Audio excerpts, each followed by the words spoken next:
your time and patience. Please stay on the line, and we'll be back in just a moment.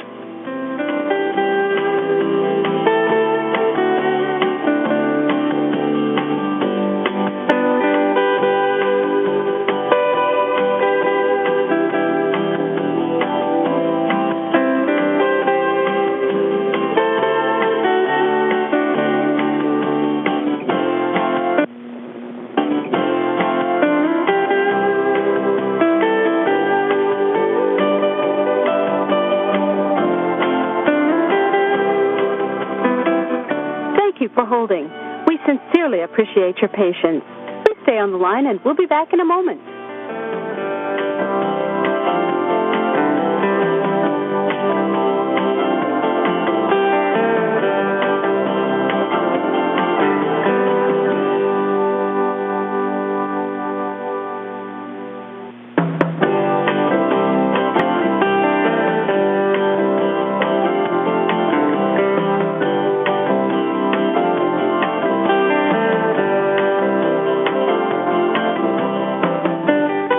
Thank you for holding.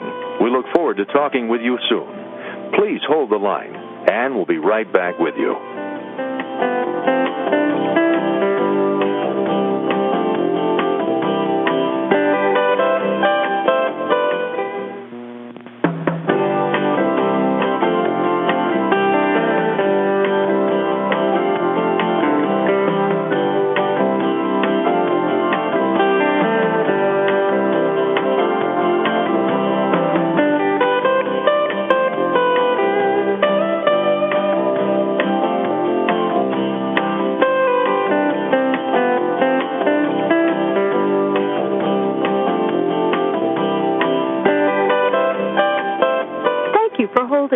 We look forward to talking with you soon. Please hold the line and we'll be right back with you.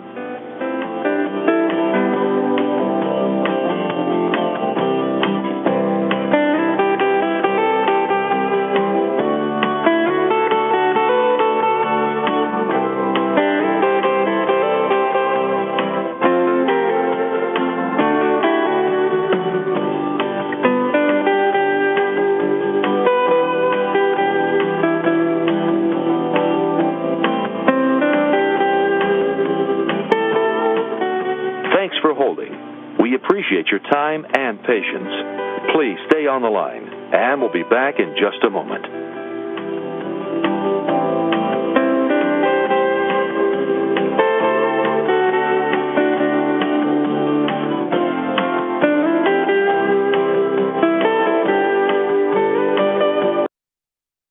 Thanks for holding. We appreciate your time and patience. Please stay on the line, and we'll be back in just a moment.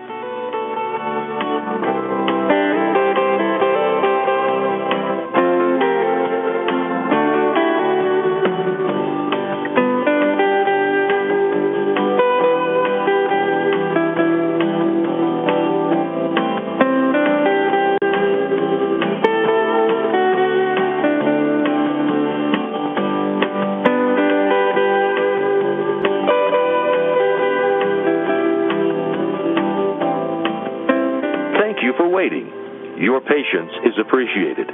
Please hold the line, and we'll be right back with you.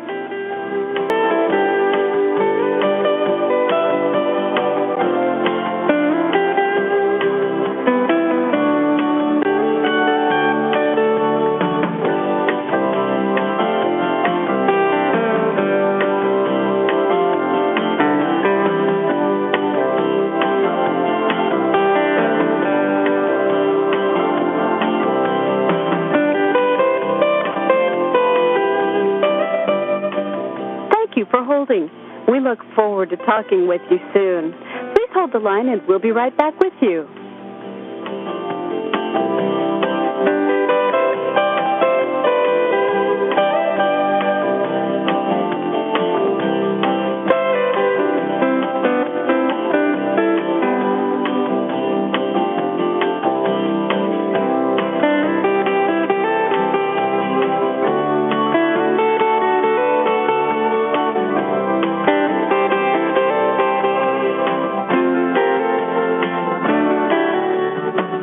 Thanks for holding.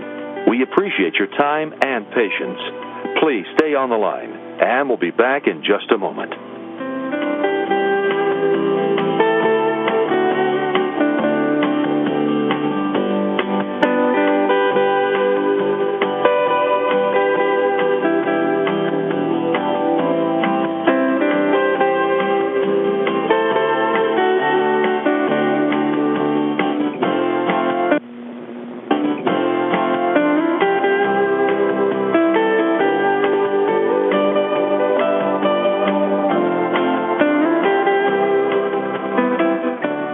For holding. We sincerely appreciate your patience. Please stay on the line and we'll be back in a moment.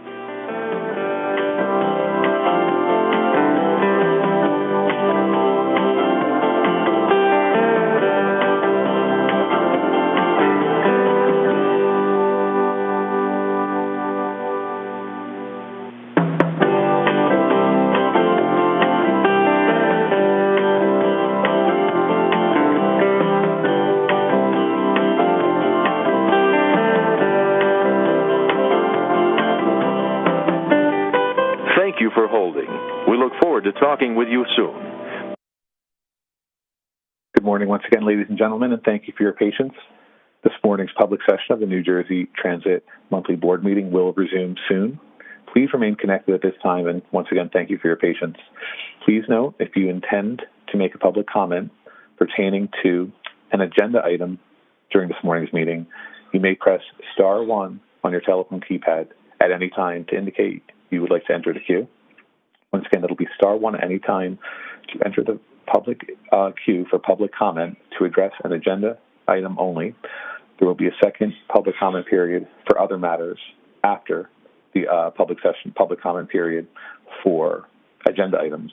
If for some reason you wish to exit the queue, you may press star 2, and that will remove you from queue. Thank you again for your patience, ladies and gentlemen. This morning's public session will resume soon. Thank you again.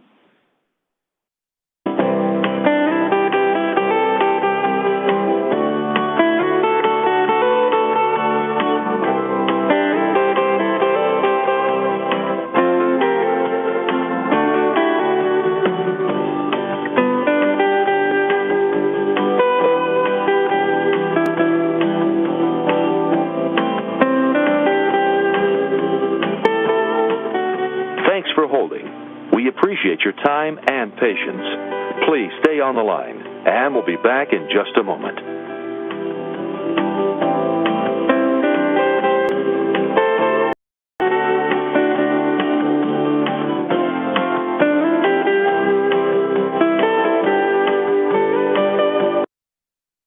Thanks for holding. We appreciate your time and patience. Please stay on the line and we'll be back in just a moment.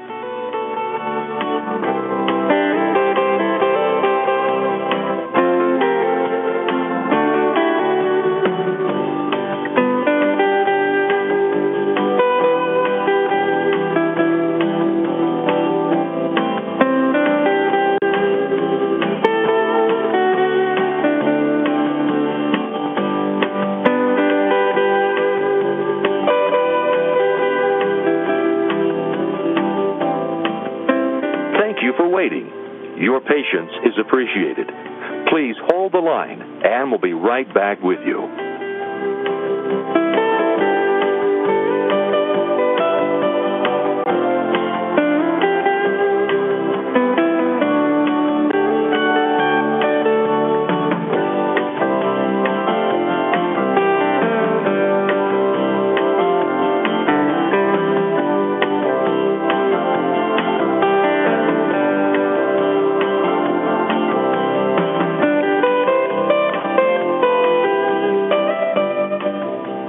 For holding.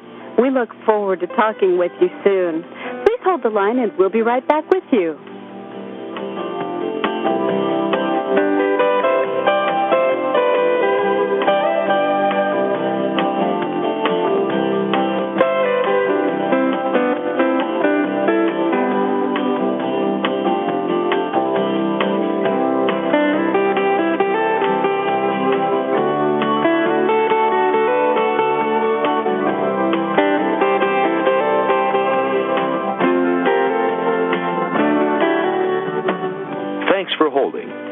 appreciate your time and patience.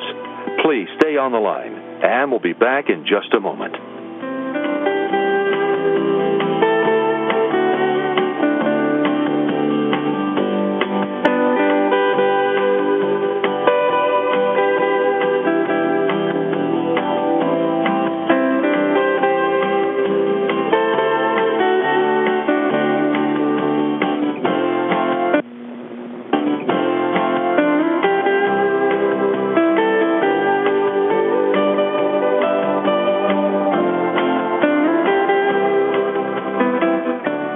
For holding.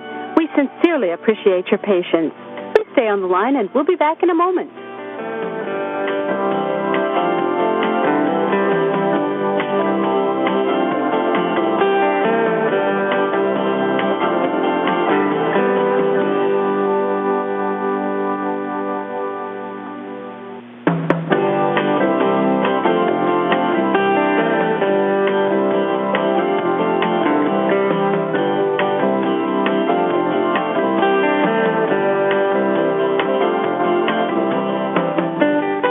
Thank you for holding. We look forward to talking with you soon. Please hold the line, and we'll be right back with you.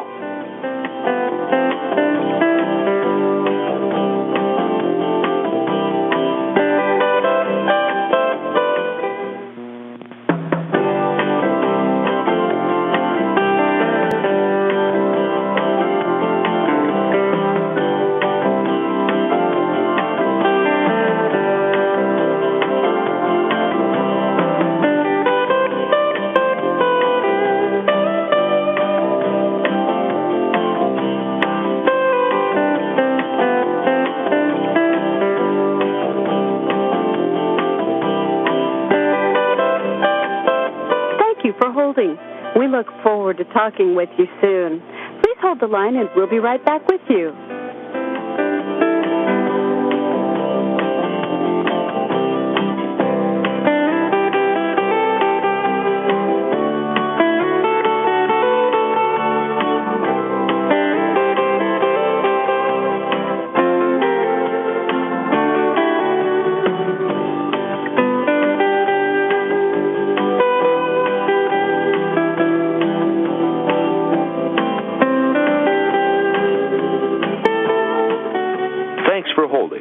We appreciate your time and patience. Please stay on the line, and we'll be back in just a moment.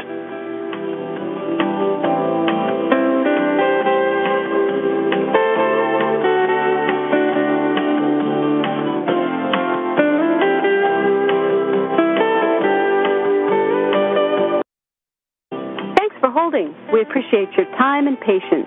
Please stay on the line, and we'll be back in just a moment.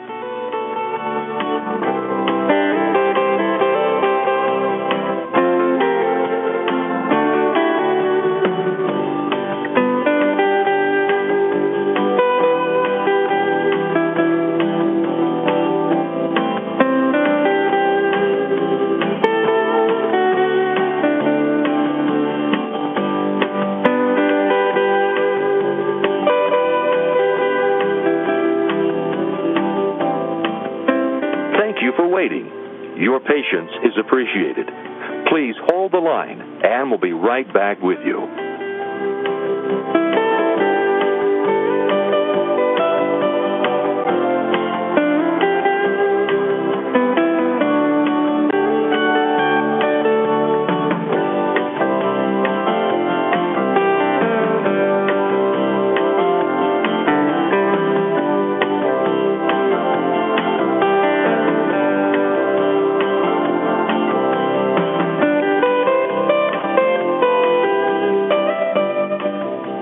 For holding.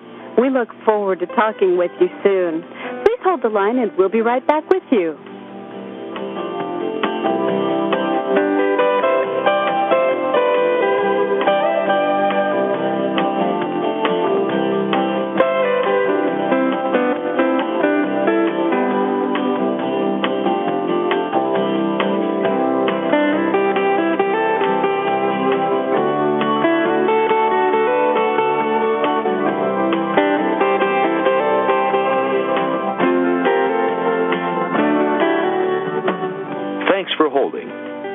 appreciate your time and patience. Please stay on the line, and we'll be back in just a moment.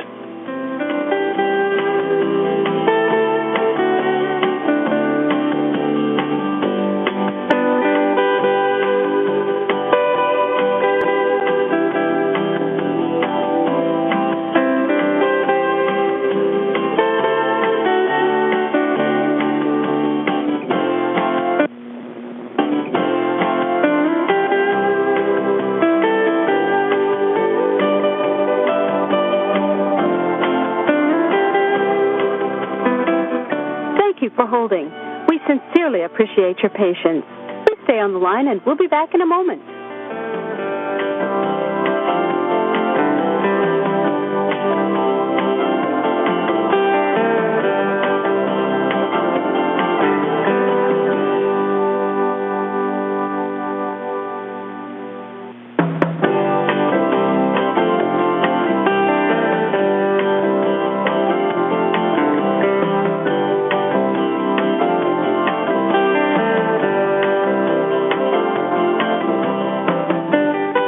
Thank you for holding. We look forward to talking with you soon. Please hold the line, and we'll be right back with you.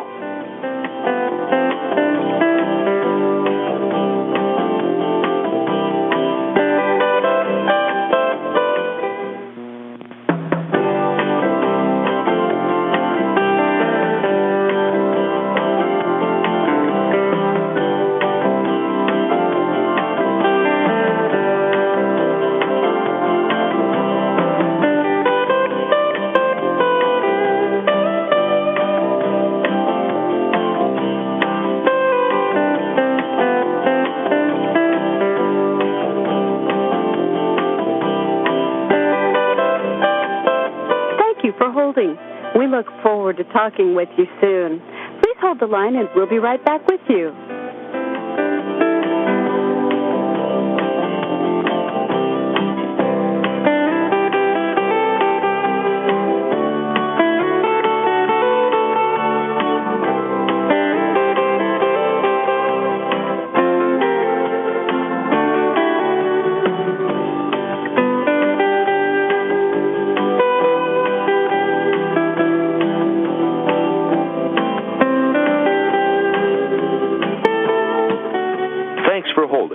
We appreciate your time and patience.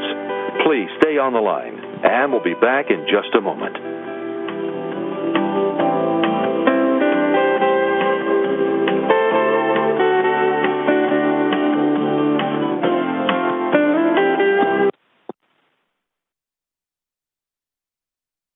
I hereby convene the open session board meetings. Joyce, please take a roll call. Roll call. Board Member Adams? Yes. Board Member Ajmani? Yes. Board Member Doshi? Yes. Board Member Fulton? Here. Board Member Gordon? Here. Board Member Morocco? Here. Board Member Rasmussen?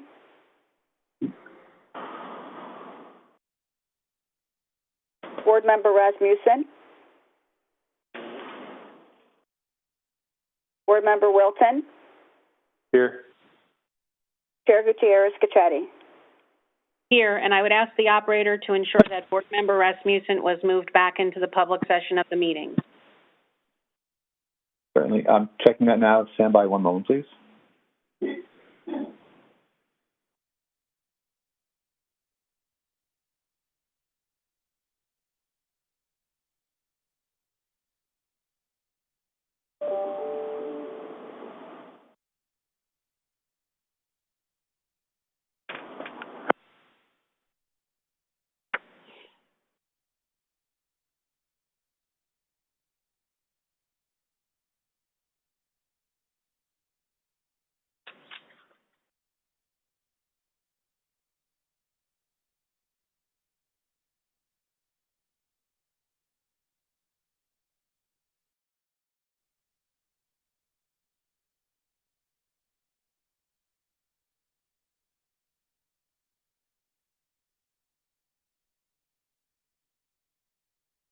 Just confirmed, Board Member Rasmussen's line had disconnected. So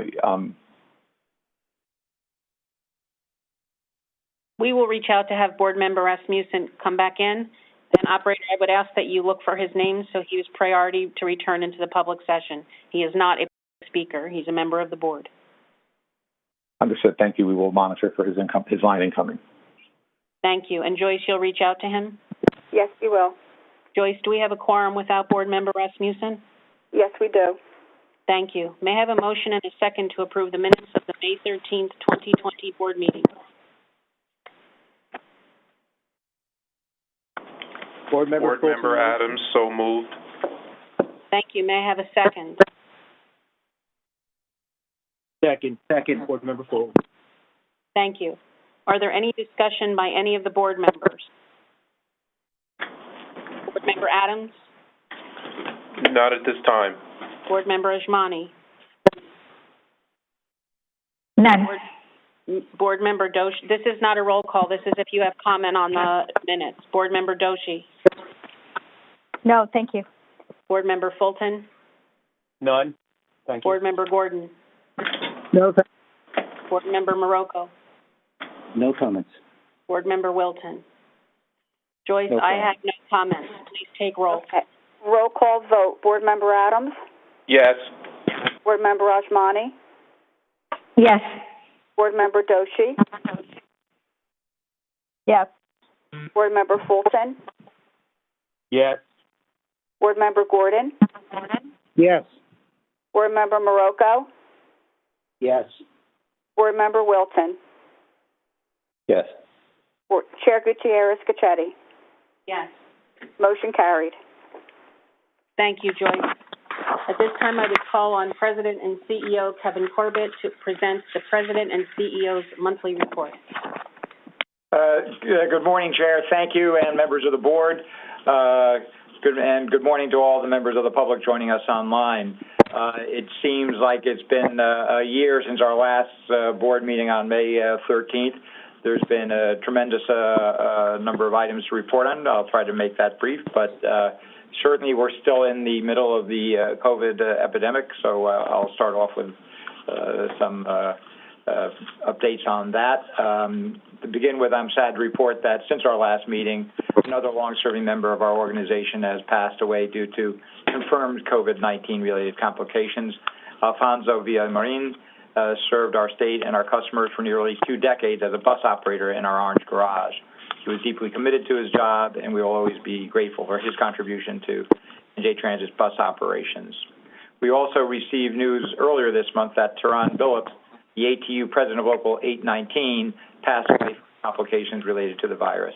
He led the largest ATU local in the state with over 2,000 members, beginning his career with New Jersey Transit in 1996. Our thoughts and prayers are with Alfonso and Tehran's families and loved ones at this difficult time. I'd now like to ask for a moment of silence in their honor.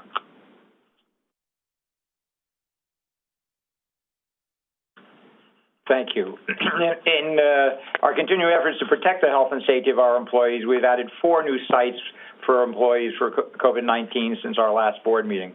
The new appointment-only sites are open Monday through Friday from 8:30 a.m. to 4:30 p.m. in Trenton, Manahawkin, Toms River, and Edison. Since our last board meeting on the financial side regarding the CARES Act, we formally received an award of $1.4 billion in federal aid through the Corona Aid Relief Economic Security Act, known as the CARES Act.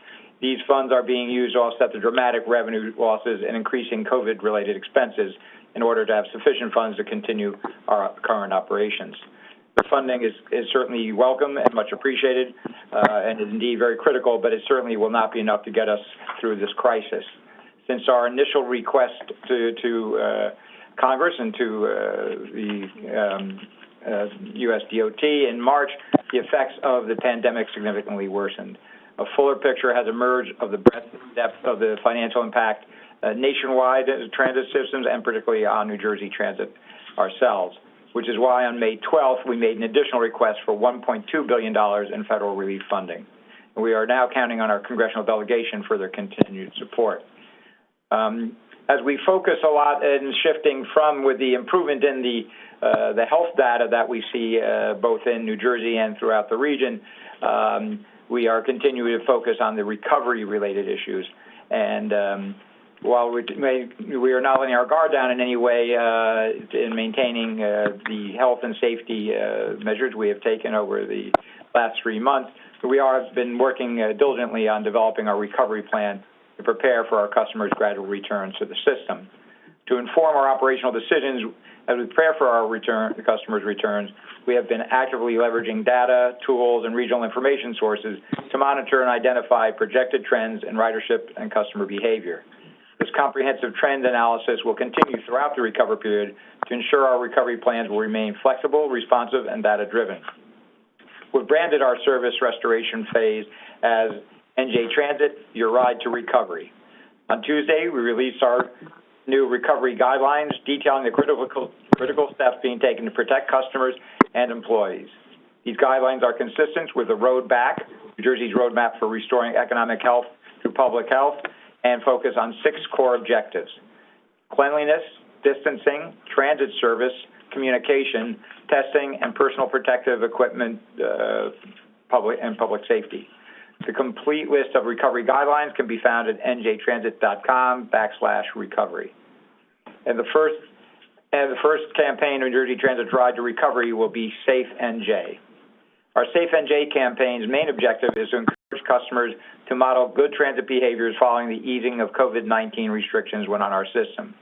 The messages are simple and direct and will be delivered consistently to New Jersey customers and employees across vehicles, stations, facilities, and all our communication channels. Another goal of the campaign is to assure the 90% of our customers who haven't been riding over the last 3 months that our system is safe, clean, and ready for their return. As for the 10% or so who have been riding with us these months, we will continue to work harder than ever as we continue moving forward in providing their service. We're also planning to have ambassadors at our key stations and terminals throughout this system later this summer to welcome our customers back. The customer communication effort is just one part of a larger restoration unit, which is part of our incident command structure. The restoration unit is comprised of several subcommittees focusing on service planning, employee and customer facilities, communication, and customer experience. We've been doing an incredible amount of work developing ridership projections, conducting extensive customer surveys, and regularly engaging with peer agencies in our region, as well as across the country and internationally. As some of you may know, I represent New Jersey on the 7-state transportation task force, along with Pennsylvania, New York, Massachusetts, Rhode Island, Connecticut, and Delaware. We're all going to face very similar challenges when ridership begins to exceed the 50% mark, which is our barometer in New Jersey under Executive Order 125, because we all know that it's extremely difficult to take the mass out of mass transit. As New Jersey Transit, we are responsible for maintaining the cleanest and safest possible transit system for our customers and employees. We are committed to continue to take all and any measures that we need to accomplish that, including, but not limited to, continuing to clean and disinfect vehicles every 24 hours, continuing regular cleaning and disinfecting of our stations and facilities, ensuring our frontline employees have the necessary personal protective equipment, PPE, such as gloves and face coverings, communicating effectively, which includes real-time information, extensive signage and messaging to ensure customers and employees are all modeling safe behavior and adhering to all requirements, and delivering service that manages capacity to the greatest extent possible as ridership begins to return to the system, all the while being guided by the latest state and federal health recommendations and remaining consistent with New Jersey's Road Back recovery plan. Again, New Jersey Transit, though, cannot do this alone. We're relying on customers to do their part as well. Customers should continue to follow New Jersey Department of Health guidelines, including complying with the face covering requirements and being cognizant of distancing to the greatest extent possible. Numerous health authorities have declared, including the WHO, World Health Organization, the challenges of distancing on mass transit that makes the wearing of mask face covering to limit the spread of virus absolutely essential.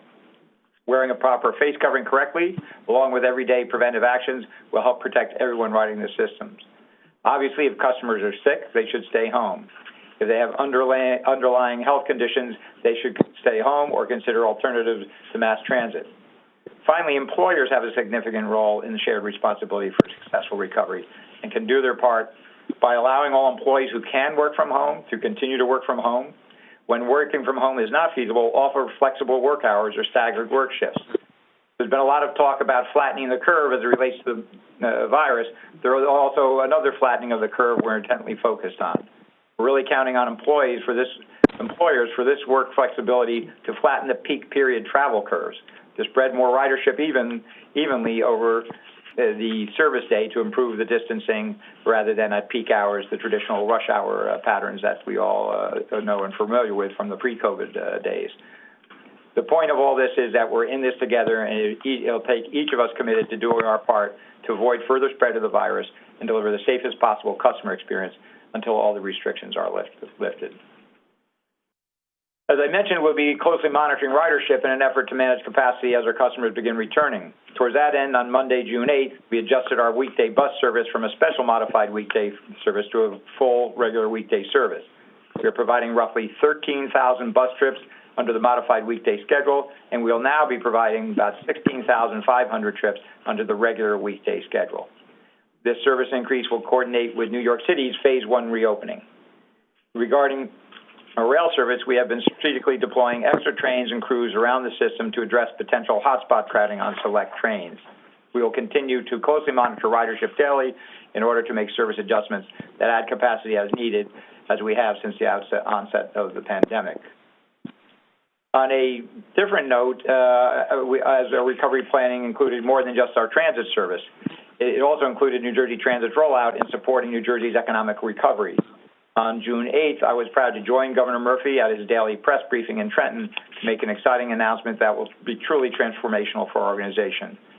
There, we unveiled our 10-year strategic plan, NJT 2030, and our new 5-year capital plan. The release of these plans marked the culmination of more than 2 years' worth of work by New Jersey Transit employees from across our entire organization. Together, these plans will build on the significant progress we've already made over the last 2 years, support our state's economic recovery following the effects of the COVID-19 pandemic, and provide a roadmap that will guide decision-making as we move forward over the next decade. It is important to note these plans are designed to be living documents and will continue to be refined moving forward. I'll start with NJT 2030, our 10-year strategic plan. I'll be providing just high-level overviews of the strategic and capital plans today, but you can visit njtplans.com to view each plan in its entirety. The COVID-19 pandemic has reinforced the need for a long-term strategic plan that is anything but static. Again, NJT 2030 is a living document that we fully expect to refine as we progress towards 2030. But it provides a core strategic vision for our organization with the flexibility to evolve to meet the ever-changing and sometimes unexpected needs of our customers and region. The plan's 5 overarching goals, 26 strategies, and more than 100 strategic initiatives carve out an ambitious roadmap for New Jersey Transit. But this plan is really about our customers and putting them first in every decision we make. We've included metrics to measure success. The plan will hold us accountable for meeting deliverables within the first 2 years, the second phase within the 3 years 3 through 5, and then finally years 6 through 10. Some of those deliverables include goals for improving on-time performance, increasing service on the most congested bus routes, fleet replacement, including the advancement of our net zero emission buses, station rehabilitation, and improved accessibility to the system. Again, those are just a few examples, and I encourage everyone listening today to visit njtplans.com to review NJT 2030 and provide your feedback as we continue to refine the plan moving forward. I'll now speak briefly to the capital plan. I'm extremely proud of the hard work that went into our 5-year capital plan. The development of the plan started approximately 2 years ago. One of the first orders of business when I arrived was to order a system-wide condition assessment of all our capital needs. In order to prioritize projects, you need to know what the condition of your assets are, and I have to say I was frankly extremely surprised that such an essential assessment of all our assets did not exist. The plan will also allow for the effective management of crucial life cycle costs of assets, the optimal decision point between continuing to maintain an asset versus replacing the asset. For a lot of people, I think an analogy would be think of your own aging car. At some point, it will cost you more to maintain it than it would if you were purchasing a new car. We currently are maintaining locomotive engines that are more than 50 years old. Simply put, upgraded infrastructure and a modern fleet improve reliability and efficiency, driving down operating costs and expenses while improving the reliability and quality of service to our customers. I want to note that this is a rolling 5-year capital plan. and it's our first 5-year capital plan, and it is unconstrained vision for New Jersey Transit. A plan that will make New Jersey Transit a world-class system and put customers' needs first. What unconstrained means is it includes projects that currently are proceeding with funding already in place, as well as projects that are not funded, but we see as vital to New Jersey Transit service delivery. This unconstrained plan will be used to help determine priority of capital projects within any future constrained capital plan. An amount of $5.78 billion in additional funding above the approximately $11.2 billion already identified and anticipated would be required over the next 5 years to implement all the projects and other initiatives contemplated in the plan, which, when compared to the constraints of funded capital plans by an agencies such as the MTA, is actually quite modest. The project and programs in the capital plan, ranging from $1 billion to $3 billion, are either already in progress or identified as vital for consideration. Interestingly, the Rutgers Center for Advanced Infrastructure and Transportation, often known as CATES, estimates the capital plan would generate over $54.9 billion of economic output within the state and over $15 billion of earnings for New Jersey employees. And that's the equivalent of 245,000 full-time equivalent job years of New Jersey employment. Job years reflects a single year of full-time employment. Clearly, the capital plan offers a significant return on investment and will also better position us to successfully secure additional funding through available grants and other sources of funds. The plan also provides a comprehensive vision for transit and environmental advocacy groups, businesses, and employer organizations to rally support for funding that is so critical to deliver the caliber of service our customers want and deserve. I should note that the plans do not include the Gateway Tunnels, the Penn Station New York expansion, or Port Authority Bus Terminal, which, while these are critically important as well, are not owned by New Jersey Transit and therefore not identified in our New Jersey Transit specific capital plan. Obviously, we work with related agencies on those projects as well. Again, please visit njtplans.com to view and download the plans in their entirety. I want to take this opportunity to thank Governor Murphy and certainly our Commissioner and New Jersey Transit Board Chair, Diane Gutierrez, for their tremendous leadership and very much appreciated support for New Jersey Transit during this whole period. I can tell you that I've never been more optimistic, despite the times we're in, about the future of New Jersey Transit than I am today. I would say that optimism was not totally unfounded, I think, when it was certainly reinforced on last Friday evening, when the President posted his support on Twitter following a meeting with the Governor for one of the largest projects in our capital plan and one of certainly a national significance, the Portal North Bridge. As you may know, we are now ready to enter the engineering phase for Portal North, which is the next step to a full funding grant agreement and getting shovels in the ground. This is truly a really exciting time in our agency's history. I would now like to turn the floor over to Terry Fetters from our contractor, Parsons, and their sub Alstom to update the board with the status of the PTC project. Terry will talk about how Parsons and Alstom will ensure the project remains on schedule for full implementation by December 31st. Terry, are you on and ready? I am, sir. Thank you, Kevin. All right, all yours. Thank you, and good morning. I am Terry Fetters. I am the project manager for the PTC project for Parsons. And as an overview of topics that I'd like to provide you a brief update on how we're meeting our schedule targets as it relates to the updates in reference to the revenue service and extended revenue service demonstrations, our near-term goals, and our plan forward to certification, ensuring our joint success. In relation to looking back to the April targets that were reported to you at that April board, I'd like to review those targets and report to you how we are meeting those scheduled dates. In relation to the software releases at the April plan, we announced that would be done in December of 2019, and we achieved that. In relation to the revenue service demonstration, as of the April board meeting, we said that we were going to meet that in March of 2020, and we were able to complete that. To the next available milestone, which is the extended revenue service demonstration, we announced that would begin in June of 2020, or this month, and I can tell you that we are on target to do that. The next and very important milestone is the safety plan submission, which is targeted for this month, and we are on target for that as well. The other two remaining items were the FRA review period, which was 6 months, which remains the same, and then the safety plan and the PTC certification, which is the end of the year, and I can tell you that we are on target for that as well.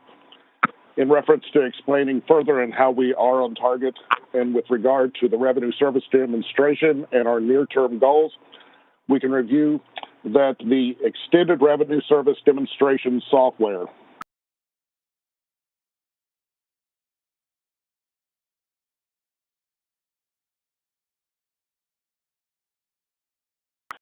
area. As far as a major milestone that was completed, I can tell you the FRA required completion of the 384 error-free runs was completed this week. So that was a tremendous milestone that we have met. After that, there's the New Jersey Transit safety plan, which is also on target. After that, because the consecutive runs were completed, we have the FRA request to go into extended revenue service by NJT, which will also occur. And right after that, the Gladstone line will go into extended revenue service.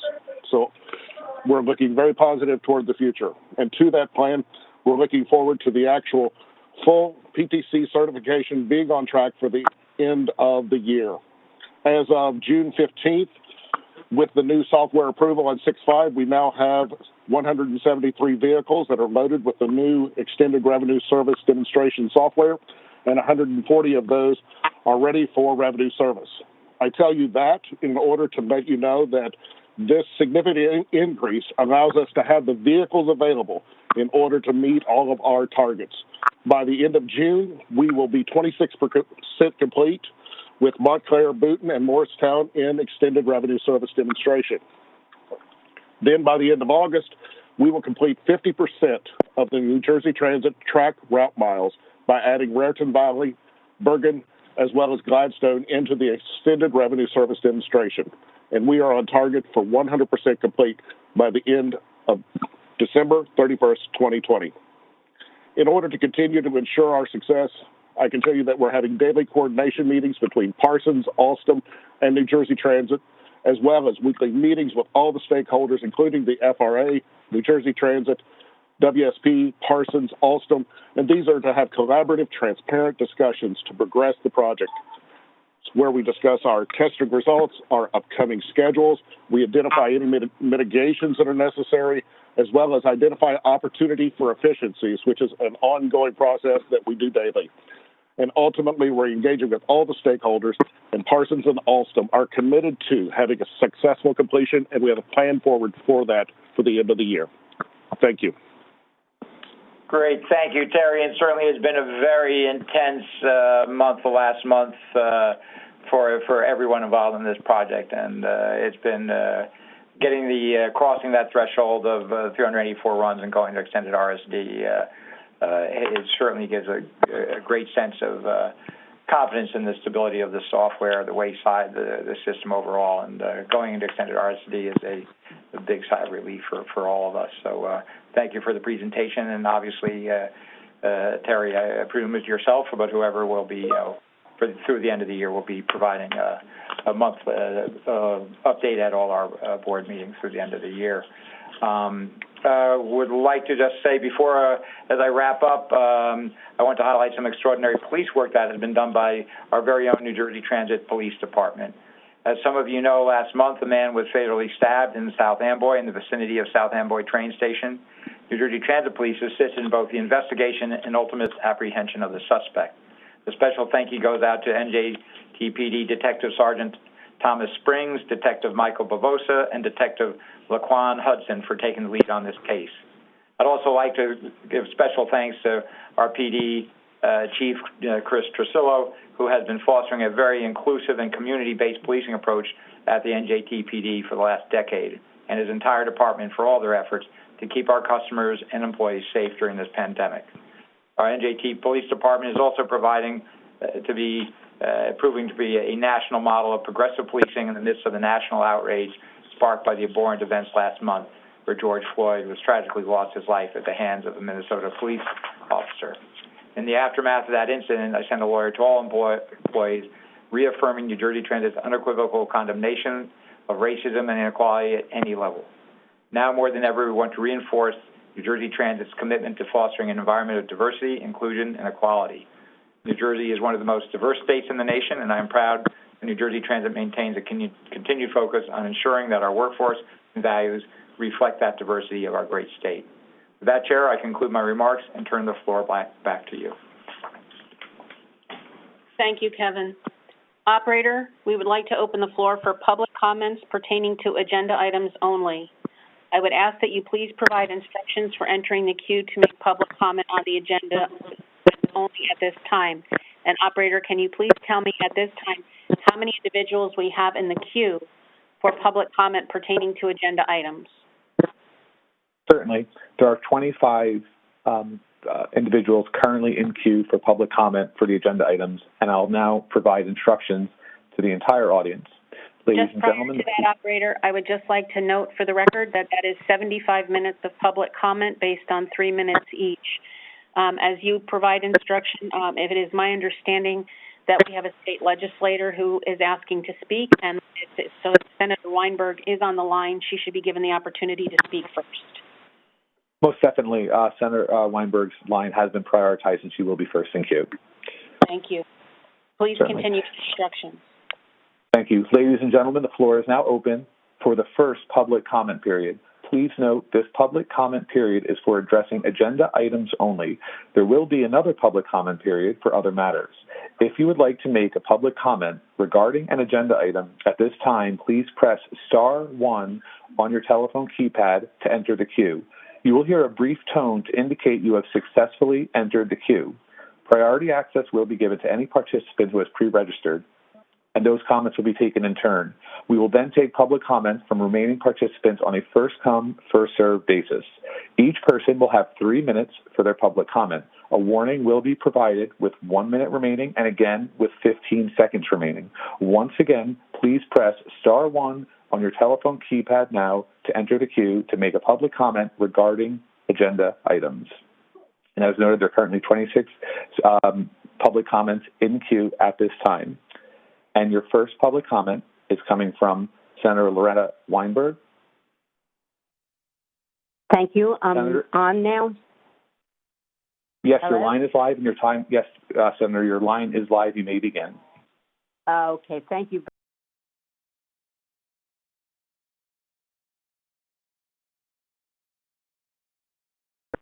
I guess it's a little over 2 hours since the board convened its meeting, and I know there are many people in the queue behind me. I would first like, on behalf of the state legislature, to offer our sympathies to the families and survivors of those who have been lost to the coronavirus from the New Jersey Transit families, and to those who have been sickened by the virus, to wish speedy recovery to all of them. I am also pleased to see that my former Senate colleague, Bob Gordon, is finally fully confirmed and seated as a voting member of the Board of Directors of New Jersey Transit, and I look forward to 2 more members joining in the near future after the governor's office decides on a regular bus rider to nominate to the board. I don't have to tell you that NJ Transit faces significant challenges in the months and years ahead, some of which have been years in the making, others that are new or have been exacerbated by the coronavirus. We don't know what the, quote, new normal will look like for NJ Transit or how commuting patterns and preferences will change. How will the need and or desire for social distancing affect New Jersey rail and bus capacity, especially if there is a second outbreak? Will ridership be affected in the long run? Will major Manhattan employers continue to allow or require thousands of employees to work from home instead of commuting every day? will companies set up satellite operations throughout New Jersey, requiring us to change our long-term transit capital plans? These are all new questions that will demand the vision, insights, and skill sets of the strong New Jersey Transit Board that the legislature created. These are core questions that will need to be answered in New Jersey Transit's 10-year strategic plan and 5-year capital plan. Both the strategic and the capital plan were largely developed before the coronavirus crisis hit. And to my knowledge, there were no public hearings of any kind to ask commuters what they believe the priorities should be. I know that environmentalists and urban activists are not happy with how long it will take to electrify the bus fleet in order to cut pollution. I was told I would be happy that the construction of the Hudson-Bergen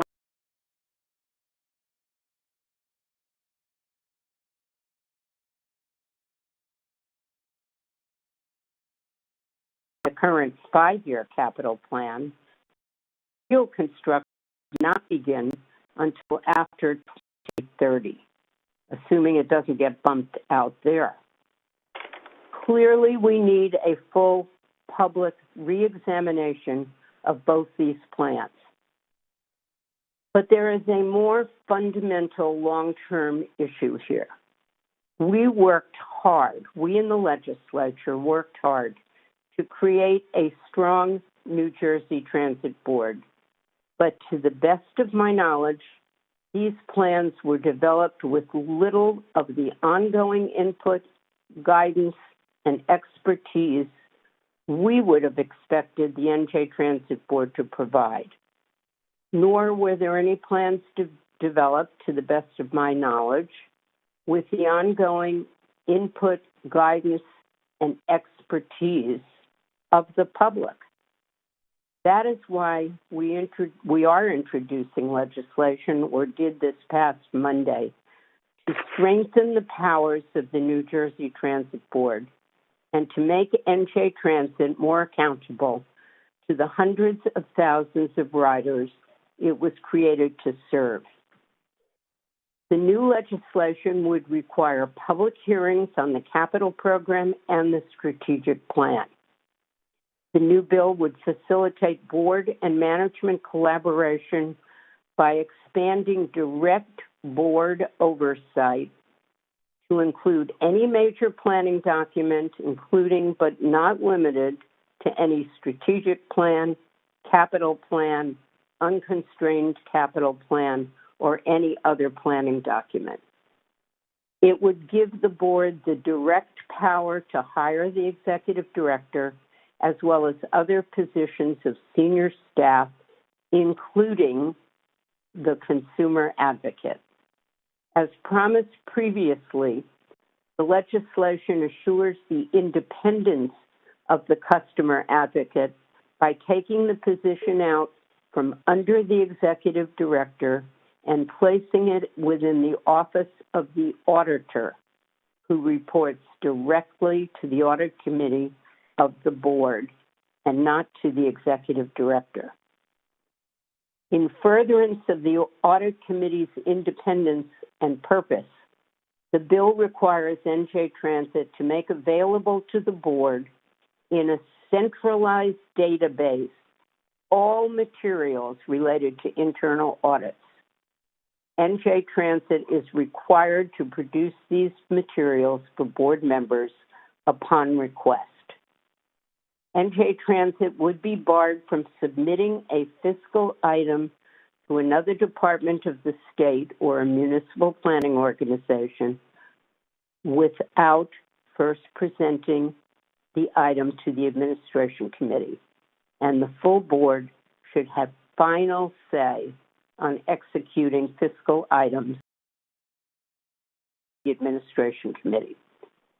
The legislation makes it clear that both board committees and the full board free to discuss wider policy questions on any issue of public interest, that the board can add items to the agenda, and that NJ Transit Management is required to provide documents or information requested by any board committee. It provides for the direct election of the board, of the chair and vice chair by New Jersey Transit to 2-year terms. And finally, it gives the board a greater role in the development of new bylaws, sets a firm deadline for new bylaws to be adopted at 180 days after passage of the bill. We do not take these steps lightly, but we recognize that a strong board is vital to New Jersey Transit achieving its full potential and returning to its previous status as one of the finest mass transit system in the nation. I hope you will look over this draft legislation. I would be very privileged to receive any input that any of the board members might care to share with me. I want to again thank you for your courtesy in extending me this time to speak about what we expect, that we want a full, robust NJ Transit Board running New Jersey Transit. Thank you all for your hard work. Thank you to the employees of NJ Transit for your hard work during these trying times. Thank you very much.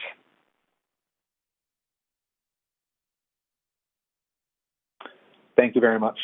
Ladies and gentlemen, as a reminder, even if you have pre-registered to enter the queue to make a public comment on an agenda item, you still need to press *1 at this time to officially enter the queue and make your public comment for an agenda item. So once again, even if you have pre-registered, please press *1 on your telephone keypad now. The next public comment is coming from Randy Glucksman. Randy, your line is live and your time will begin now.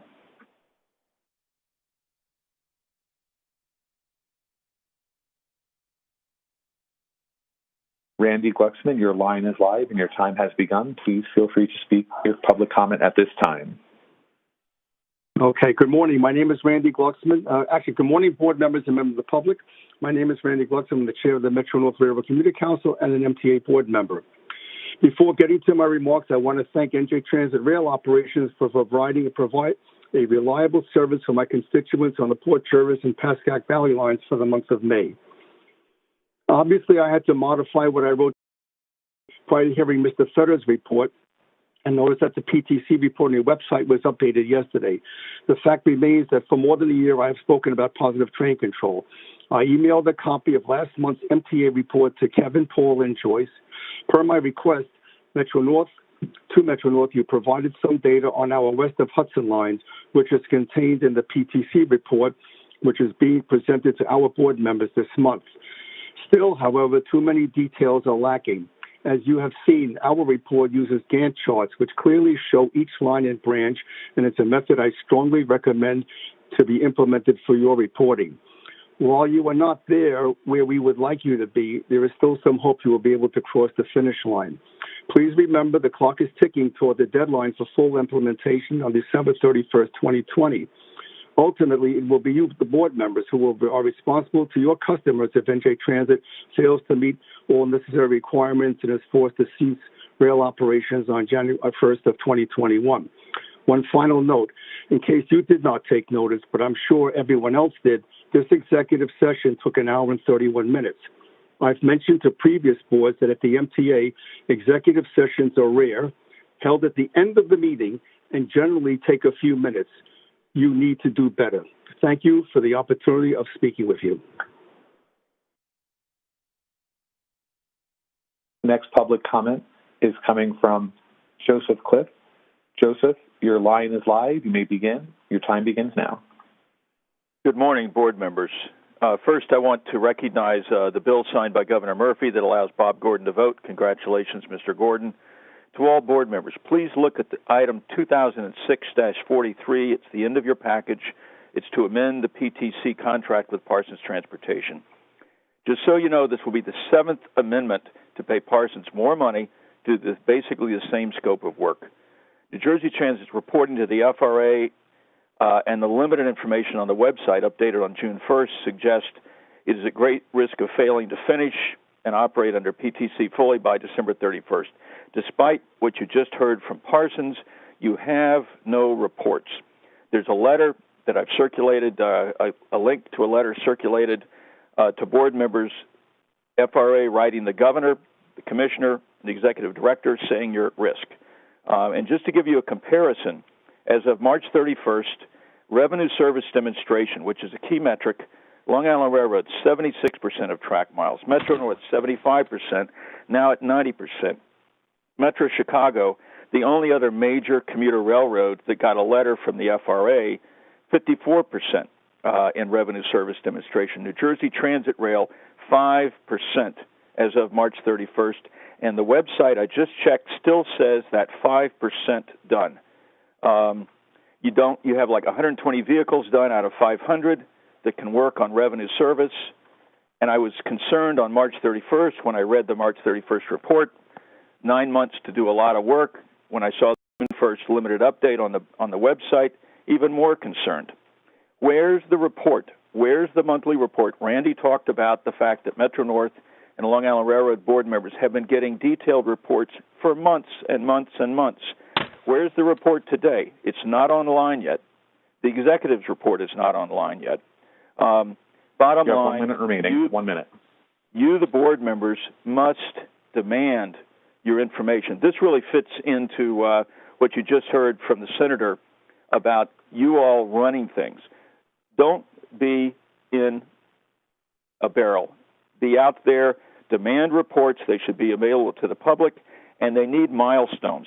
The reality is New Jersey Transit apparently doesn't know that a milestone is an intermediate point. Their June 1st information has no intermediate points.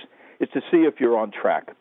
And my analogy basically here is you have two boys, one who gets a bad report card, goes home and says to his parents, I've got problems. They get him help. The second hides it, doesn't go home. 10 days later, the principal sends a letter to the parents. Remaining. Which boy is in trouble? New Jersey Transit is second. Please tell the executives that they need to give you monthly reports and give them to the public. Thank you. The next public comment is coming from Alan Kratz. Alan, your line is live and your time will begin now. Good morning, Alan Kratz, ALLENKRATZ. Good morning, board members, Commissioner and Board President.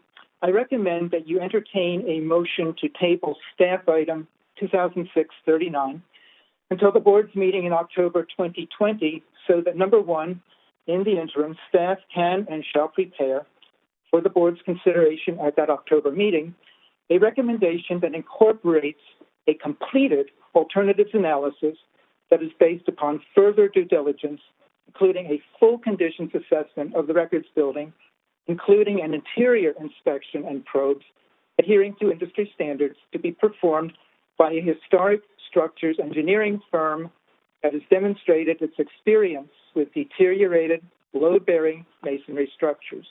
Number two, in the interim, staff can and shall protect the adjacent public right-of-way, track, and other structures to the satisfaction of the Department of Community Affairs Codes and Standards Division, thereby avoiding any penalties that might be levied upon New Jersey Transit. That is the motion. The rationale for tabling is economics and fiscal responsibility. Staff's estimated cost of demolition with salvage is $2.74 million. By contrast, $2.3 million, $500,000 less, is the cost of rehabilitating the building in its current location, as estimated by an independent structural engineer who has several decades of experience analyzing deteriorated, load-bearing masonry structures. So where could you obtain 2.3 CA provides matching grants up to $2.5 million for similar rehabilitation projects. The independent engineer's analysis and recommendations, plus New Jersey Transit's own record of rehabilitating structures to historic standards, demonstrate that the records building can be safely inspected from the inside, stabilized, and rehabilitated with non-NJ Transit funds for an economically viable new use consistent with flood management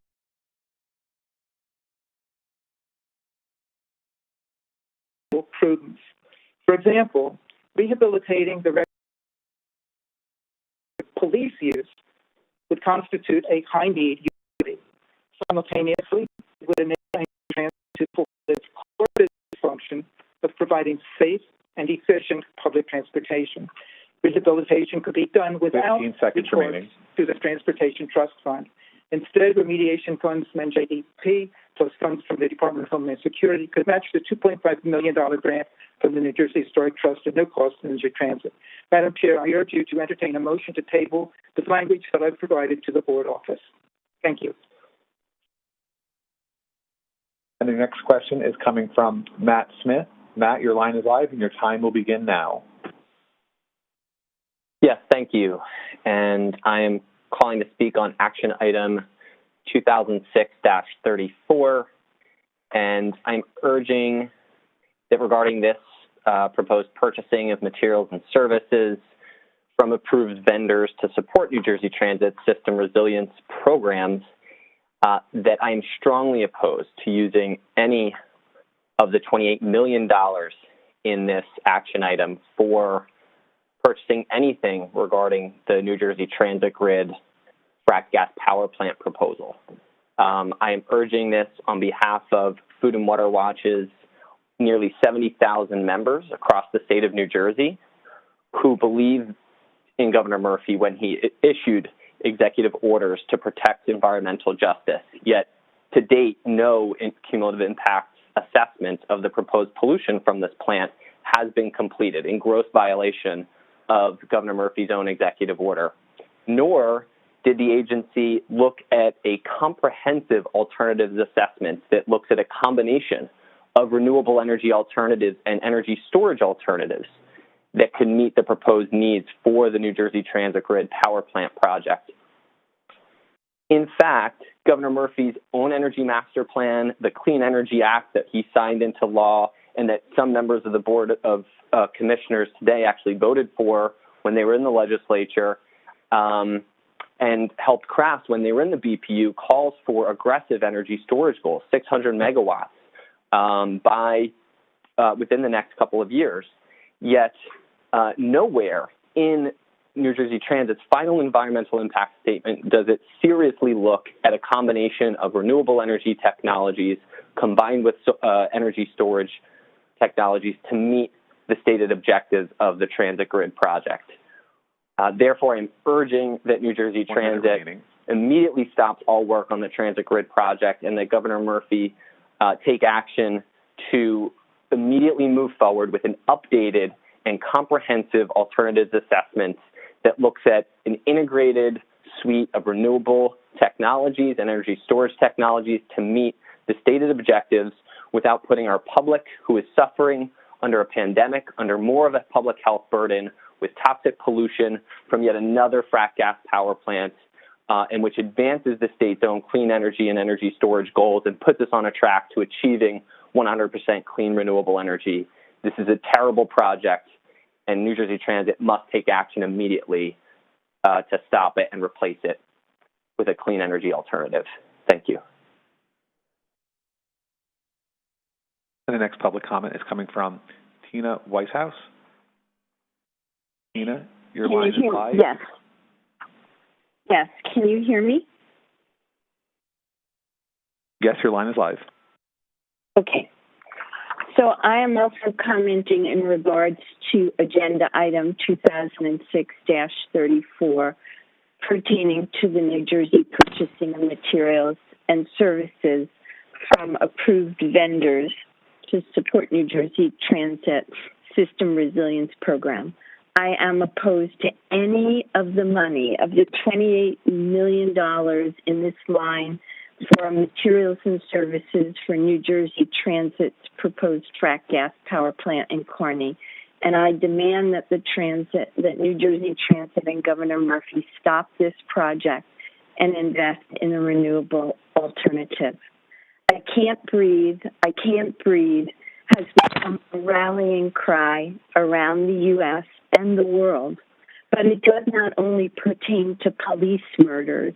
It is about the level of asthma and lung disease in environmental justice communities, which your proposed fracked gas power plant will worsen by adding additional particulate pollutants and carbon burden to the air breathed around this plant and throughout New Jersey. There is no reason this needs to be a gas power plant. As others have said, there was no sincere effort to look into renewable plus storage alternatives to this project. We, New Jersey residents, and specifically the residents of communities who will be directly affected by this additional fossil fuel polluting power plant, can no longer afford to allow these corrupt proceedings to go forward. I Can't Breathe is for real, and people are standing up and saying no more. No more pollution, no more violence to our communities, no more disregarding the needs and health of the people of New Jersey, specifically poor Black and brown people who are forced to live near these power plants. No more fossil fuels when we have healthy alternatives that are available and probably cheaper. Stop this project and provide us with a healthy, less expensive renewable plus storage alternative, and then we will support it as one step towards making a better world. Thank you. The next public comment is coming from Alana Horowitz-Friedman. Alana, your line is live and your time begins now. Yes, hi. I am also commenting in regards to agenda item 2006-34 pertaining to New Jersey Transit's purchasing of materials and services from approved vendors to support New Jersey Transit System Resilience Program. And I am also opposed to using any of the $28 million in this line item for materials and services for New Jersey Transit's proposed frack gas power plant. And I strongly urge the board to stop this project and invest in a renewable alternative. Governor Murphy has acknowledged the scale and urgency of the crisis we face due to climate change and has indicated that he wants New Jersey to transition to clean energy. This project would completely undermine those stated clean energy goals, and that's really not a path that we can afford to take right now, especially since this coronavirus pandemic has shown us what happens when we don't act in time, when we aren't prepared for crises. We must prepare now by leading the transition to safe and renewable energy so that New Jersey stops contributing to greenhouse gas emissions. And this power plant project would do the exact opposite of that. Frack gas is a major, major contributor to climate change, since methane leakage is a huge issue, and methane is more than 100 times more potent at trapping energy than carbon dioxide.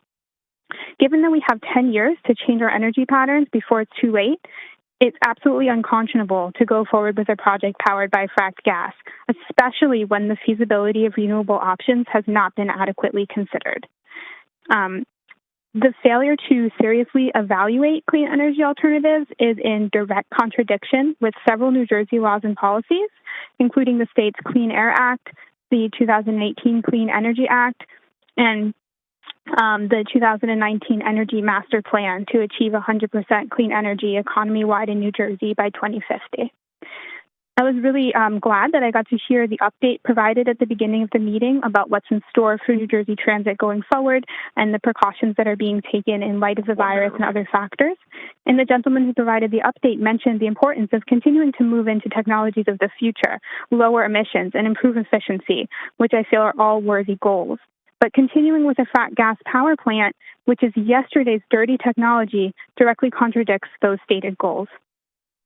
The consequences of a frack gas power plant will be devastating for the climate, as I've discussed, public health, as pollution from this power plant will worsen the conditions of people suffering from asthma, COPD, and other lung illnesses, and frontline communities, as it will disproportionately harm communities of color and low-income communities in Kearney, Newark, and Jersey City, which is in direct contradiction with Governor Murphy's Executive Order 23 to promote environmental justice for all. New Jersey cannot afford to be willfully blind about the state of the world today. We cannot continue to move forward as if we aren't facing two huge emergencies, a pandemic and a climate crisis, which incidentally will bring with it, among many other forms of suffering like food insecurity, water shortages, and refugee crises, the likelihood of more and potentially worse pandemics.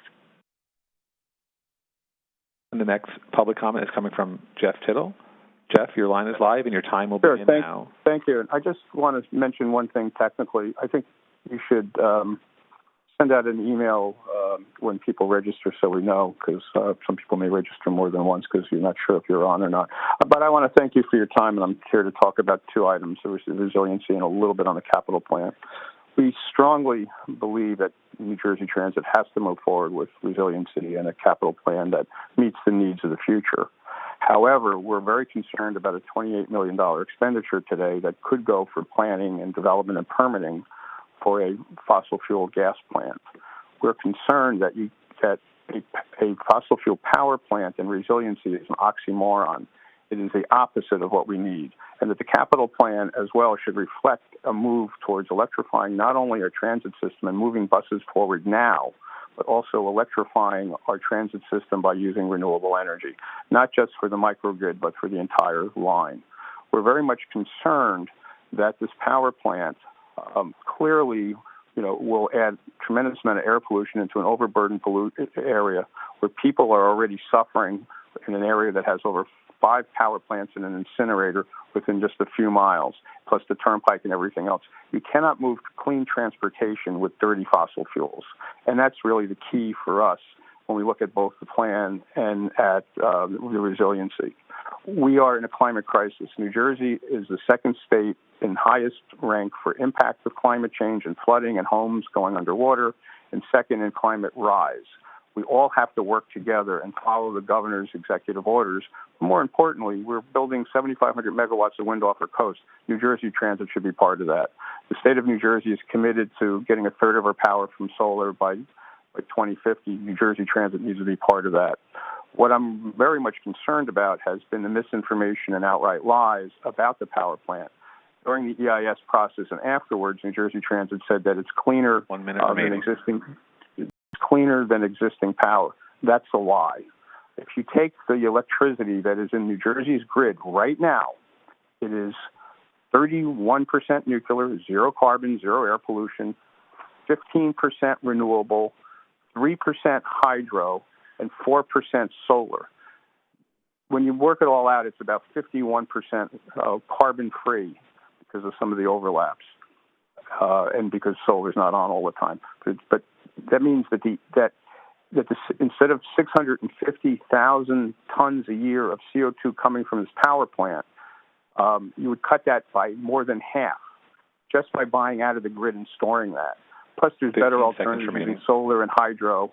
And so the point I just want to make is that New Jersey Transit, as you move forward in getting New Jersey Transit moving forward, you need to also make sure you're doing it in a right way. This is the wrong project at the wrong time, in the wrong place.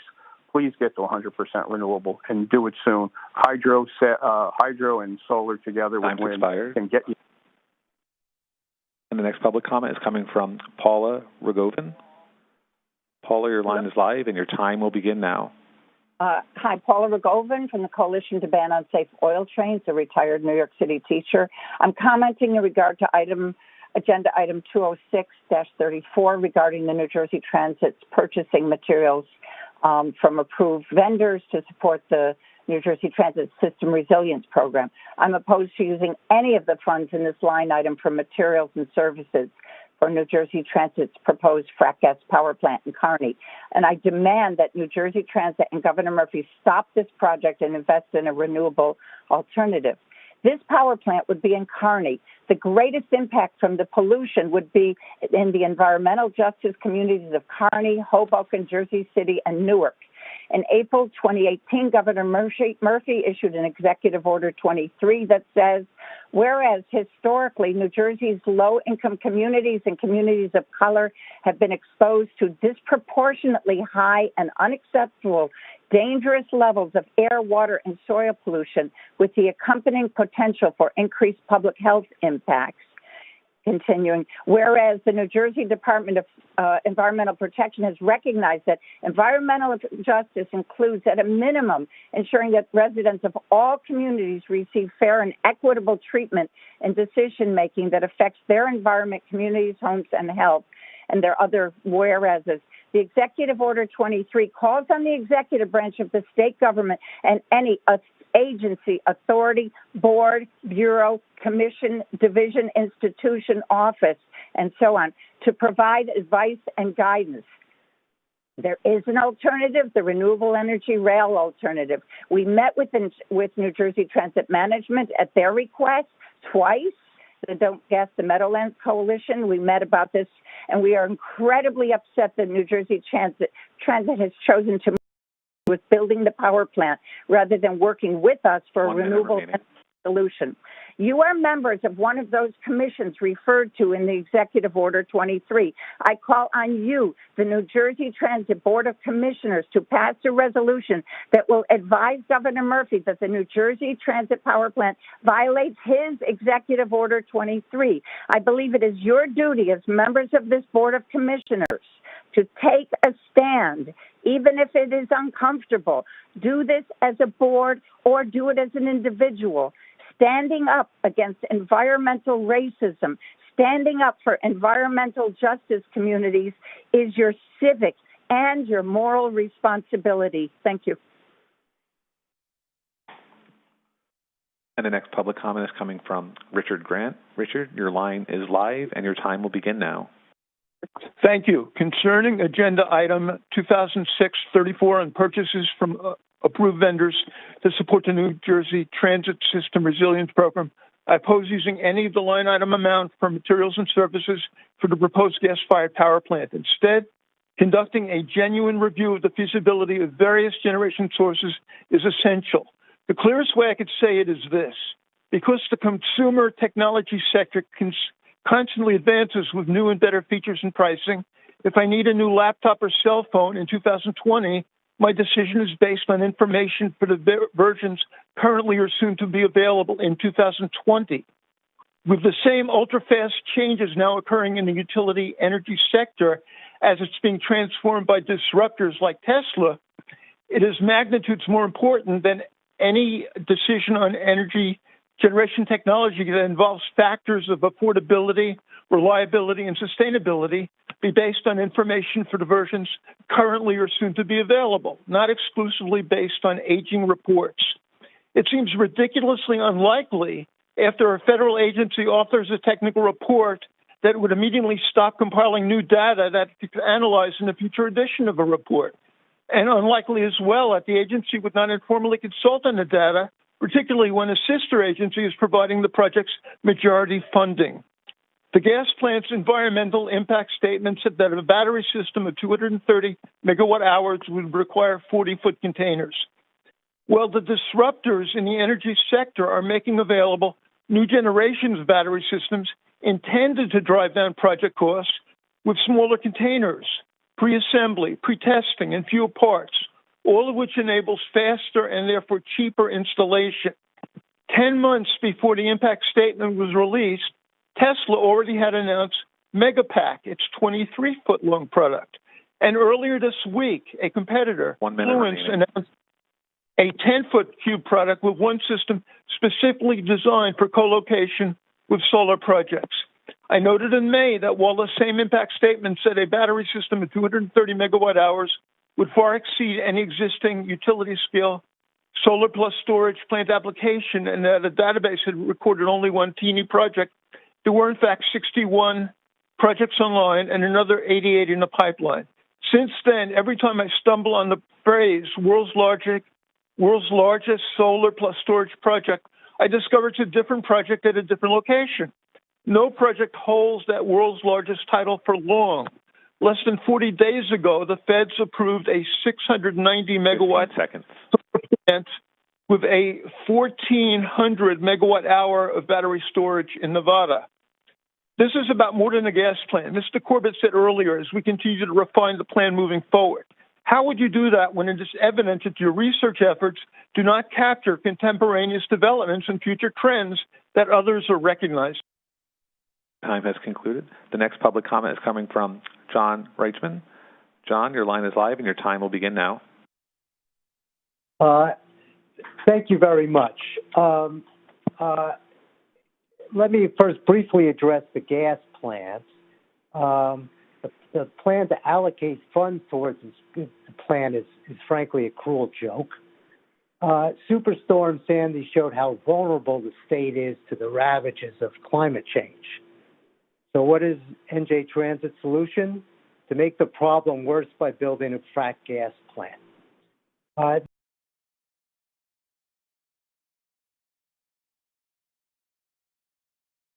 Saying that the solution to gun violence is to put more guns out on the street.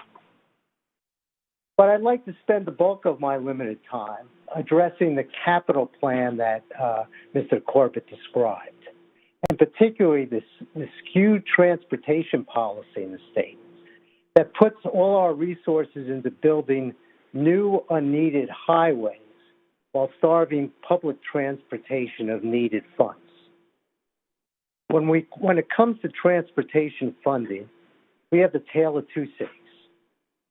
On the one hand, the administration has approved a fully funded $24 billion plan for the Turnpike Authority, where the bulk of the funds, $16 billion, will go to expanding the Turnpike and the Parkway.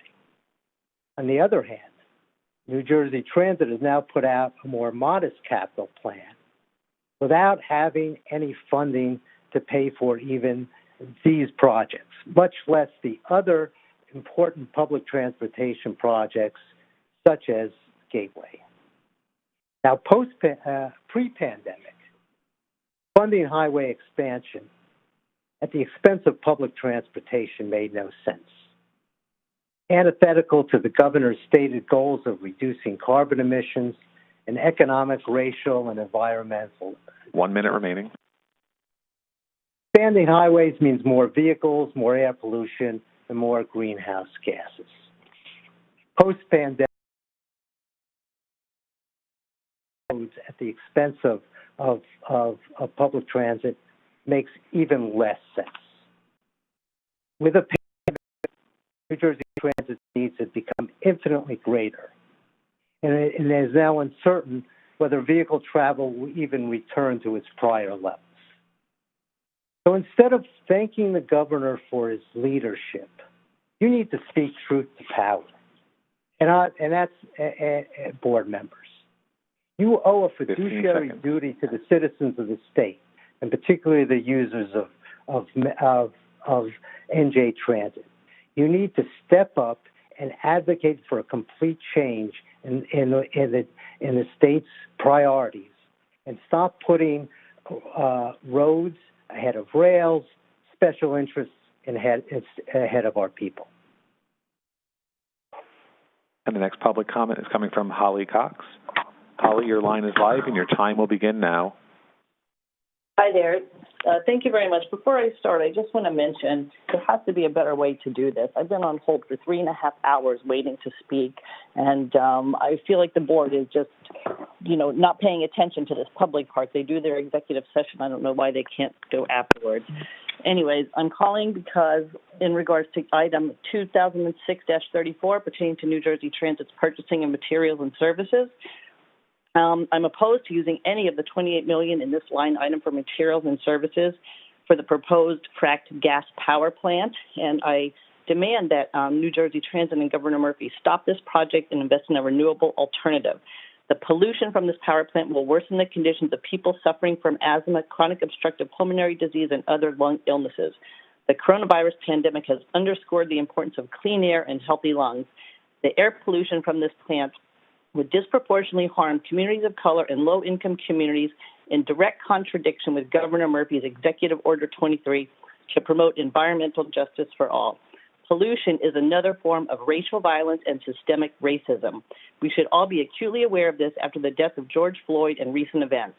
We should modify our actions accordingly, starting with not putting this frack gas plant in a community of color. Do any of you on the board want it in your community? The frack gas New Jersey power plant presents a wide range of serious negative public health, safety, economic, and environmental impacts. New Jersey's failure to seriously evaluate clean energy alternatives is in direct contradiction with several New Jersey laws and policies, including the state's Clean Air Act, 2018 Clean Energy Act, and final 2019 Energy Master Plan to achieve 100% clean energy economy-wide in New Jersey by 2050. Please, Governor Murphy and New Jersey Transit, let's not go back to a fossil fuel past. A frack gas plant will lead to more air pollution, dirtier water, sicker communities, and a dirtier state. If we don't start transitioning now to a greener future, it will be 1 minute remaining. late. Please put people in the environment first and transition to renewable and sustainable options. The cost of these renewable alternatives is rapidly declining, and the side effects of having green sources of energy are healthier citizens, healthier communities, a healthier state, and a healthier economy. The person who spoke prior who said, "I can't breathe," has it exactly right. Now is not the time for this fracked gas power plant. Thank you. And the next public comment is coming from Carol Katz. Carol, your line is live and your time will begin now. Good morning. I'm Carol Katz of Katz Government Affairs. Thank you for the opportunity to speak on behalf of the Bus Association of New Jersey. New Jersey's private bus operators are major providers of public transportation. We estimate that private operators account for about 35% of the scheduled bus service in the state, based on passenger miles. The first purpose of my testimony is to weigh in on items 36 and 37 on your agenda that affect private bus carriers. We're disappointed that only one of our several proposed amendments will be adopted. For example, we had asked for a say should any significant changes be made to the PCCIP, and for a change to the method of calculating NJ Transit's benchmark in the contracting out procedures. But even as you vote today to regulate us, we respectfully submit that NJT is abrogating its duty to help us survive the devastating impact of the pandemic, and that you appear to be wishing us away in the strategic and capital planning process. Private carriers have been crushed by the pandemic. Our ridership levels tumbled more than 90%, just like yours. Unlike NJT, however, some carriers have had to close up shop completely for a time. Those that are providing limited service may not be able to keep running at a loss for long. Yet NJT is reserving for itself transportation funds provided in the Federal CARES Act and tells us that we are ineligible for any of that relief. That's startling because our operating miles were used in the formula that generated the $1.4 billion in the first place. Our preliminary estimate, based on passenger miles, is that private carriers generated on the order of $200 million of the $1.4 billion. But we are being left to fend for ourselves rather than have access to the funds that we helped to generate. We disagree with NJT's argument that you are precluded by FTA rules from sharing those funds. In fact, we believe that the law requires you to share them. The participation of private carriers in a coordinated public transportation system is an expressed legislative objective in NJT's enabling statute. The consequences of losing private carriers would be devastating.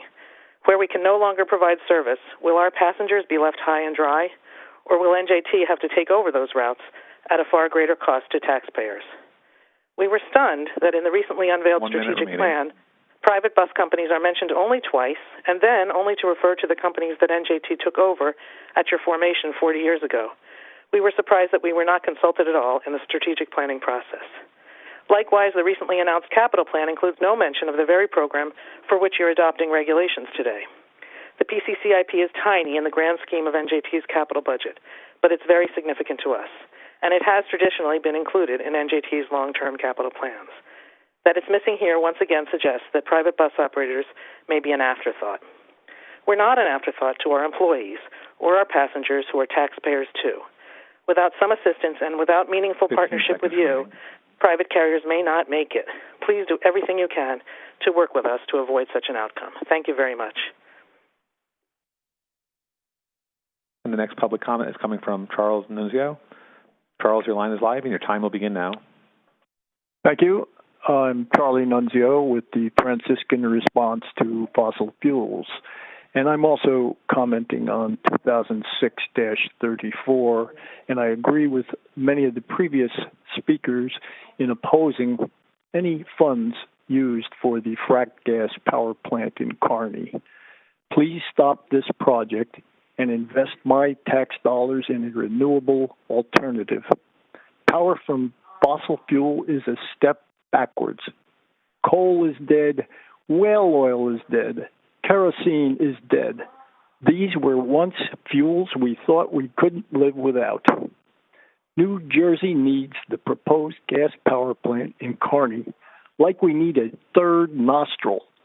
Speaking of breathing, the plant would add air pollution to communities in Newark and Kearney that already suffer environmental insults and would contribute to our carbon footprint.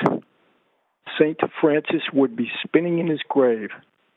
Finally, I point out that the Hoboken City Council has passed a resolution yesterday against the power plant. Thank you very much.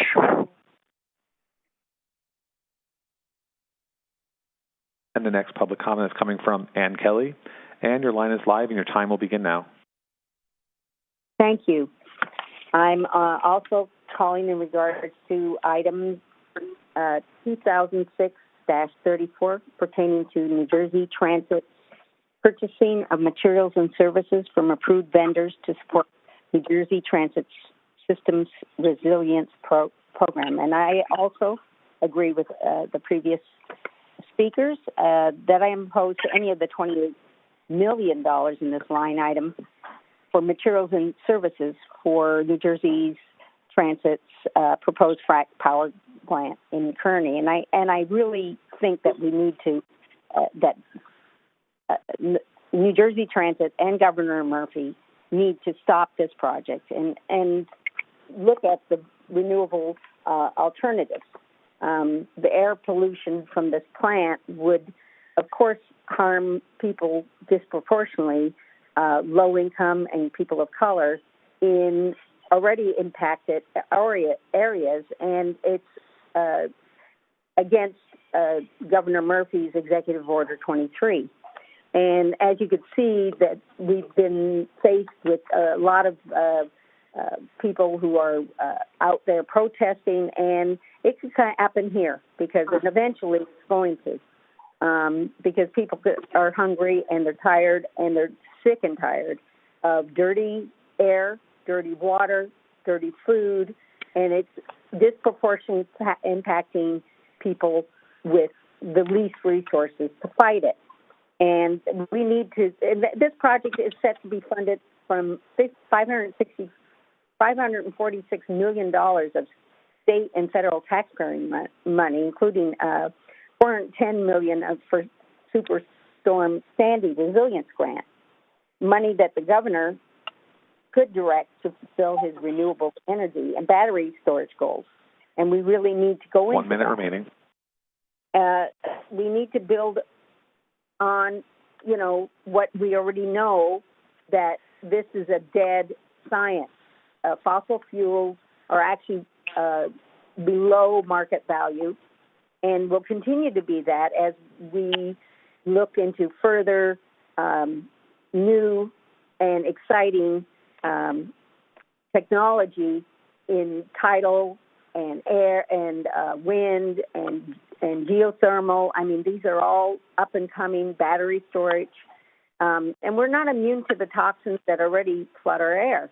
And New Jersey already is, especially North Jersey, where this is proposed, has already gotten that. So there's no time to stop the impending global collapse of our planet.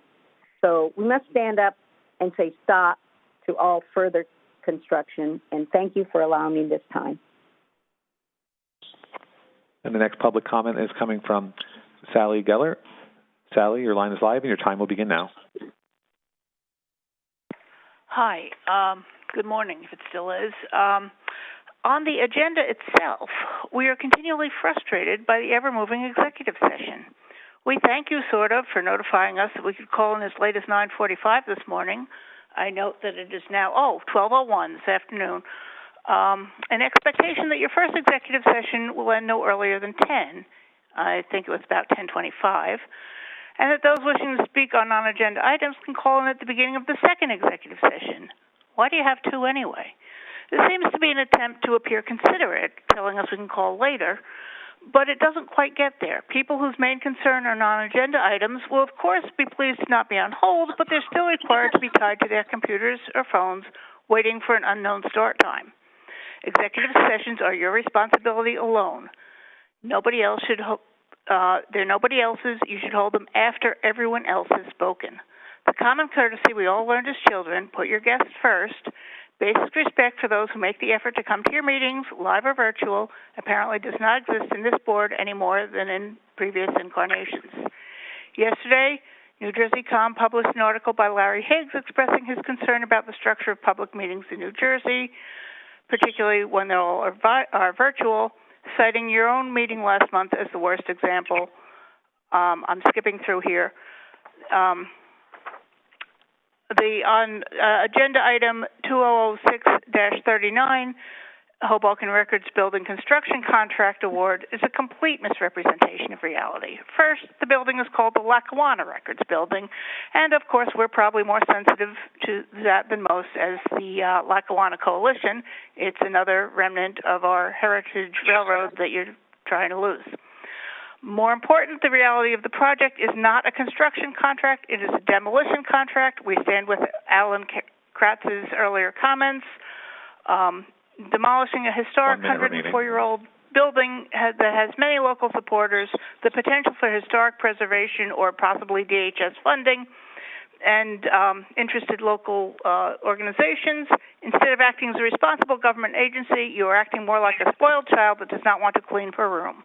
You did little, if anything, to keep the building in good repair in the last decades, and now we're using a DCA deadline to further shirk your responsibility. We also called for this item to be tabled.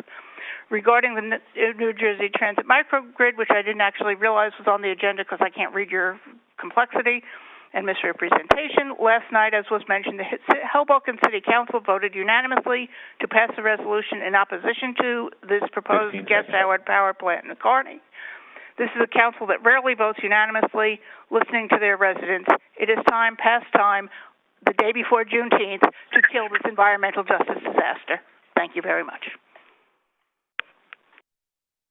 And the next public comment is coming from Samantha DeFalco. Samantha, your line is live and your time will begin now.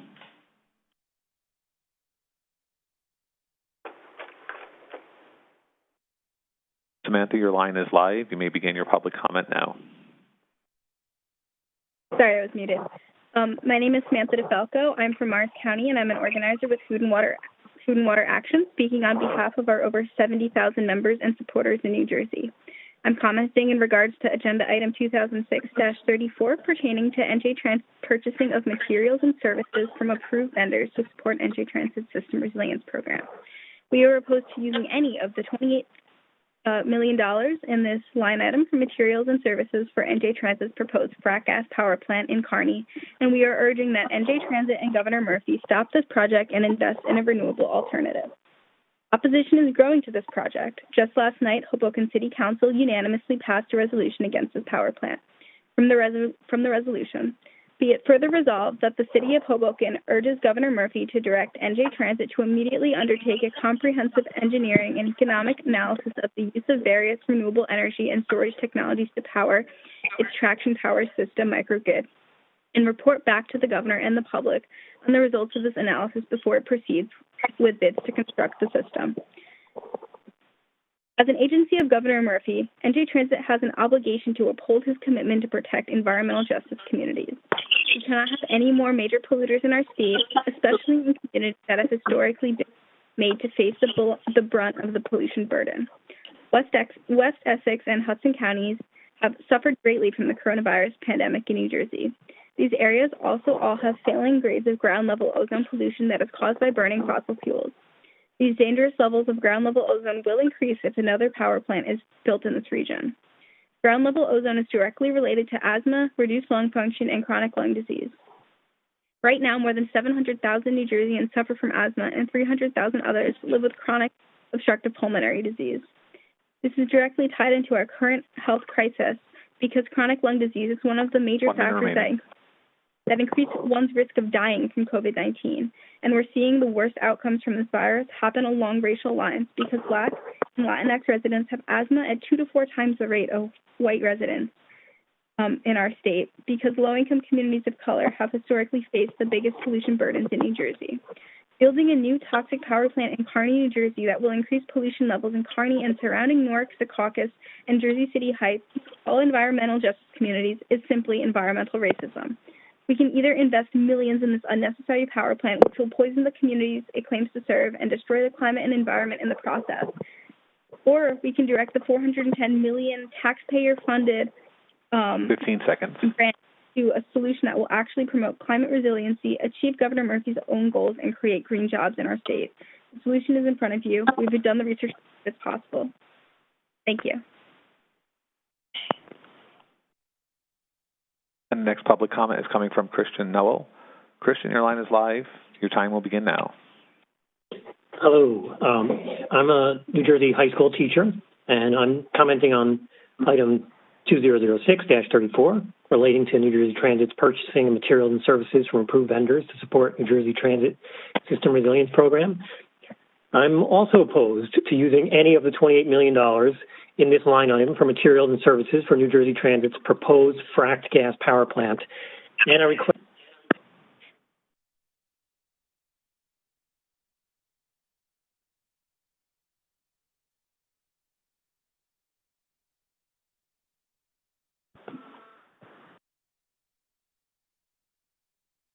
Operator?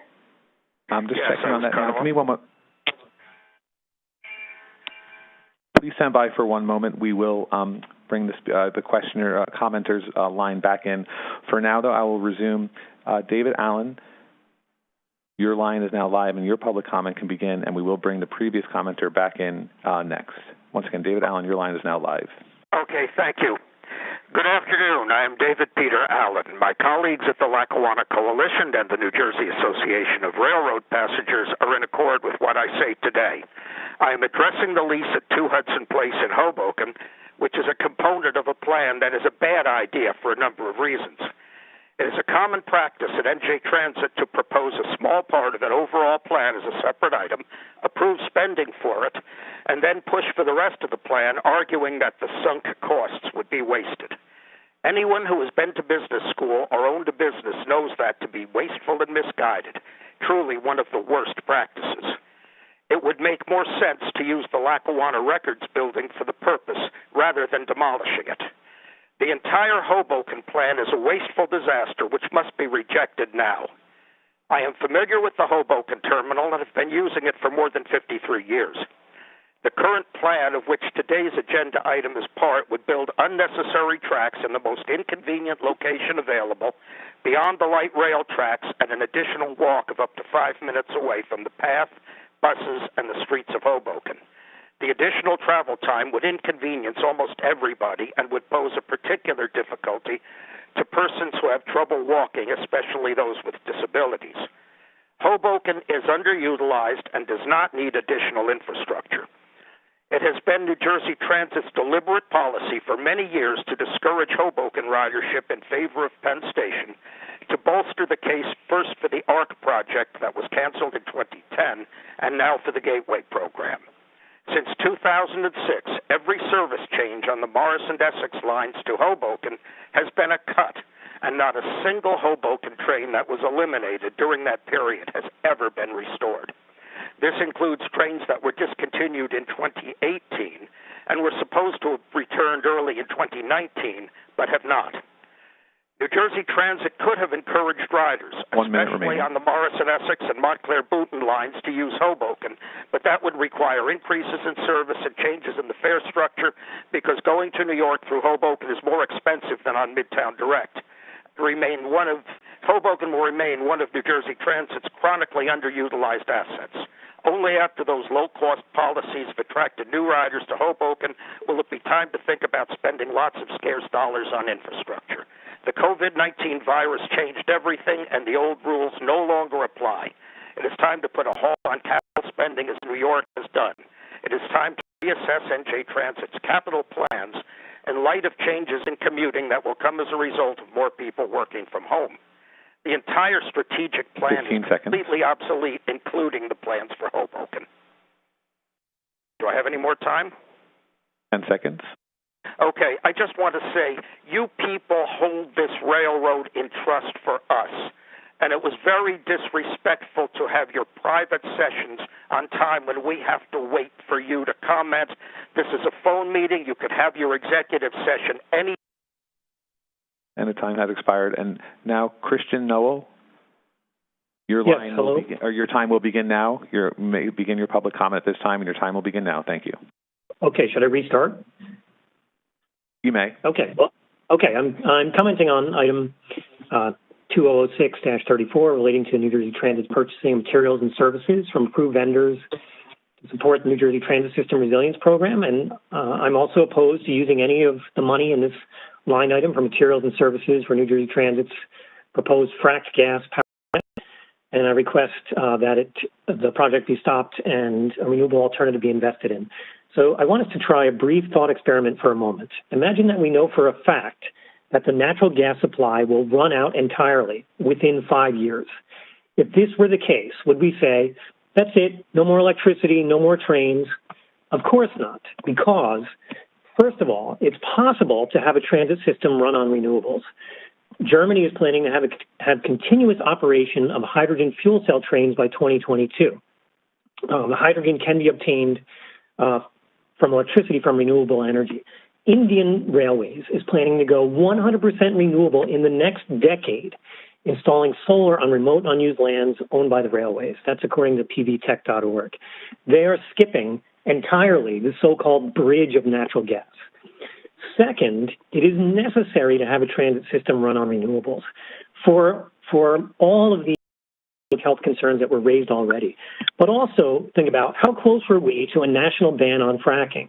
We were pretty close. It was almost possible that Bernie Sanders was the Democratic nominee. While Joe Biden does not presently support a nationwide ban, he could shift his views and decide on a ban on fracking, which means we could have a national ban on fracking within the next few years. Additionally, International Energy Agency states that we may have reached peak fossil fuel demand in 2019, moved up a few years because of the COVID-19 crisis. According to a recent article on carbontracker.org, declining demand for fossil fuels will mean perennial overcapacity and low prices punctuated with periods of undersupply and high prices. 1 minute. In other words, relying on natural gas will only become more volatile and less reliable. How would that make New Jersey Transit more resilient for the next 20 to 30 years? The only reason that I can see for building new fossil fuel infrastructure right now is a last-ditch effort to profit off a dying industry. When the carbon bubble hits and natural gas is no longer economical, the public will be on the hook for these stranded assets.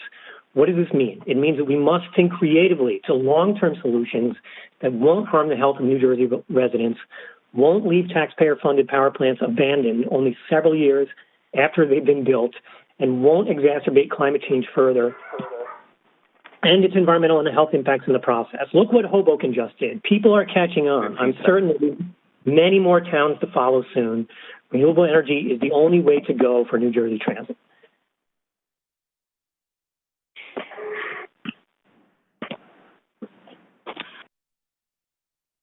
Thank you. And the next public comment is coming from Kurt Thones. Kurt, your line is live and your time will begin now. Thank you. Good afternoon. May I ask if there's currently a quorum of the Transit Board still present at this time? Joyce, would you please take a roll call? Yes, I will. Board Member Adams? Yes. Board Member Rajmani? Here. Board Member Doshi? Yes. Board Member Fulton? Here. Board Member Gordon? Here. Board Member Morocco? Here. Board Member Rasmussen? Here. Board Member Wilton? Here. Chair Gutierrez-Cachetti? Here. Thank you, Joyce. Please continue. Thank you. As I said, my name is Kurt Dowens. I appreciate that, and I appreciate your time allowing me to comment on item 2006-34, pertaining to purchasing materials for transit resiliency. As many others have said, I'm also opposed to using any of the money budgeted in this line item for materials and services for NJ Transit's proposed frac gas power plant. I strongly urge NJ Transit and Governor Murphy to stop this project and consider renewable alternatives. The gas power plant presents a wide range of serious negative public health, safety, economic, and environmental impacts, and it threatens the ongoing recovery of the Hackensack River. I was very excited to hear about our state's plan for large-scale wind power, but this gas plant would counteract all the progress made by that project. New Jersey and New Jersey Transit should be leading the way forward in regards to clean energy that is ultimately cheaper in both the short and long term. In addition, as the gentleman from the MTA and others have mentioned, the format of the NJ board meetings needs to be revisited. I sit on several boards myself and attend various other board and city council meetings, and I've never seen a meeting, even a virtual one, where the public must wait several hours before public commenting even begins, and then are only given 5 seconds notice when it's their turn to speak. Executive session should be held at the end of all meetings. Thank you. I yield the rest of my time. And the next public comment is coming from Manej Saba. Manej, your line is live, and your time will begin now.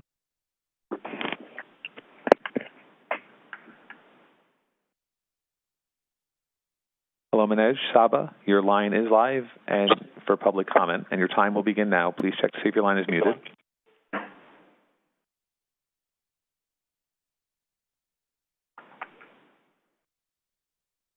Manej Saba, if you're currently connected, you may speak your public comment at this time. Once again, I'll provide a final warning. Manej Saba, if you are connected, please begin your public comment at this time. Hello, I am. Yes, hello, I can comment now. Do you hear me? Yes, you are live. Please begin. Oh, sorry. Good afternoon. My name is Manej Saba, a resident of New Jersey and environmentalist for over 33 years.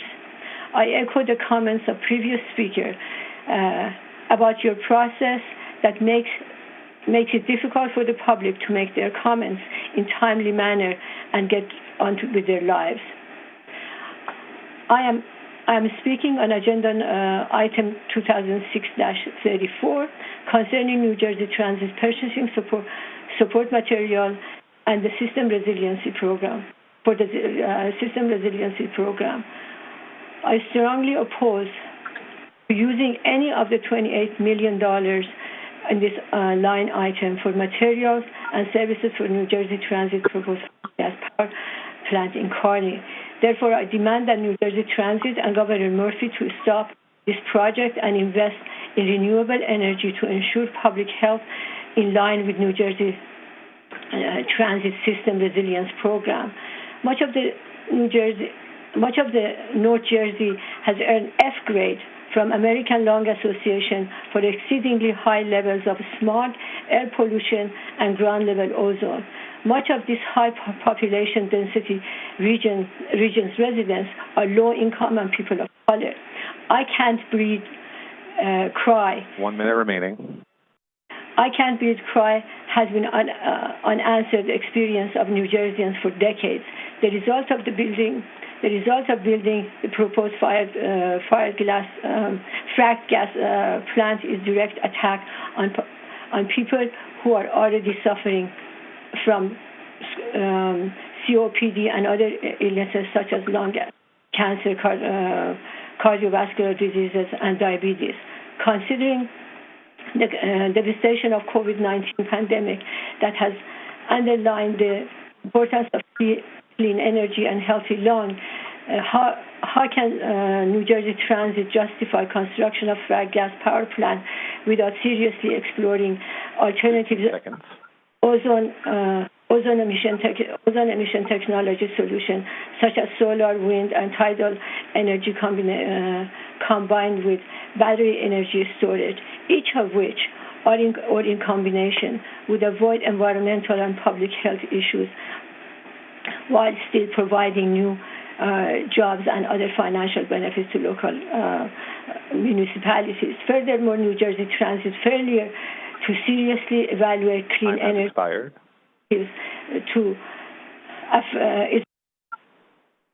And the next public comment is coming from Carol Tholen. Carol, your line is live and your time will begin now. Thank you. Good morning. I'm a member of an environmental group called FRF, or Franciscan Response to Fossil Fuels. I know Charlie Nunzio spoke earlier.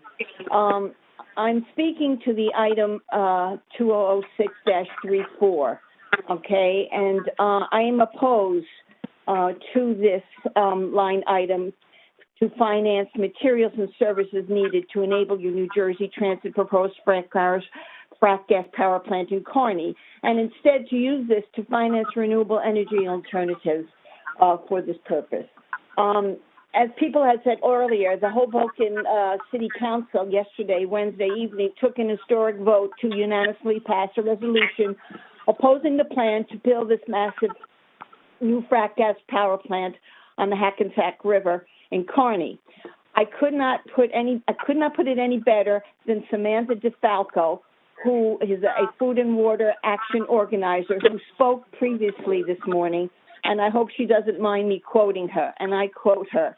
Hoboken has taken historic action against the expansion of dirty, dangerous, and unnecessary fossil fuel projects in New Jersey. She further states, and I quote again, the transit grid project would worsen already poor air quality in the region with a disproportionate impact on low-income and black and brown communities in Kearney, Newark, Jersey City, and Hoboken, many of the same communities who have been hit hardest by the coronavirus pandemic. Allowing this project to move forward directly contradicts Governor Murphy's Executive Order 23, which is supposed to protect the health of the state's most vulnerable residents who already suffer from disproportionate pollution burden in their communities. It would also be a massive long-term investment in dirty fossil fuels, directly undermining Governor Murphy's supposed clean energy plans. The only responsible course is for the governor to reject the dirty energy schemes and replace it with clean energy energy alternatives for public transit resiliency, unquote. We need, here in New Jersey, to be an example to the rest of the country to have a railroad system not powered by climate change, disastrous fossil fuels, but powered by clean, renewable energy alternatives. Have we forgotten New Jersey's goal of saving our planet by switching to clean, renewable sources of energy? This is an immediate goal, along with safeguarding people's health and well-being. Using clean energy in the form of, the solar, the wind, the tidal energy, and use of battery storage, in addition to preventing more damage to the environment and global warming and public health, would provide good and better new jobs and opportunities and benefit the local communities. I think that you cannot, in good conscience, tell me that you have in any way seriously evaluated clean energy alternatives in any measurable, meaningful way. And I'm sorry to say, and I know I feel like I am wasting my breath and my time making my case here. I really feel you are tone deaf to my and our concerns. The next public comment is coming from Doug O'Malley. Doug, your line is live and your time will begin now. Good afternoon. This is Doug O'Malley, Director of Environment New Jersey, representing more than 20,000 citizen members. I wanted to thank President Corbett for the moment of silence that kicked off this meeting close to an hour and a half ago. Obviously, our hearts with the brothers and sisters of ATU and other New Jersey Transit employees that have been stricken by this pandemic. I wanted to say we strongly support Majority Leader Weinberg's comments on the New Jersey Capital Plan, New Jersey Transit Capital Plan, especially regarding the need for electrification of New Jersey Transit's bus fleet and investment that should reflect the mandates of the electric vehicle bill.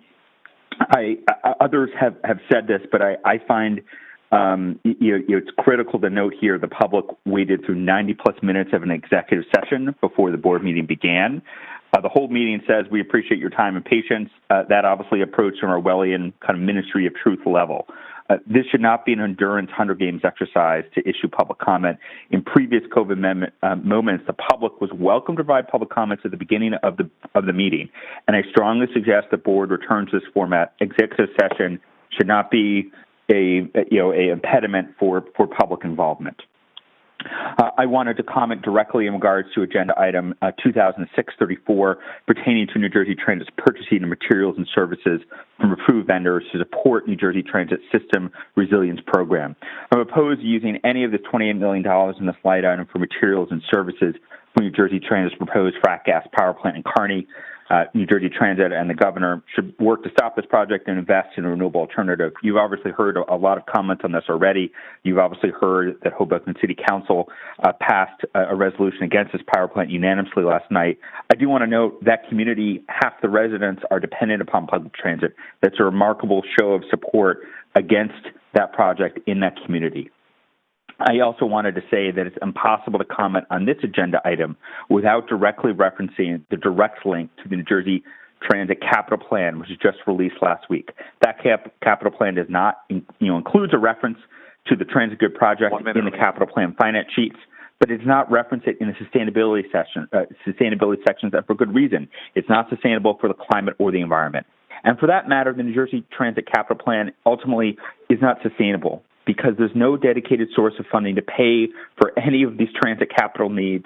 The $5 billion price tag is what we need to build, but we do not have a way to get there. That was true pre-COVID. That's especially true right now. And we're living in a tale of really two plans: the New Jersey Transit Capital Plan that's unfunded, and the New Jersey Turnpike Authority plan that's funded to the tune of $24 billion, with $16 billion slated for highway widenings, and not a single commitment in that plan for funding New Jersey Transit during this unprecedented crisis. It's impossible to vote on these agenda items without acknowledging this discrepancy. Thank you for your consideration. Ladies and gentlemen, if you would like to enter the queue to make a public comment regarding an agenda item at this time, please press star 1 on your telephone keypad now to enter the queue. Once again, it'll be star 1 to enter the queue. There are currently 10 individuals currently remaining in queue at this time. Once again, there are 10 parties remaining in queue to make public comment. And the next public comment is coming from Claire Lucas. Claire, your line is live and your time will begin now. Good afternoon, board members. My name is Claire Lucas. I am a longtime resident of Hoboken.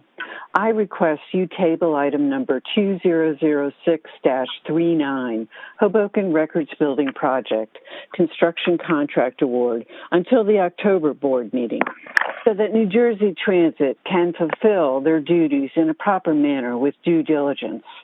Currently, New Jersey Transit employees are rushing to demolish the Records building, thereby robbing the citizens of Hoboken. Built in 1904, it is the earliest surviving structure and the last remaining original brick building in the Hoboken Terminal Complex.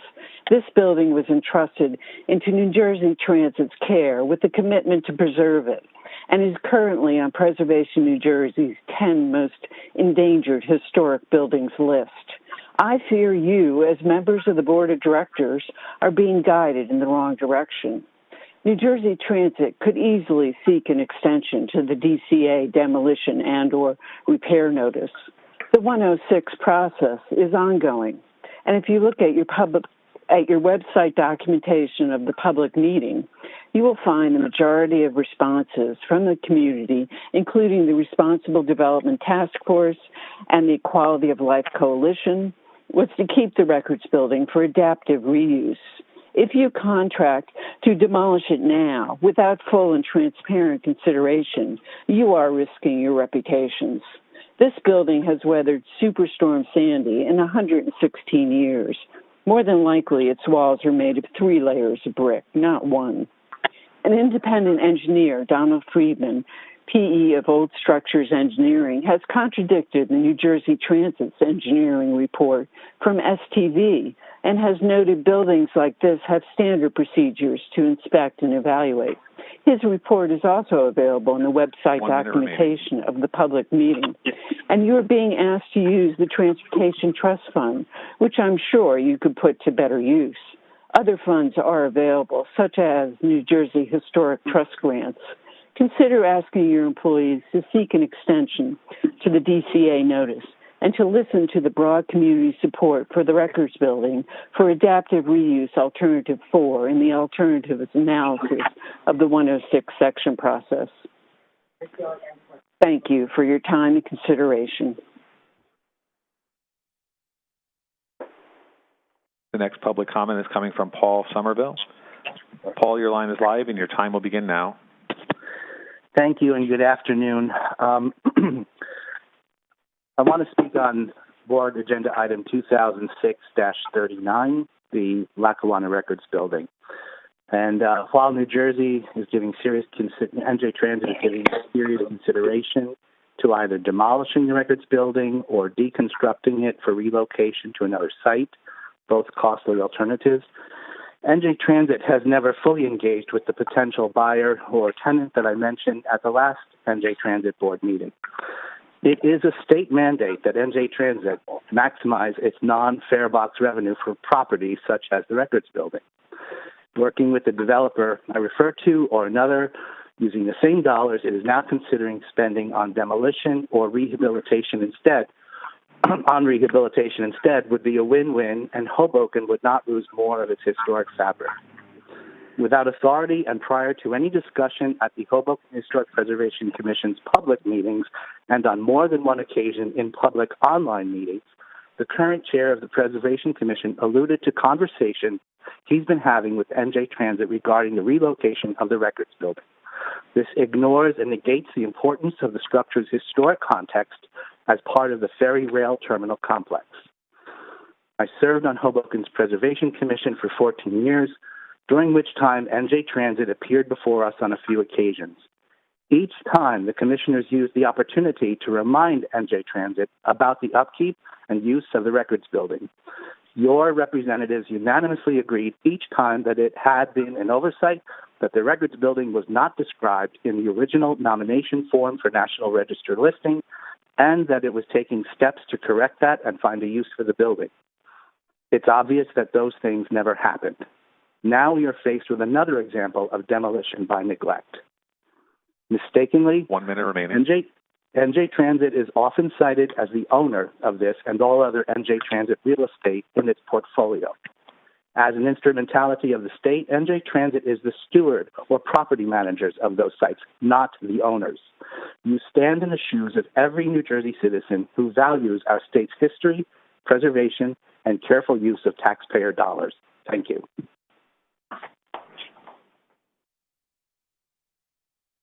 And the next public comment is coming from David Pringle. David, your line is live, and your time will begin now. Thank you. Can you hear me? Yes, your line is live. Thank you. My name is David Pringle. I'm representing we have 100,000 members in New Jersey. David, you may want to reposition your handset. Your volume is extremely low, or pick up a handset if you're on speakerphone.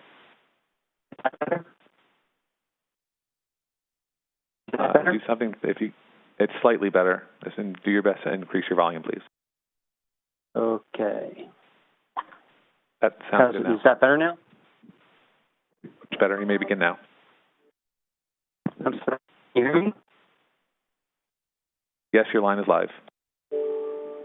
Again, my name is David Pringle. I'm representing Clean Water Action. We have 100,000 members here in New Jersey, and I'm a regular New Jersey Transit rider.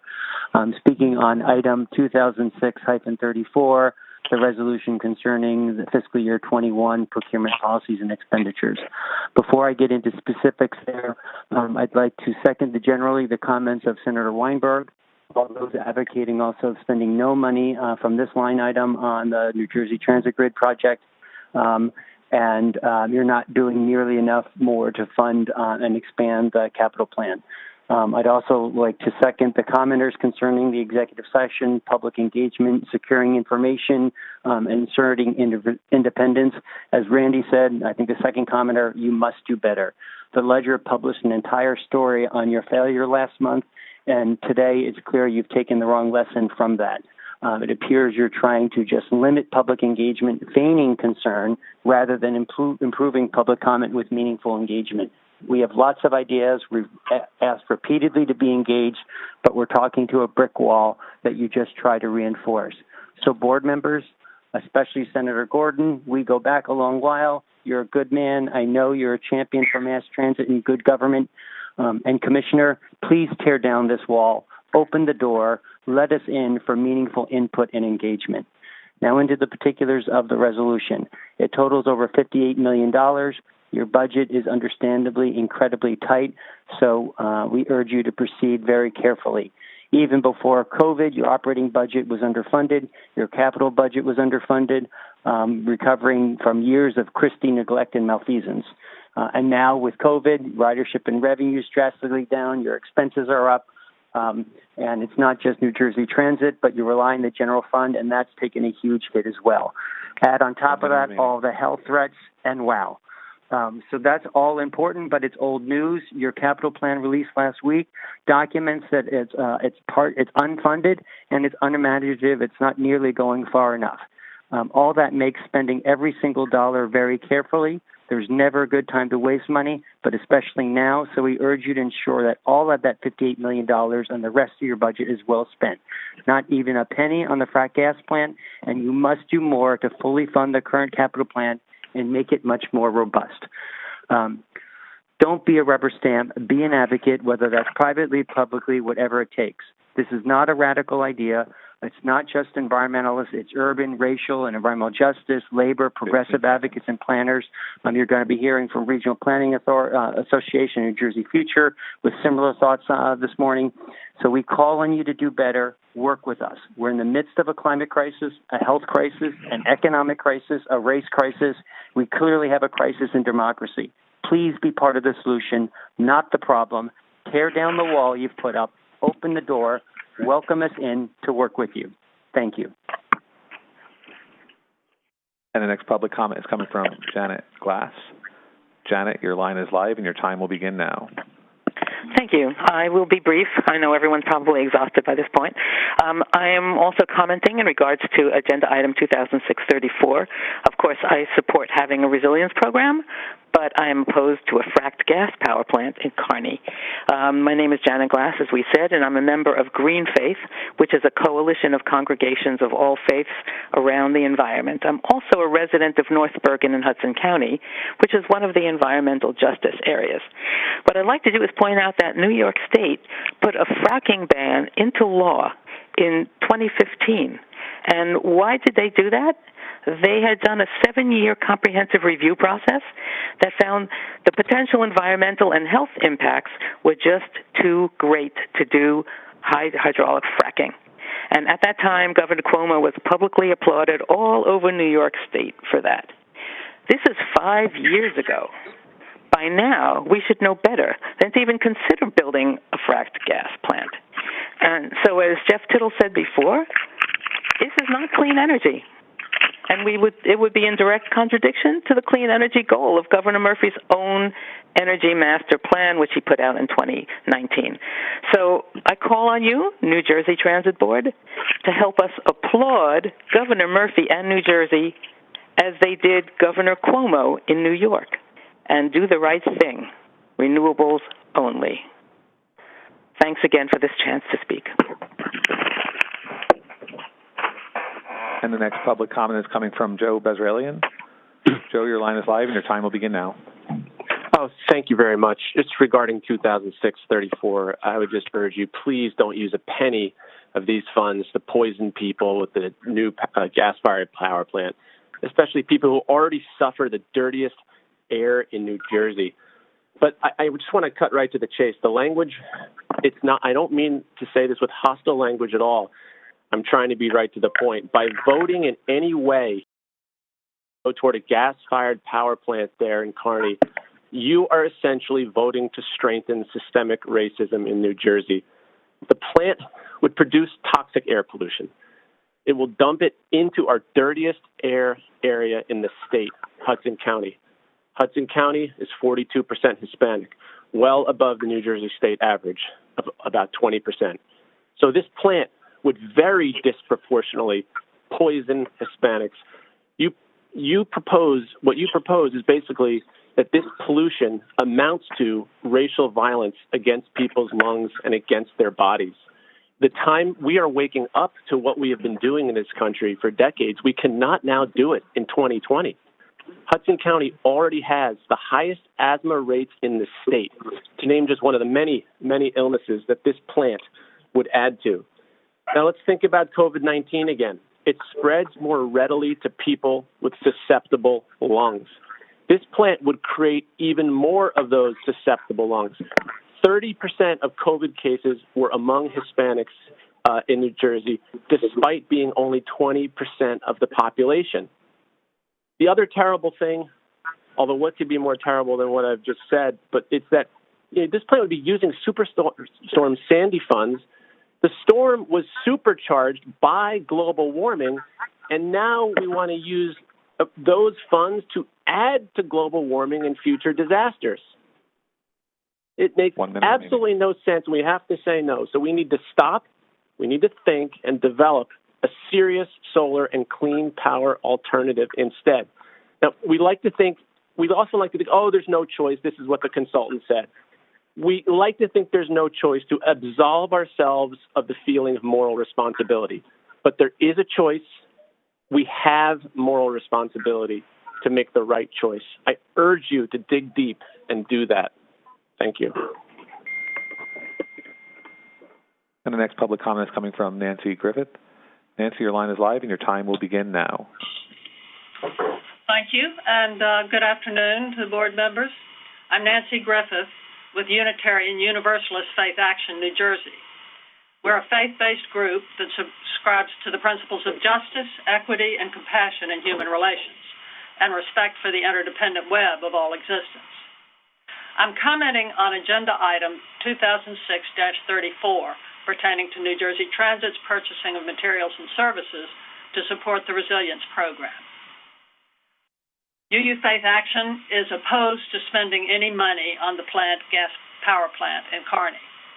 We say this even though we agree that resiliency of New Jersey Transit is important, and we are also pleased to see development of microgrids to provide resiliency in local areas. However, we oppose using a gas-fired power plant. First, it violates the Energy Master Plan, and second, it will increase emissions in an already overburdened area. Finally, no alternatives using renewables were even considered. So I call on the board and on Governor Murphy to stop the New Jersey Transit gas-fired power plant proposal and to direct New Jersey Transit to replace the power plant with a renewable energy rail alternative. Thank you. And the next public comment is coming from Elizabeth Nadoy. Elizabeth, your line is live and your time will begin now. Thank you very much. My name is Elizabeth Ndoy, and I am speaking to the agenda item 2006-34, pertaining to New Jersey Transit's purchasing of materials and services from approved vendors to support New Jersey Transit System Resilience Program. I am vehemently opposed to using any of the $28 million in this line item for materials and services for New Jersey Transit's proposed fracked gas power plant in Kearney, and I demand that New Jersey Transit and Governor Murphy stop this project and invest in a renewable alternative. I have been a resident of Hoboken for over 40 years, and I am proud to state our city council last night unanimously voted to oppose the Kearney fracked gas power plant. I'm speaking out today against this plant at Copper's Coke in Kearney because I have recently learned that Hoboken and Jersey City Heights will be most at risk from the emissions from this natural gas fueled plant. Winds will prevail from a west to east direction, putting Hoboken and the Heights in direct line for toxic air pollution. It is estimated that this power plant will emit over 100,000 cubic tons of CO2. It will also emit nitrous oxide and methane during operations. This is an unbreathable toxic disaster that will endanger members of my community that I hold in high regard. Hoboken and Jersey City Heights residents are deeply committed to maintaining the health and well-being of ourselves and our neighbors. A groundswell of concerned citizens is rising to fight against the construction of this plant. I say New Jersey Transit do what is required at this time If this plant is truly needed, create an alternative energy plant. Talk to the experts, rate the use of solar, wind, and tide energies. Restore our faith in your industry and become the leaders in the world by creating a rail system that is reliant only on clean energy sources. Is my time up, or do I have time remaining? You have 25 seconds. Well, thank you very much for your time. I would prefer the next time that public comments be held prior to your private board meetings. Thank you very much, and please stop this power plant now. Thank you. And the next public comment is coming from Elida Dupree. Elida, your line is live, and your time will begin now. Good morning, NJ Transit Board. Chair Diane Gutierrez, Fetti, and I'm going to fix this gyro thing. Just keep that Wilbur thing. We can discuss that in detail. People, please. Because I got a feeling this is not unique, but I don't know. I guess we got to develop policy on that, though. Operator, can we see you that? Want to see the memo? Yeah. Okay. All right. Let me make it right? Operator? Yes, I've just muted a few lines that were causing the background noise. Thank you very much. Per public comment, you may resume at this time. All right. Good morning, NJ Transit Board. My name is Elida Dupree for the record. Thank you. My pronouns are she and her. This is my first time speaking before you, and I am going to be talking about this first item that ends in 3-4 concerning the power plant. I mentioned to you that I am simply an ordinary user of New Jersey Transit. My opinions are my own. I represent myself. I feel it is important for us as an agency to be aspirational. The idea of power on railroads is not new. And I look back to the 1980s when the Coscob Power Station in Connecticut was retired due to obsolescence. And so I look toward the future to a public agency based in Oakland, California called the San Francisco Bay Area Rapid Transit District, which operates an electric railroad known as BART. Very easy to remember. And in 2017, their board of directors signed power purchase agreements to buy over 100 megawatts of solar and wind power generation.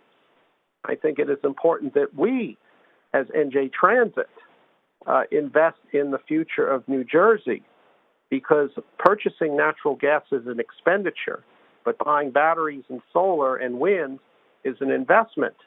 And with storage, we can purchase electricity when it is cheap, and we can deploy it into our system when it is expensive. I reduce our operating costs through these investments, which can help to mitigate the possibility of fare increases for riders. This is not academic to me, as I am sitting here in my all-electric home powered entirely by renewable energy. Therefore, I have a zero-emission kitchen.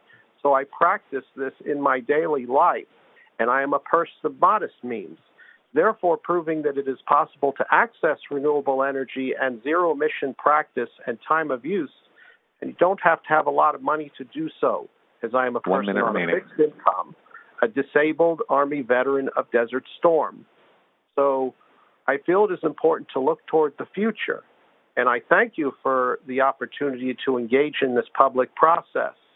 Again, I think that we need to move away from the past, and that we should not go forward with a natural gas power plant.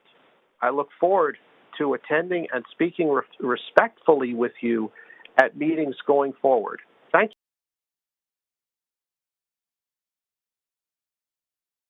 Public comments remaining at this time, and the next one is coming from Chris Hartman.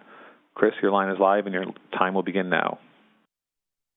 Thank you, everybody. And this is also in reference to item number 20634, especially as it pertains to Superstorm Sandy recovery and the usage of funds for Kearney Plant and the transit grid system. I want to thank everybody for their time, everyone on the call, and the board members, and our hearts go out to everybody in the transit family who were affected by COVID and lost their lives. Once again, my name is Chris Hartman. I'm Vice President of the New Jersey Alliance for Action. We're a nonpartisan, nonprofit association that's dedicated to the promotion of infrastructure investment. And we include thousands of members in corporate, private, professional, labor, academic, and we focus exclusively on promoting responsible infrastructure in New Jersey and the region, including transportation, water, coastal protection, and clean energy. I'm here today not only as a representative of our thousands of members, but I'm also a resident of the Kearney area, and I'm a transit user as well. And I personally, as well as the Alliance for Action, fully support the proposed capital plan strategic vision, look forward to assisting in any way. And we also support the funds going to the transit grid system and the proposed solar facility, as well as the power plant. The transit system is vulnerable to power outages in the commercial power system, and those are occurring more frequently due to both our existing power distribution system and the increasing intensity and frequency of severe weather events. This program will also create a microgrid, something I've studied a lot, and it's one of the first of its kind in this country, providing highly reliable electric power to support service in one of the most important segments of transit service territory, protecting it when the commercial grid faces an outage. And as a resident of the area, I'm personally happy that this transforms an unused, dying brownfield that's been sitting vacant for 40 years and would include a variety of technologies, including solar power, and include wetlands restoration. With respect to the administration's energy plan, which the Alliance supports, by the way, this is not a fossil fuel-only system and a plan, and will have a net zero carbon emission. And we need to continue to diversify energy generation with multiple methods, and we need to get there economically. As our area is looking to recover from the COVID-19 pandemic, which I personally and all of us here have been affected by, I know that. Investment into our infrastructure will be critically important as we look to build back New Jersey. Thank you. This is a $500 million project. It is vital to the local economy. The project will provide much-needed construction jobs and also permanent jobs when it's done. And mass transit will need investment in the years to come, and this is one system that can absolutely help to strengthen it. So we support the transit grid traction power system, funds being diverted to build it. We urge its approval so New Jersey can see the economic and environmental benefits. I'm a resident, once again, of the area, and I support the approval of it. I thank you for the opportunity to speak today. I thank everybody on the board and everybody who made comments today as well. Everybody be safe and be healthy out there. And the next public comment is coming from Tim Sevener. Tim, your line is live and your time will begin now. Hello, yes, this is Tim Sevener, New Jersey Association of Rail Passengers. I'm speaking opposed to any money for the frack gas plant. It's important to understand that this plant was planned.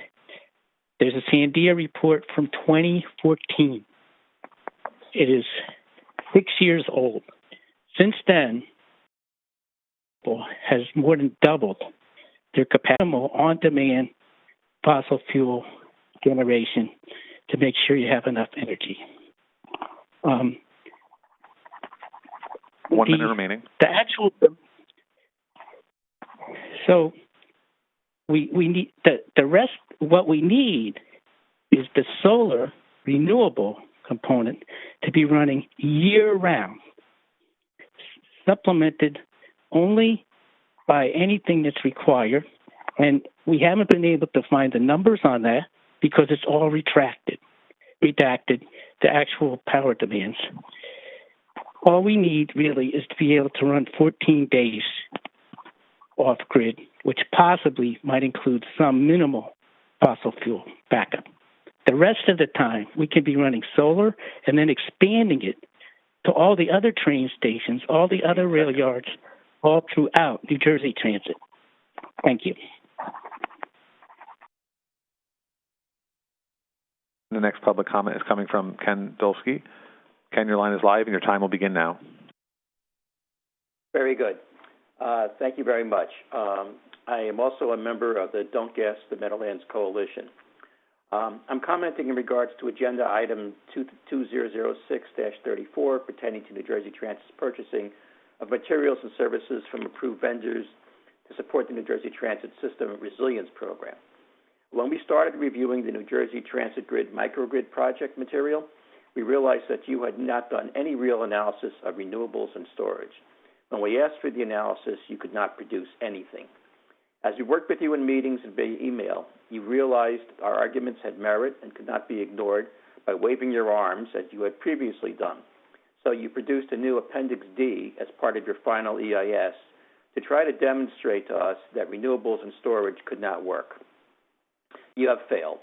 We are in the final stages of producing a refutation to this new NJT document, which tries to prove that renewables and storage can't meet their needs. We expect to send this to you shortly, but let me describe the main points of our response. First, NJT ignores the proposal we gave you showing that tidal power can meet all your needs, including flywheel-like power production over short periods of time for accelerating trains. NJT does not consider any mix of renewable energy sources. It only looks at each as a complete standalone solution, while most optimal renewable energy solutions come from a mix of sources and storage. The NJT analysis on solar uses outdated assumptions from 2013 and previous years on efficiency, that is the amount of power per acre, as well as cost.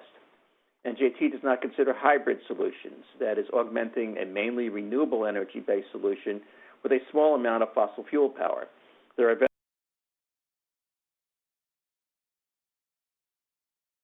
very competitive clean solutions. NJT ignores the rapidly improving cost effectiveness of solar and storage solutions, including cost-effective containerized battery systems and projections of further improvement in the next decade. Some Appendix D fails to prove its case. We concluded that the use of renewable energy and storage technologies is simply an engineering and economic analysis challenge to determine the optimum mix of these capabilities, not a technology challenge. In fact, the NJT Appendix D admits that solar and storage can meet its needs. NJT's approach has clearly not been to look for an engineered solution. Instead, it's been to look for a way to disprove this use of renewable technologies. This is not a professional best practice approach. In fact, it is amateurish. It would not get a passing grade in engineering school. We insist that the board, and specifically we ask Mr. Gordon, who is familiar with these issues, to instruct NJT to conduct at least a high-level design using an effective third party, similar to what was done with Sandia Labs in 2014, to determine how a renewable storage solution compares to the fossil fuel solution. This must be made public and must inform New Jersey Transit on the best approach to using its funds for the long-term good of New Jersey.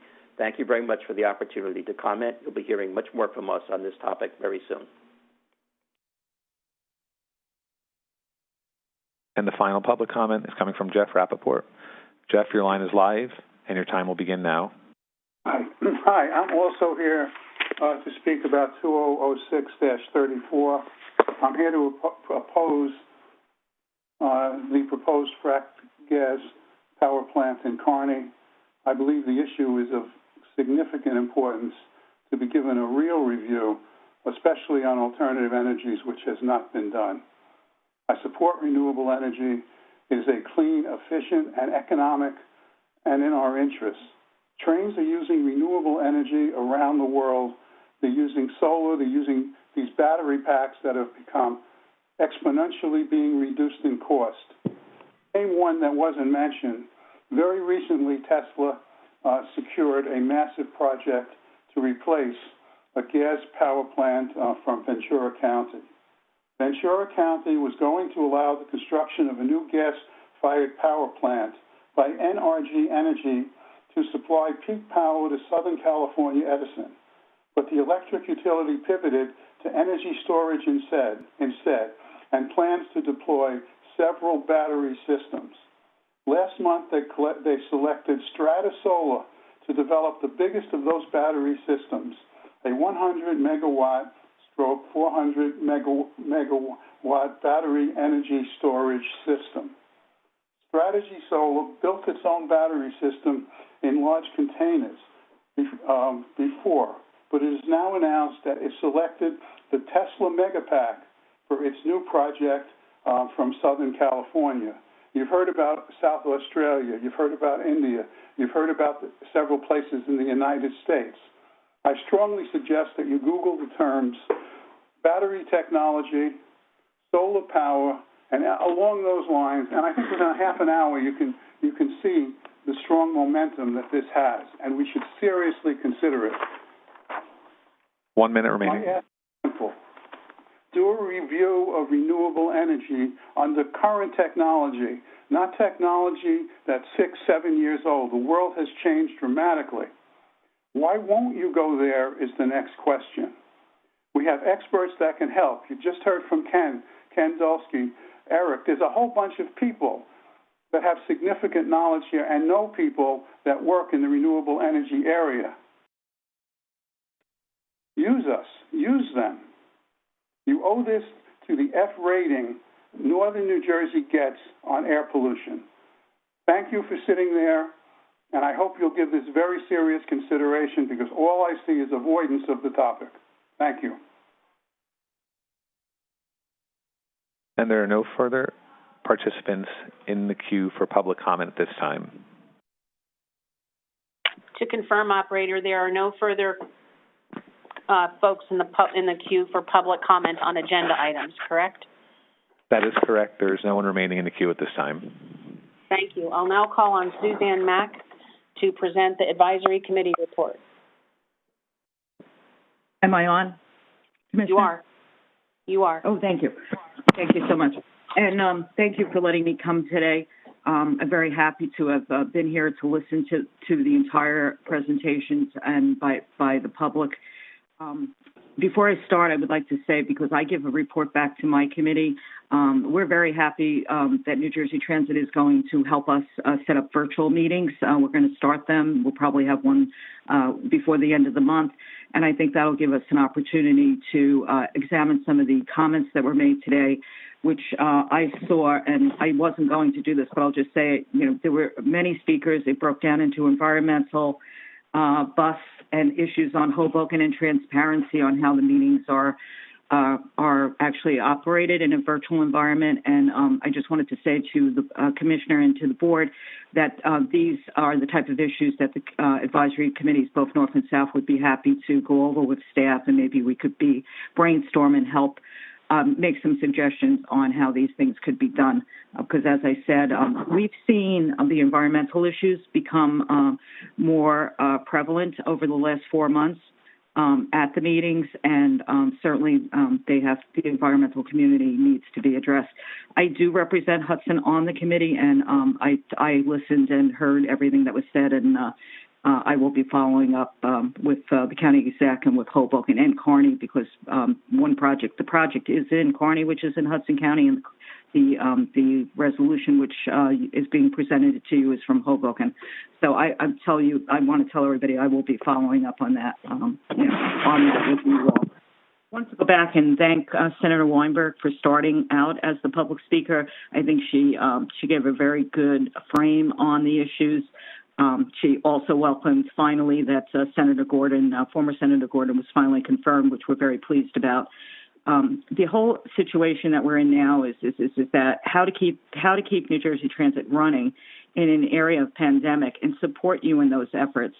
As we all know, the board has requested $1.2 billion in federal aid.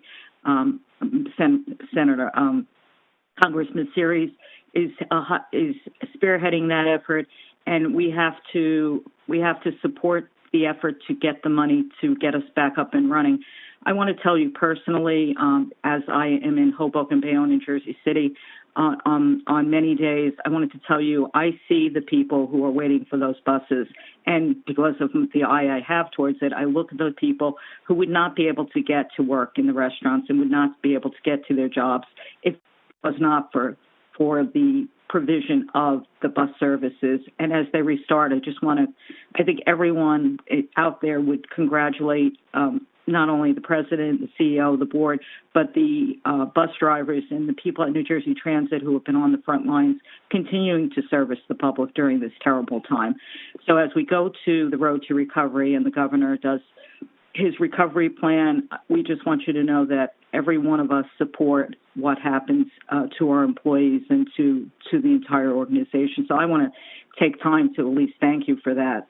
The other thing I wanted to just mention is although I know PTC is still controversial, you inherited it.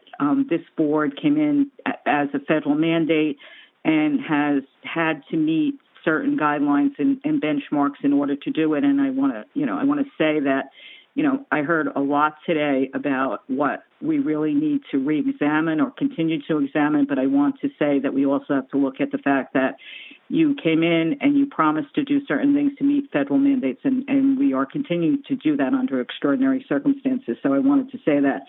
And my final comment really just goes back to the ridership, and I think Senator Weinberg started the conversation very well.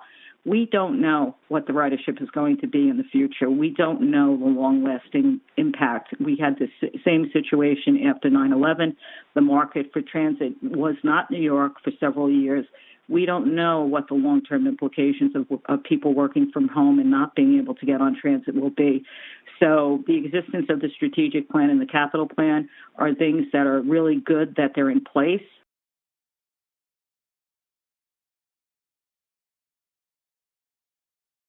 About a plan is that it's going to change. Well, this is really going to have to change to meet the new realities, but at least you will have a starting off point to guide the organization. So my committee will be delving into the nuts and bolts of that, and we'll have comments for you. And we certainly want you to ask us to pinpoint certain things that you would like us to look at. That's what we're here for. And I will conclude so that you can get on with the meeting. Thank you very much. Thank you very much, Suzanne. Now we'll move to board committee reports. I would call on Board Member Wilton to present the Operations and Customer Service Committee report. Thank you, Commissioner. The Operations and Customer Service Committee received an update on the trends, analysis, and actions for rail, bus, light rail, and the Access Link. The committee also received an update on the cost of service. That concludes my report. Thank you, Board Member Wilton. I will now call on Board Member Morocco, who will present the Administration Committee report. Thank you, Chair. The Administration Committee received a financial update.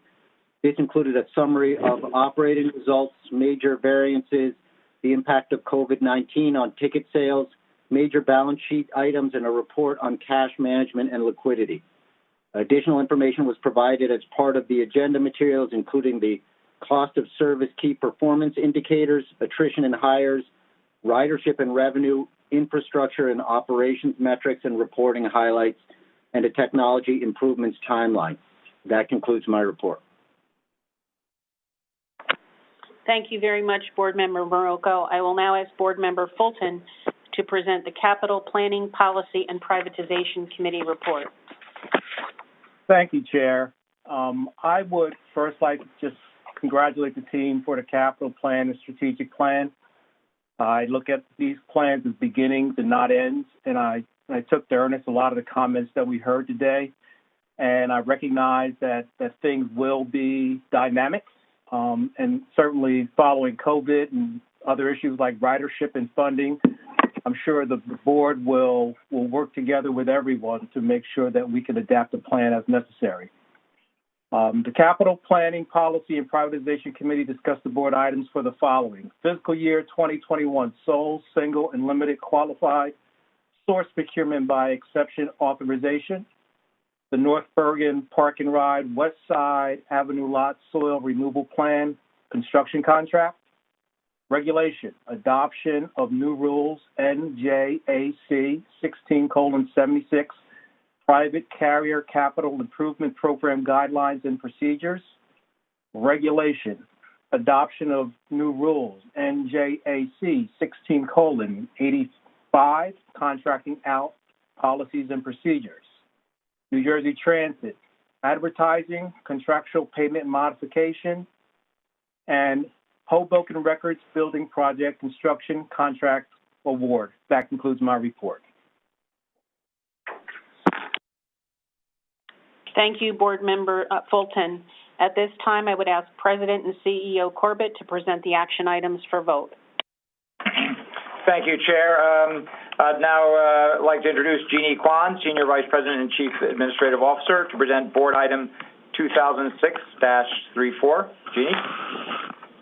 Thank you, President Corbett. We are recommending approval of Item 2006-34, Fiscal Year 2021 Sole, Single, and Limited Qualified Source Procurement by Exception Authorization.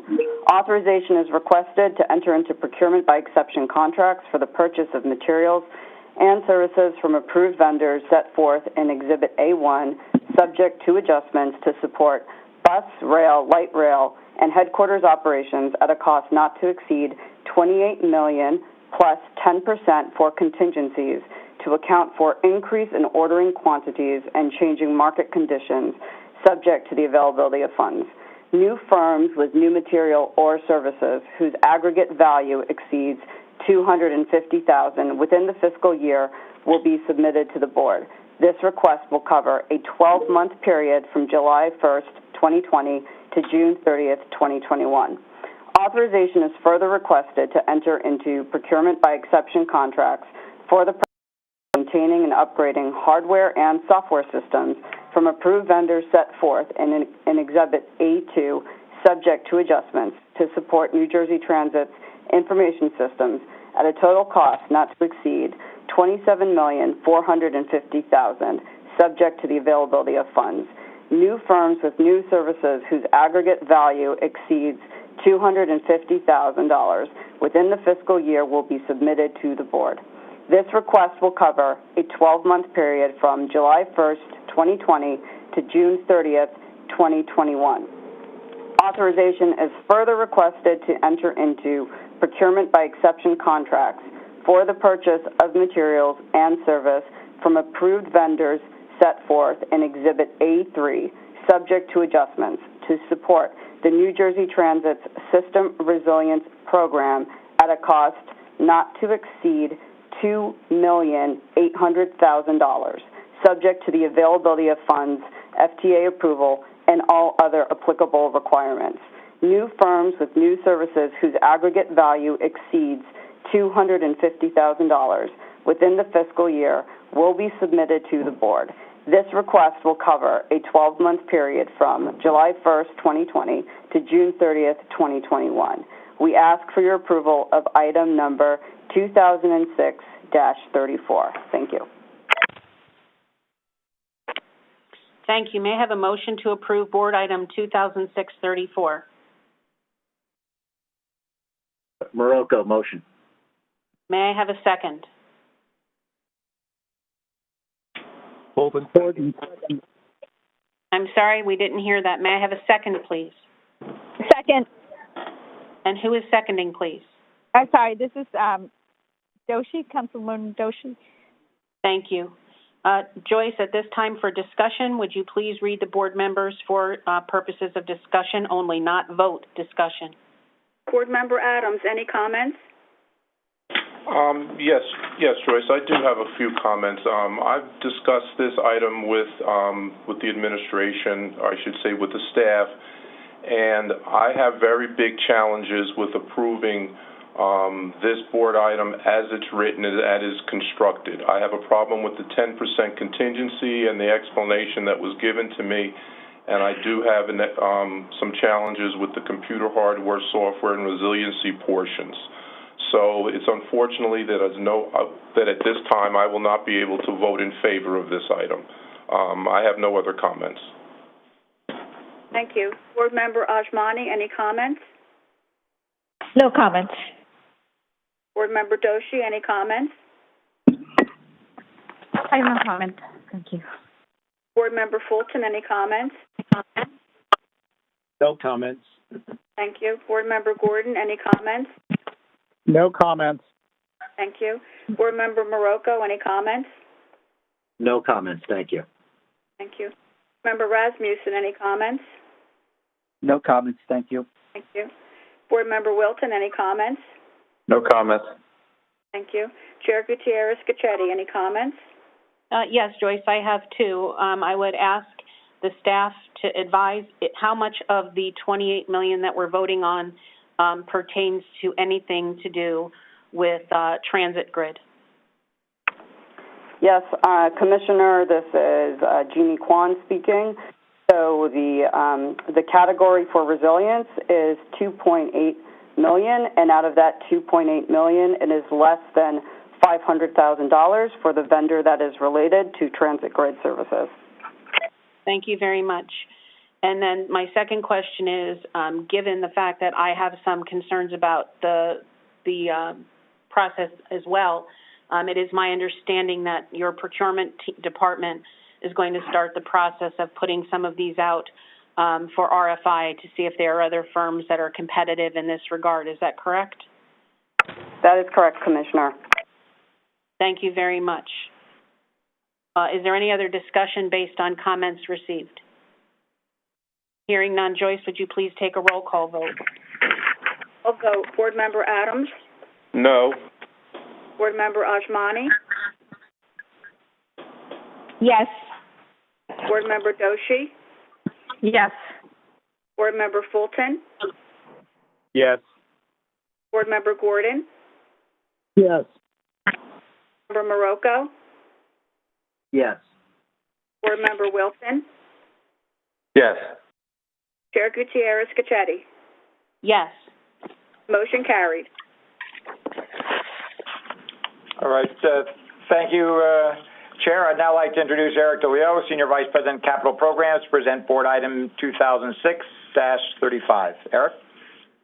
Thank you, President Corbett. We are recommending approval of item 2006-35, North Bergen Park and Ride, West Side Avenue Lot, Soil Removal Plan Construction Contract. The North Bergen Park and Ride, West Side Avenue Lot, Soil Removal will remove an existing soil stockpile and install a new reinforced gravel lot to accommodate up to 78 standard buses or 64 articulated buses. And authorization of this construction contract will remove and dispose of approximately 62,000 tons of soil stockpile and install a new reinforced gravel lot adjacent to the Meadowlands Bus Garage in North Bergen, New Jersey. These upgrades will help address bus capacity and needs in the northern portion of the state by providing a location to store and maintain new standard and articulated buses. Authorization is requested to enter into a contract with Kyle Conti Construction, LLC, of Hillsborough, New Jersey, for the construction contract of the North Bergen Park and Ride West Side Avenue Lot Soil Removal Plan in an amount not to exceed $3,773,773 plus 5% for contingencies, subject to the availability of funds.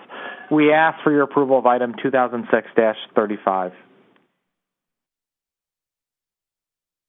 May I have a motion to approve Board Item 2006-35?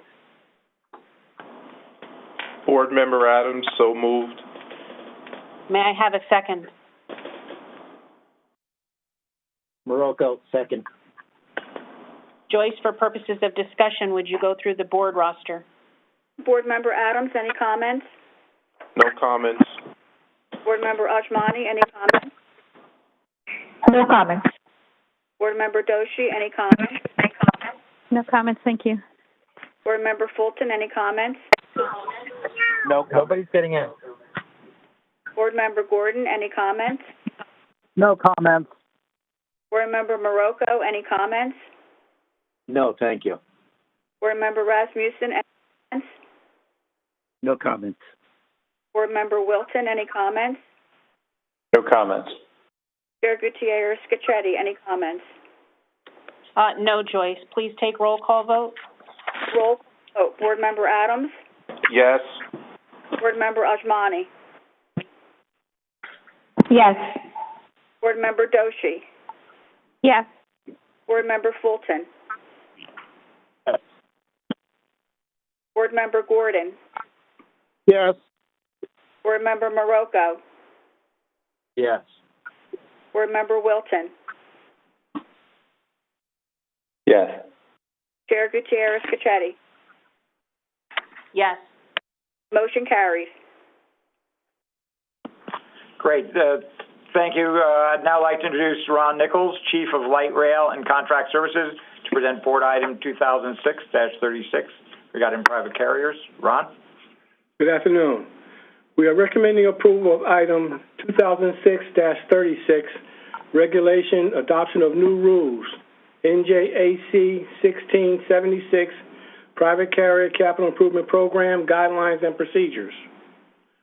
Authorization is requested to take all actions necessary to adopt NJAC 1676 et seq, consistent with this board item and corresponding exhibits, and put the regulations in the appropriate format, and take all other actions necessary to effectuate the final adoption and promulgation of New Jersey Transit's Private Carrier Capital Improvement Program Guidelines and Procedures. We ask your approval of item 2006-36. May I have a motion to approve? Marocco, motion. I have a second? Wilton, second. Thank you. Joyce, roster for discussion, please. Board Member Adams, any comments? No comments. Board Member Ajmani, any comments? No comments. Board Member Doshi, any comments? No comments, thank you. Board Member Fulton, any comments? Just a question. One of the speakers talked to the issue of private carriers securing funding in light of the issues associated with COVID, and I would just say, and I'm going to approve this. I think it's an important issue that at some point in time we need to give some consideration to. But other than that, that's my only comment. Thank you. Board Member Gordon, any comments? No comments. Thank you. Board Member Marocco, comments? No comment, thank you. Board Member Rasmussen, any comments? No comments, thank you. Board Member Wilson, any comments? No comment. Chair Gutierrez-Gacchetti, any comments? No comments. Roll call vote, please. Roll call vote. Board Member Adams? Yes. Board Member Ajmani? Yes. Board Member Doshi? Yes. Board Member Fulton? Yes. Member Gordon? Yes. Board Member Marocco? Yes. Board Member Wilton? Yes. Chair Gutierrez-Gacchetti? Yes. Motion carried. Thank you. I'd now like Ron to continue on with item 2006-37 regarding contracting out policies and procedures, regulations of those. Ron? Yes. We are recommending approval of item 2006-37, regulations, adoption of new rules, NJAC 1685, contracting out policies and procedures. Authorization is requested to take all actions necessary to adopt NJAC 1685 et sync, consistent with this board item, corresponding exhibits, with the regulations in the appropriate format, and take all other actions necessary to effectuate the final adoption and publication of New Jersey Transit's contracting out policies and procedures. We ask your approval of item 2006-37.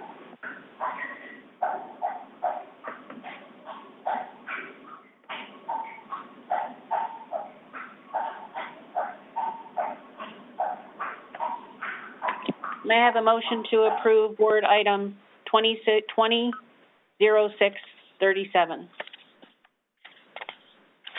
Motion, Board Member Fulton. May I have a second?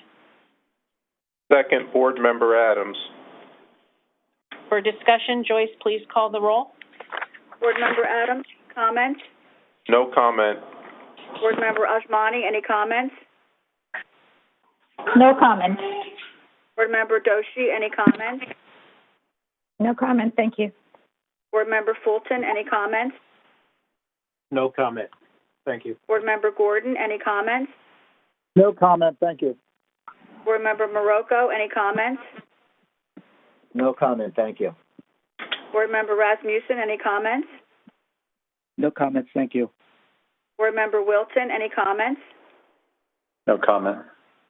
Chair Gutierrez-Gacchetti, any comments? No, ma'am. Roll call, please. Roll call vote. Board Member Adams? Yes. Board Member Ajmani? Yes. Board Member Doshi? Yes. Board Member Fulton? Yes. Board Member Gordon? Yes. Board Member Marocco? Yes. Board Member Wilton?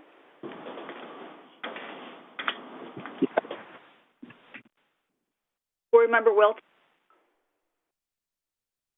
Yes. Thank you. Chair Gutierrez-Gacchetti? Yes. Motion carried.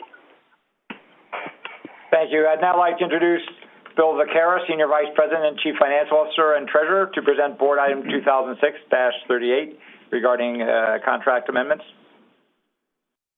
Thank you. We are recommending approval of item 2006-38, New Jersey Transit Advertising Contractual Payment Modification. Authorization is requested to take any and all actions to implement a temporary modification of Intersection Media LLC's monthly minimum guarantee payments approved in Board Item 1808-587 in accordance with the terms discussed in executive session. We ask for your approval of item 2006-38. May I have a motion to approve item 2006-38?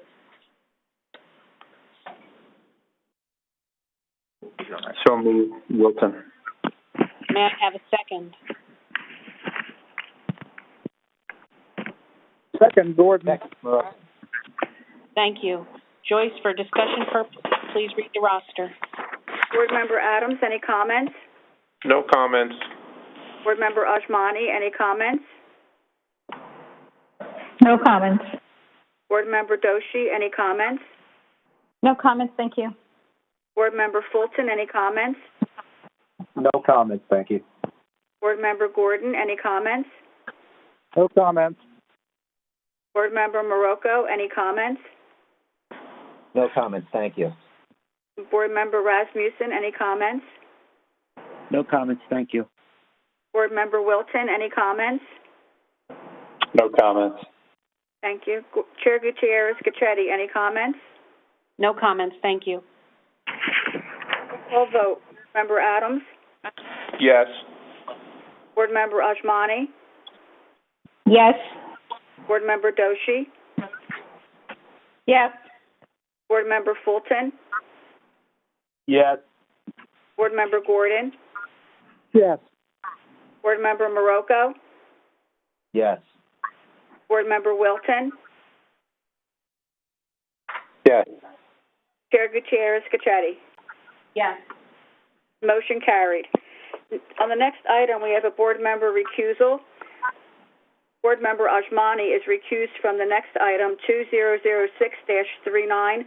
Operator, please remove Board Member Ajmani from the meeting for this item. Thank you. Stand by one moment. Thank you.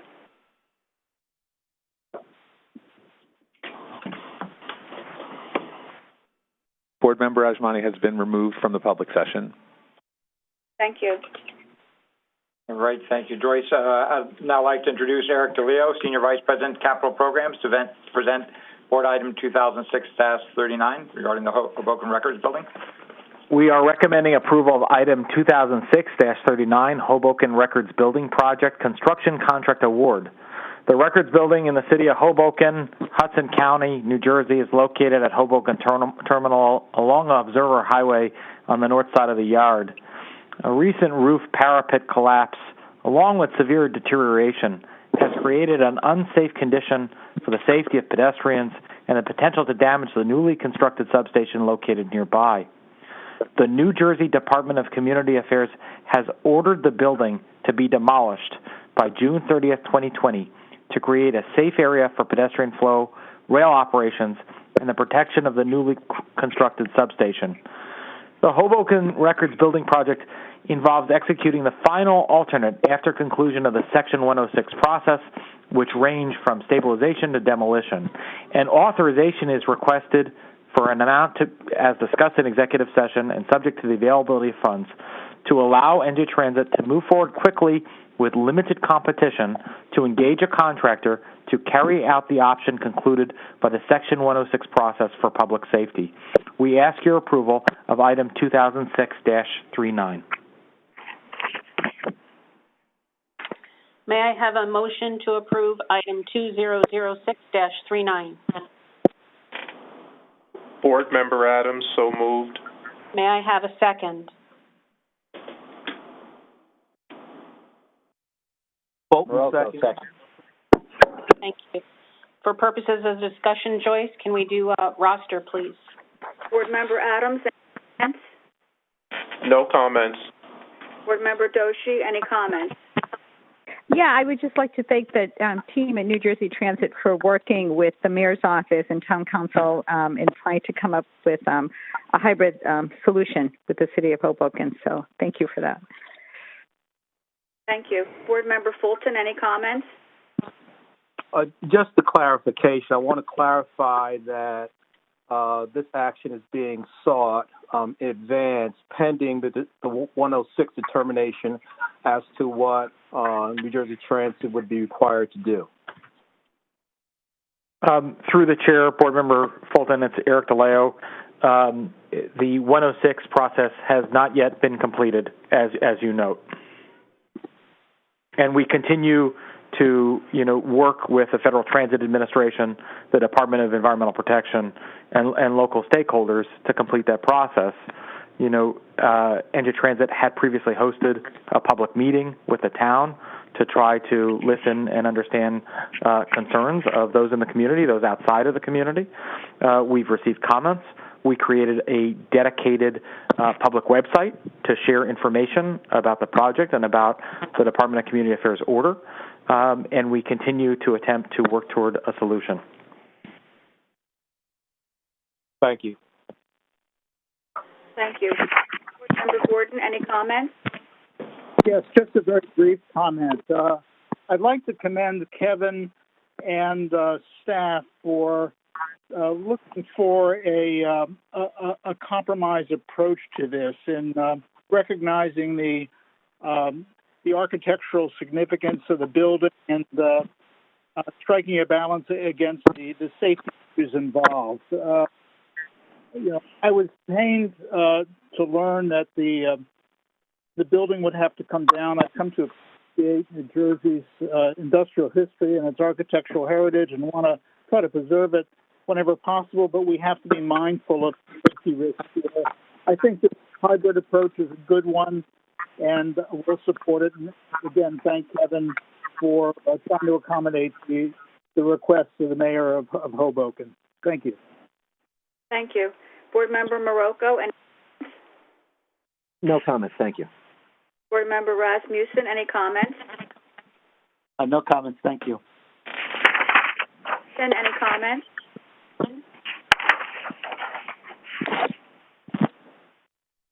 I'm sorry, Joyce, who did you call on? Board Member Wilton, any comments? No comment. Thank you.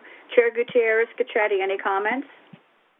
No comments. I just would like to remind people before we take the vote, if you could put your phone on mute when you're not speaking, because if there's any interference, it's cutting into the person who is speaking. So please make sure when you're not speaking that your phone is on mute.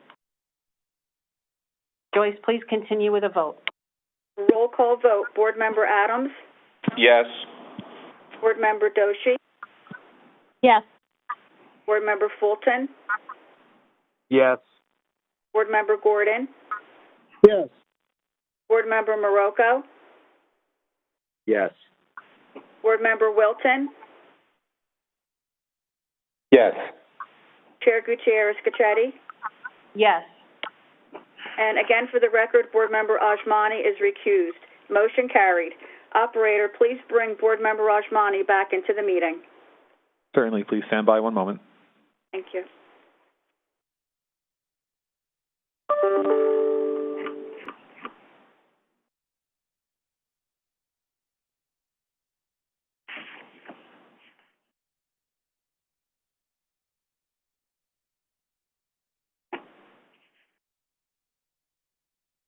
Board Member Ajmani has been reconnected. Thank you. All right, thank you. Now I'd like Bill Vaccaro to come back and to present Board Item 2006-40 regarding lease of office space at 2. Thank you. Bill? Thank you. We are recommending approval of Item 2006-40, lease of 2 Hudson Place, Hoboken, New Jersey, for the relocation of New Jersey Transit employees working in the Hoboken Terminal long haul. Authorization is requested to enter into a 10-year and 3-month lease with Hoboken Holdings, LP, a Delaware limited partnership having a mailing address care of National Realty and Development Corp., 3 Manhattanville Road, Suite 202, Purchase, New York, 10577-2117, of approximately 11,168 square feet of office space in their building located at 2 Hudson Place, Hoboken, New Jersey, 07030, for a total cost discussed in executive session, which includes rent, estimated expenses, and fit-out costs, plus 5% for contingencies, We ask for approval of item 2006-40.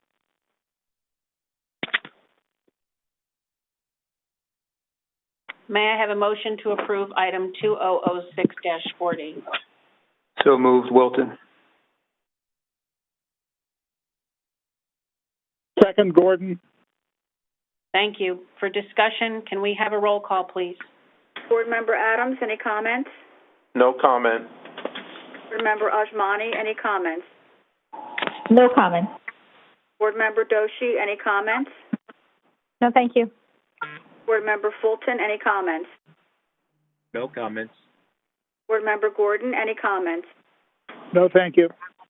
Board Member Morocco, any comments? No comments, thank you. Board Member Rasmussen, any comments? No comments, thank you. Board Member Wilton, any comments? No comment. Chair Gutierrez Pichetti, any comments? No comment.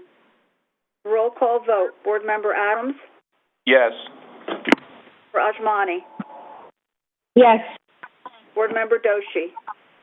Yes. Board Member Fulton? Yes. Board Member Gordon? Yes. Board Member Morocco? Yes. Board Member Wilton? Yes. Chair Gutierrez Pichetti? Yes. Motion carries. Thank you. I'd now like ask Bill to continue with board item.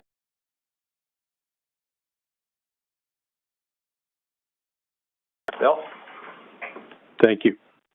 We are recommending approval of item 2006-41, modification of parking covenant in Dover, New Jersey.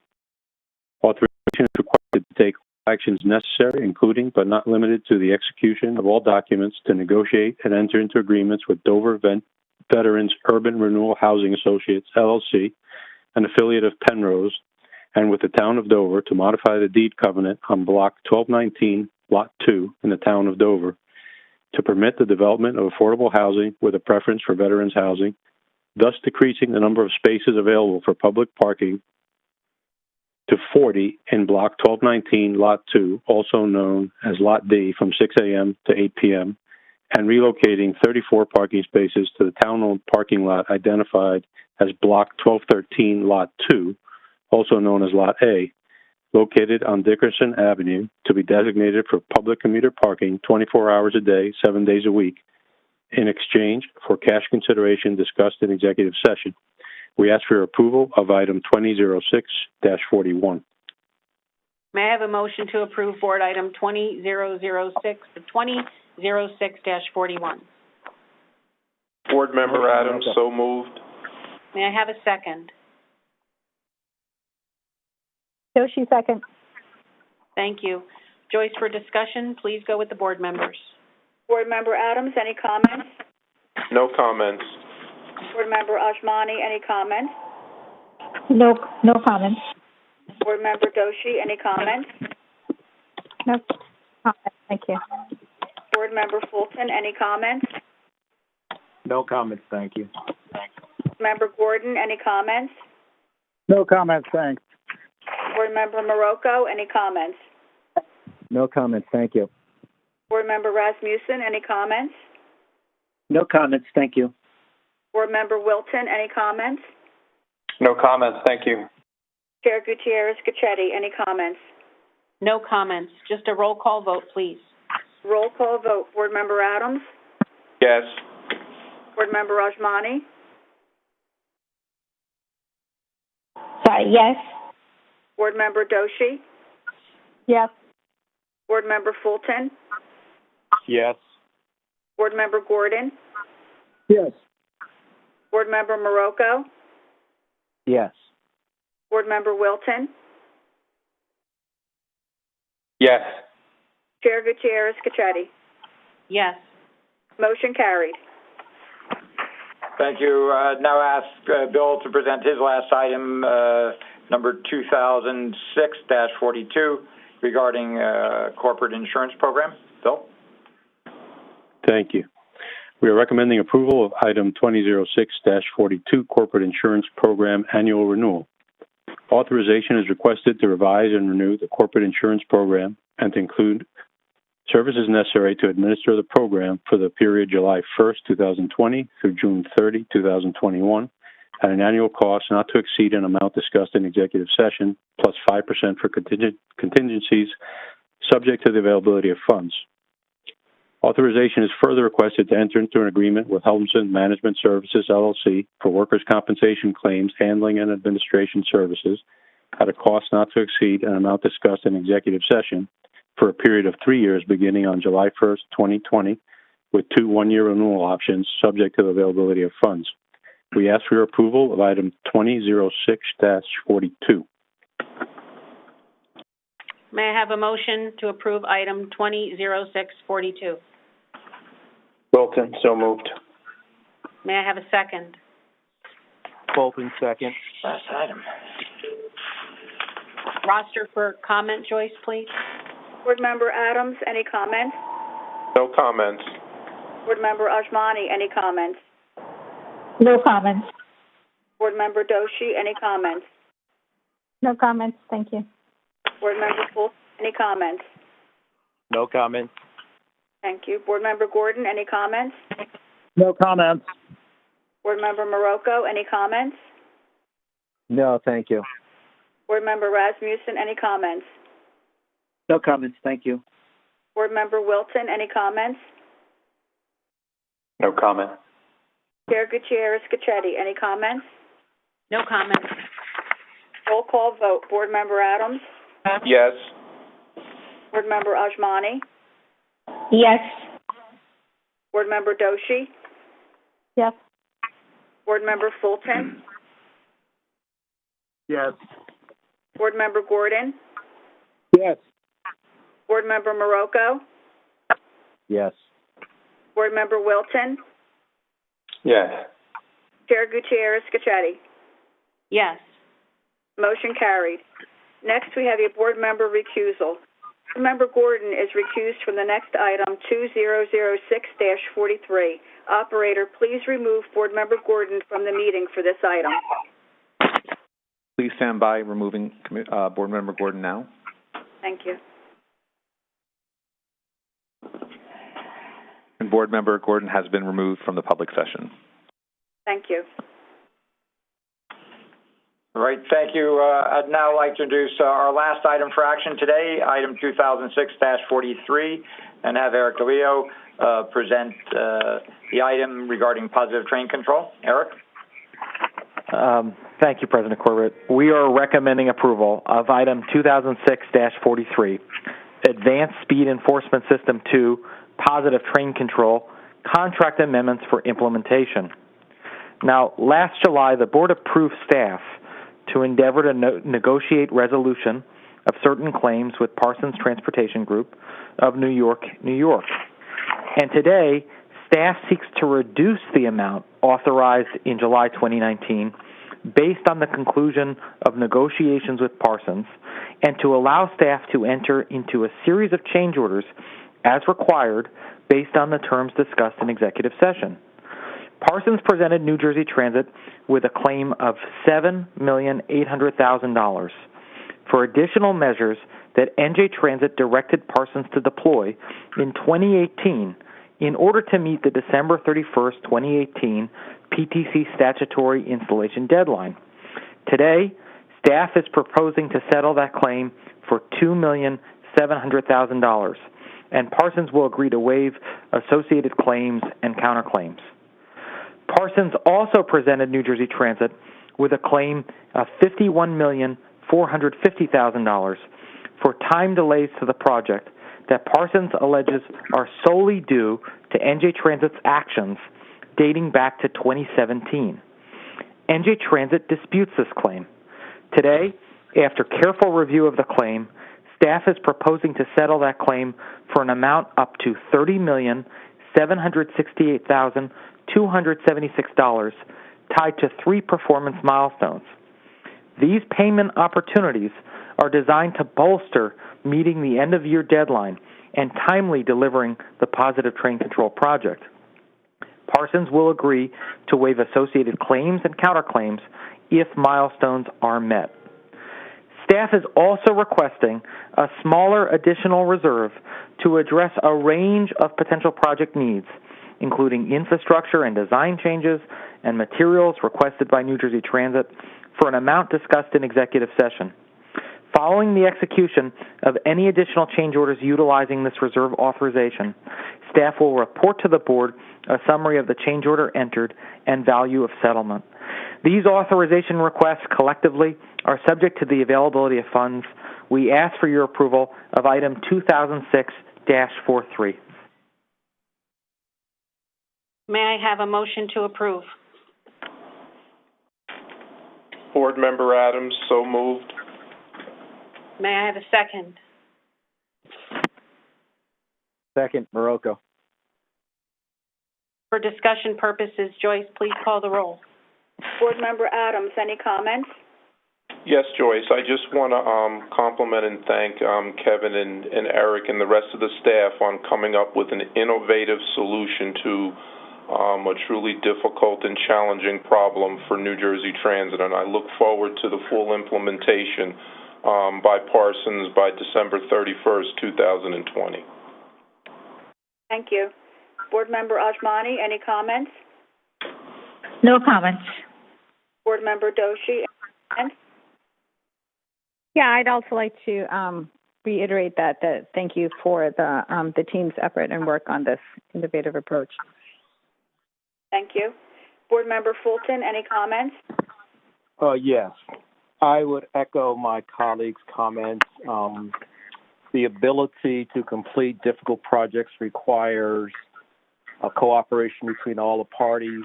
I was delighted to hear in the report that there's full expectation to meet the end-of-year mandate, and I'm looking forward to the reports between now and the end of the year so that we have clarity exactly where we're at, both here at the board level as well as amongst the ridership. Thank you. Thank you. Board Member Morocco, any comments? No comments, thank you. Board Member Rasmussen, any comments? No comments, thank you. Thank you. Board Member Wilton, any comments? No comment. Chair Gutierrez-Cachetti, any comments? No comments. Please call the roll, Joyce, for a vote. Roll call vote. Board Member Adams? Yes. Board Member Ajmani? Yes.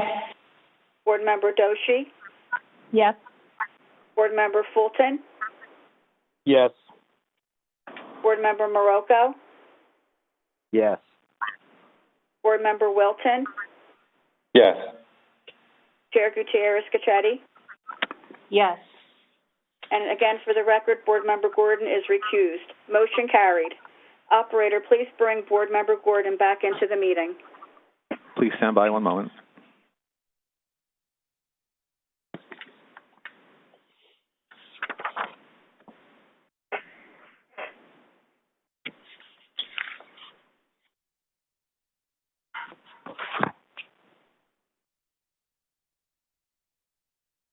Board Member Gordon has been reconnected to the public session.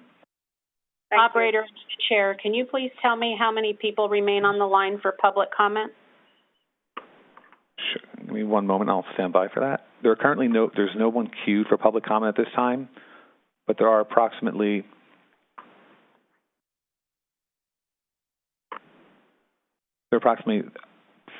25 participants connected still who could potentially queue for public comment. So there's 25 members of the public still listening and could queue for public comment. I would ask those 25 members of the public, if they have an interest in making public comment, to please queue in before we go into our second executive session. At this moment, we are scheduled to go into executive session now. However, if there are others who wish to make public comment, they should make that known before we go into executive session, and we will take the public comment before retiring to executive session. Then we will only return to the board meeting for an adjournment. Is there any of the membership left on the line that wishes to make public comment? Operator, please provide the instruction. Certainly. Ladies and gentlemen, if you would like to enter the queue to make a public comment at this time, please press *1 on your telephone keypad to enter the queue. You will be provided 3 minutes, and a warning will be given with 1 minute remaining, and then again at 15 seconds remaining. But if you would like to enter the queue now to make a public comment, please press star 1 on your telephone keypad at this time. And I'll start taking public comments. The first public comment is coming from David Pringle. David, your line is live, and your time will begin now. Thank you. I would like to speak, but I would like to defer to others that haven't had a chance yet to speak in the previous comment. First. Mr. Pringle, it's the chair. We were very patient in the first part of the meeting with regard to the fact that you discussed an agenda item, but you really discussed the transit grid, which is not an agenda item. We were very patient with that, and we're willing to do that again for this section of the meeting. But if you wish to speak, speak at this point in time. You're not harming anybody else's ability to comment. We don't have time. The meeting has been 5 hours now. In order for us to continue to move, we need you to either make your comments now or be done for the day and come back next month. I respectfully disagree. Your own staff, in response to your own question, specifically said that some of the money on that agenda item was to be spent for New Jersey Transit Grid, so I spoke on that item. That said, I want to be respectful of other people's time. I know there are folks waiting that didn't comment before, and I defer to them as a courtesy, and I wish you would share the same courtesy with the public rather than the manipulation that you've been doing for months now. There has been no manipulation. We moved executive session to the end of the meeting unless there is a need for an executive session on an item on the agenda. So we have been very patient, and we have listened to everyone, and we will listen to everyone now. If you defer, that means you don't want to be in the queue. If you wish to make another public comment, this is your turn to do so. I would like to urge the board to be the advocate for New Jersey Transit that they should be. You pale in comparison to what the Turnpike Authority is doing. They have proposed a fully funded, robust, yet horrible plan, while you have proposed a less than robust and incredibly underfunded plan for the capital. Understand you have much less control over funding sources than the Turnpike Authority does. However, there's lots of common board members. You all report to the governor. You all should be part of the same transportation system. You already receive funding from Turnpike Authority through the general fund, et cetera. And we need the New Jersey Transit Board, whether you do it privately or publicly or both, whatever it takes to get it done, to be the strong, forceful, independent advocates for New Jersey Transit and mass transit. We're disappointed that you're not doing that, but it's not too late to change. Please do so, and I hope that Regional Planning Association is still on the line. That's who I especially wanted to have speak first. We have a joint statement. There are an incredible, large, growing... 15 seconds remaining. ...urging New Jersey Transit to do its job and be an advocate for mass transit, given all the crises we face. Be part of the solution, not the problem. Tear down the wall, open the door, engage us, and let's come up with better plans and execute them. Thank you. And the next public comment is coming from Joseph Clift. Joseph, your line is live. Please make your comment at this time. Your time will begin now. Good afternoon, board members. I applaud Senator Weinberg's legislation as an effort to make you a real governing board, which would be a sea change. I say that again, a sea change from the past rubber stamp world that has prevailed in the past. But it will be up to you, the new board members, to actually take advantage of your powers and make this change. I hope you do. I want to talk, and an additional comment about the process today. 6 of your 8 action items that spent money were done in executive session. That's a lot of opacity. But I want to talk today about the Portal North Bridge and specifically the President's tweets Friday and the follow-up from Governor Murphy. It does not change the process for Portal North Bridge qualifying for an $811 million federal discretionary grant. It just sheds a bright light on what happens from now forward. The project must still go through engineering and get a full funding grant agreement, which will be hard to get with the precarious sources of New Jersey funding proposed for the project. COVID has severely diminished tolls, And fuel taxes, those are the sources of money to pay for the New Jersey portion of Portal North Bridge. It doesn't change the fact that Portal North Bridge is of no benefit to New Jersey Transit rail riders. There are no delays today because the bridge is locked closed in the morning and the evening and hardly ever opens at any other time. And yet the public is expected to pay $1.9 billion of scarce money.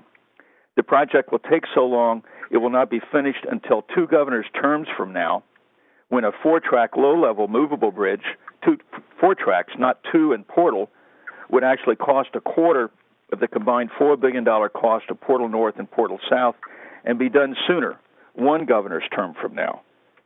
You start later, it's a smaller project, you finish sooner. It doesn't change the fact that New Jersey Transit Management in August, 2 months from now, must file an update of its Portal North Bridge core capacity application to the FTA. And to qualify the project, New Jersey Transit Management must again, for the 5th year in a row, lie to the FTA about the benefits of the bridge, and the FTA staff must ignore the facts and evidence. But once again, that bright light is now shining. And the facts are that the bridge increases capacity into New York, seats in the peak hour, 0, not 1 additional seat. All the increases come from new cars, which will be in place by 2023, 3 years before the bridge is built. I urge the board to think about spending money wisely. You have less than you did 4 months ago. Thank you very much.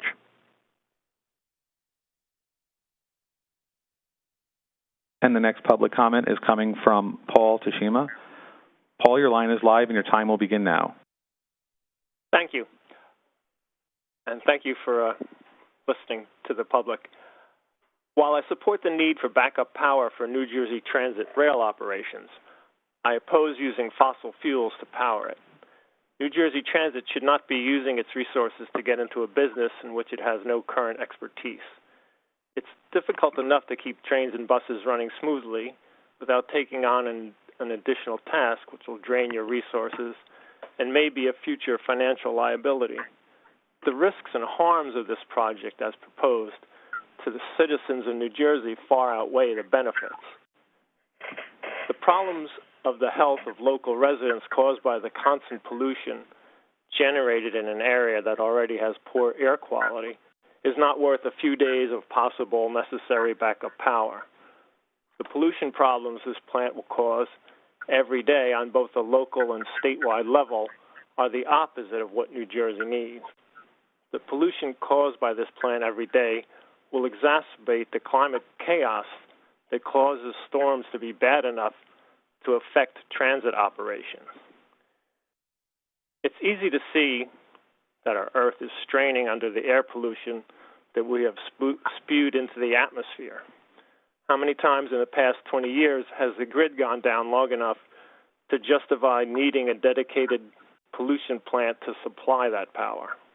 Weigh that against the pollution problems caused every day by this plant, and it's clear that the problems far outweigh the benefits to the citizens of New Jersey.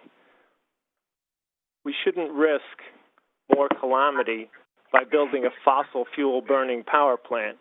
Even if you're not convinced that climate change is caused by humans, it would certainly be prudent to take a conservative course and stay away from actions that risk making the problem worse. The current corona crisis 1 minute remaining. Thank you, is just a taste of what worldwide problems can do to everyone's way of life. Climate chaos could be worse long term than corona is. This current crisis will probably be over in a year or two. Climate crisis, by burning hydrocarbons that took 1 million years to produce, will cause a century-wide, worldwide problem. Just as it's become clear that our society is waking up to the fact that we have to take strong action against systemic racism, the public will soon wake up to the fact that we need to take strong, concrete action to reduce the use of fossil fuels. The public will be very against you building a plant that makes pollution every day. There are already renewable energy battery storage systems that have the capacity needed for this project. Many of the assumptions the current plan relies on are outdated regarding the cost and feasibility of solar and battery storage systems. Thank you. And the next public comment is coming from Ida Dupree. Ida, your line is live and your time will begin now. Thank you again. Good morning, NJ Transit Board.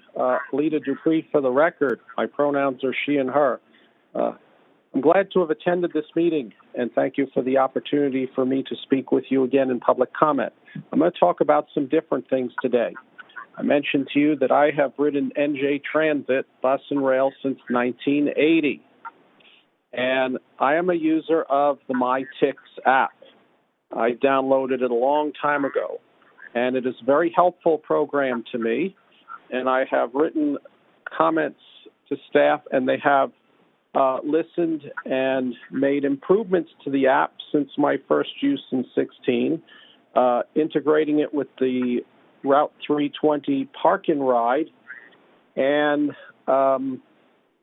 there's a lot of good things. I asked for some completeness because during my last trip to New Jersey in 2019, I was not able to buy individual tickets for the Hudson-Bergen light rail and the Newark light rail, so I had to go and do separate transactions with my Visa card to buy paper tickets. I think it's important to tie up this loose end so that way I can use the MyTix app for all of the services and fare products that you offer, especially with the urgent need to be contactless. And I would like to see this board be more aspirational. Certainly electrification, and I'm not going to talk about the issue we talked about earlier. I rode the Raritan Valley line for a number of years, and I think it certainly should be electrified, and some of the other short stubs should be electrified as well, so we can buy less diesel and buy more electricity. And lastly, being that this is an old system, it is my understanding that there are train stations that are still not ADA accessible. So just as every bus is ADA accessible, so must we move forward expeditiously to make all train stations ADA accessible so that everybody can use the entire system as they need to. Thank you. And the next comment is coming from Ryan Thelmet. Hello, all, and good afternoon. My name's Ryan. I live in Summit, and I rode the M&E line for the last number of years into Midtown New York City until the pandemic hit. In order to speak today, I've been on the phone now for over 5 hours, which ironically reminds me of the times spent in February for the system-wide outages that have occurred during that time, that left thousands of us stranded in Penn Station shoulder to shoulder before the pandemic hit. I want to make it clear before I start, New Jersey Transit has to earn my and our ridership back.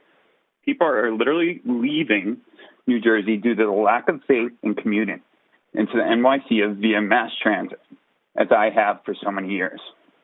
I also want to be clear that I've always found NJ Transit's biggest issues to be 1, leadership, 2, transparency and communication with riders, 3, lack of oversight, and 4, operations and training of employees. And they've all been widely exposed, especially over the past several years.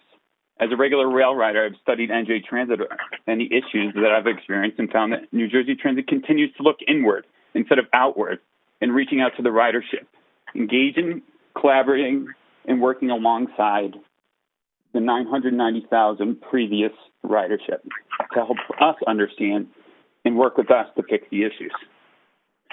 Now, when Senator Weinberg gave her comments, which she did an excellent job laying out, I couldn't help but recall the last time we, the public, the ridership, got some transparency from New Jersey Transit senior management in February of this year. 4 months ago, the NJ Senate Select Committee, chaired by Senator Sweeney, I found this extremely relevant to the ridership message still today. This was just weeks before the pandemic hit. And this was the last time we had a real view of transparency into New Jersey Transit and its from a more challenging angle. As you may recall, during that oversight meeting that was held, 6 New Jersey Transit executives were invited, but only the CEO showed up. During the course of that legislative meeting, I only heard from Kevin, who hesitated to answer and showed lack of transparency into operations when asked the same questions over and over by the Senate committee. During that hearing, I learned directly from the questioning that NJ Transit had hired outside public relations groups to the tune of $250,000 to falsely pose as riders to testify in Senate hearings. I heard that Kevin Corbett said the funds would be better spent on bus and rail operators than the failed customer advocate position, which was then assumed by Stuart Mader. But I have not heard of any action since that time. I heard that Mr. Mader filled that chief customer advocate role before it was even posted online to the public. Mr. Mader used reference such as Daniel Bryan, who's a senior advisor to Governor Murphy. Clearly, this was not a true rider advocate. He was not a rider advocate for us then, and he is not now. Whatever happened to that position anyways? It seemed to be mopped up by New Jersey Transit and the PR that's going on there. As it relates to gas fracking plant in Kearney, I share the same concerns as previous speakers today and in previous meetings. I also found it extremely alarming that in the past few weeks, when I heard the CEO on an interview with the Tri-State Transportation Campaign compared gas 15 seconds remaining. as cheap and compared to cheap cocaine, as he was laughing. And interviewed by Janice Schernitz, who's up for NJ Transit Board. In addition to what has already been said on that, the First Lady, Tammy, inserting her climate change into the school system across the state, and the governor's commitment to NJ to be 100% clean energy by 2050 doesn't add up with the fracking plant.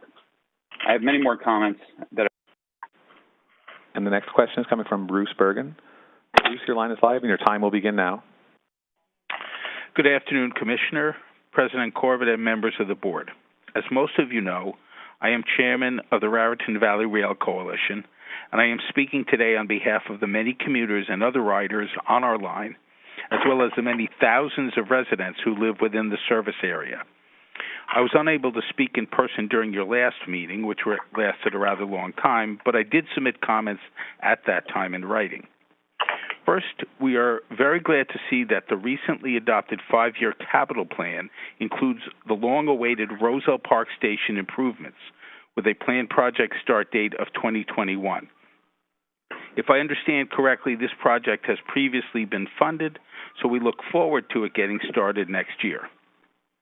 I want to commend you for being proactive concerning COVID planning and urge you to continue to provide information to the riders and the public on your procedures and requirements. I also want to acknowledge the positive news that the Portal North Bridge project has received a green light for funding and approval from the federal government.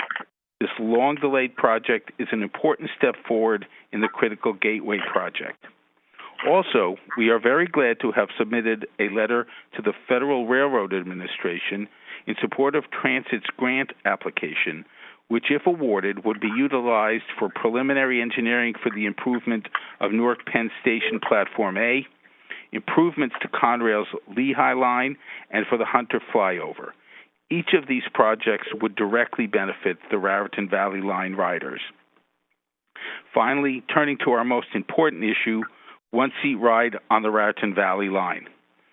I'm wondering if there is a planned release date yet for the report mandated by S3574.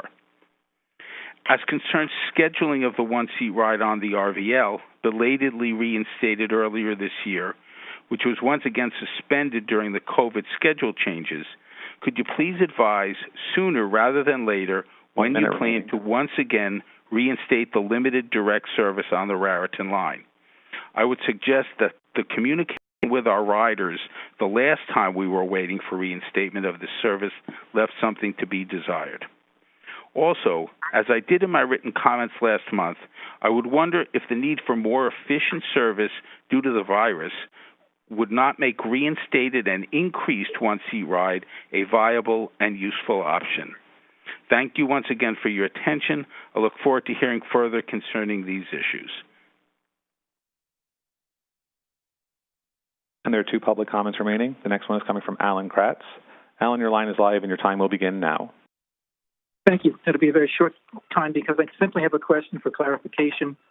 Because of the poor phone connection, I wanted to make sure that I understood the vote on 2006-39, the records building. I know there was one recusal, and what I heard was a vote 7 in favor of that item and one director voting no, that director being Director Gordon. Am I correct? Did I hear correctly over this wonky phone line?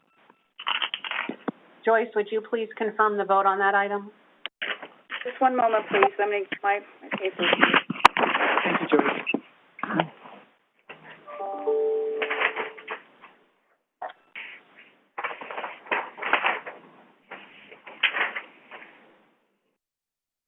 Okay, there was one recusal, and the other board members voted yes on that item. I'm sorry, Joyce, I didn't hear what you just said. There was one recusal on that item, and all the other board members voted yes on that item. Thank you very much. Thank you very much, board members. The next public, and there are 3 public comments remaining at this time. The next public comment is coming from Adam Reich. Adam, your line is live, and your time will begin now. Hi, my name is Adam Reich. In normal times, I'm a regular rail rider on the Northeast Corridor line. Please review my written comments, as within the 3 minutes I'm allotted, I won't be able to cover every topic I wish to raise. First off, let me talk about the scheduling of board meetings. In April, May, and June, your meetings have been scheduled for 9 a.m. NJSA 27:25-4G1 provides that 1/2 of the total number of meetings of the board shall be held in the evening after 6 p.m. Only 4 of your 10 meetings this fiscal year were scheduled at that time. I don't know if you're going off the calendar year basis or if you have some other legal exception you're operating under, but you certainly don't seem to have complied, at least with the spirit, if not the actual text of the law. I think it's a problem here because at the height of this pandemic, where ridership has been basically limited to essential workers, anybody who can't stay on hold during business hours has not had an opportunity to get on the phone and actually talk to you about the issues they're seeing. And there have certainly been news reports about issues like crowding. Please ensure that you schedule the next meeting for 6 p.m. and that you adhere to the requirement I mentioned going forward. As to fares, I think it's important that you rethink the fare structure to adapt to post-COVID reality. Consider restoring an off-peak discount. Do what the MBTA in Massachusetts is doing and consider new pass options. For example, they're going to implement on a test basis a pass that can be used for any 5 days within the 30-day period, providing a discount for round-trip travel. Right now, you offer monthly and weekly passes that are discounted. Nothing else out there offers a discount. The 10-trip option simply is 10 one-way fares. The reality for this post-COVID world might be that people are going to travel regularly, say going to the office 1, 2, 3 times a week, but that they won't be able to use a weekly or monthly pass. It's not a sensible option. Doing that would at least give you the benefit of some upfront cash flow for people as opposed to just buying one-way tickets as you go. 1 minute remaining. Lastly, with the restoration of rail service, I'm requesting that you offer more specific details about your plan for Stage 3, when ridership can return to the rails. Tell us, are you going to run a full weekday schedule at the start of Phase 3, some percentage of that? There are concerns I have about this, considering that there have been 22 cancellations on the Northeast Corridor line alone in the month of June. If you can't run a reduced schedule, how are you going to run a fuller schedule considering those issues? Lastly on that, try to use technology where you can. Look at what the Long Island Railroad is doing with their train time app, telling people how crowded each car is and where they can position themselves. If that's not a viable option because you don't have the sensors or technology, to allow people through the app to tell you what trains they're planning on taking, so at least you have some insight on what trains people are returning to and when. Please again review my written comments for more complete accounting of the issues I wish to raise, some of which I didn't get to discuss here. Thank you very much, and stay safe, everybody. And there are 2 public comments remaining at this time, and the next comment is coming from Nat Bodenheimer. Nat, your line is live, and your time will begin now. Hi, my name is Nat Bodenheimer. I'm the New Jersey Director for Regional Plan Association. And the following is a joint statement on the recently released Transit Capital Plan by Regional Plan Association, Tri-State Transportation Campaign, New Jersey Future, Environment New Jersey, Clean Water Action, and Blue Wave New Jersey. We applaud New Jersey Transit's leadership for publishing a comprehensive, readable, educational, and well-illustrated capital plan that sets forth the agency's capital funding needs for the coming decade and beyond. It is, however, the lack of resources available to New Jersey Transit that principally concerns us.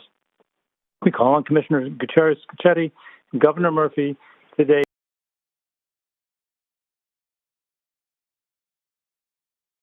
needs are part of a comprehensive transportation strategy for the entire state. Since its inception, the agency has a complete inventory of investments needed. With the publication of a new financially constrained capital plan, the public now has better information to understand what investments among the many that are needed New Jersey Transit is prioritizing to support equitable economic growth and to achieve the state's ambitious climate and environmental goals. It's not just the needs that are obvious to the public, like buses and rail cars, but back-of-the-house needs like crew quarters, yards and garages, interlockings, and business systems serves as much an educational purpose as it does a financial planning purpose. The public now has a clearer picture of what the gap is between New Jersey Transit's needs and what resources it has available, and a better understanding of all the things the transit system needs to function well and to meet public goals. We recognize that the publication of a partially funded capital plan for New Jersey Transit will initiate a dynamic process in which project definitions and funding needs are refined, project construction and spending schedules are adjusted, new needs arise, and old needs become moot. While we all inevitably have different views about the specific projects that a fully funded capital program should contain, we unite in asking that New Jersey Transit immediately establish a recurring annual schedule which, for the ensuing 5 to 6 year period, publicly identifies projects proposed for funding and how each stage of each project will be paid for. New Jersey Transit should also receive and fully consider broad public input on the capital spending proposed. We unite in asking that New Jersey Transit make clear what the role of the Board of Directors will be in adopting an updated capital program. And we equally unite in asking for clear connections between the strategic plan objectives that each capital project advances and the prioritization for funding that each capital plan project receives. There are additional 900 words in this statement. I'm limiting myself to 50 of them to mention 3 final top-line recommendations. The state must raise public revenue so capital dollars aren't diverted to support operations.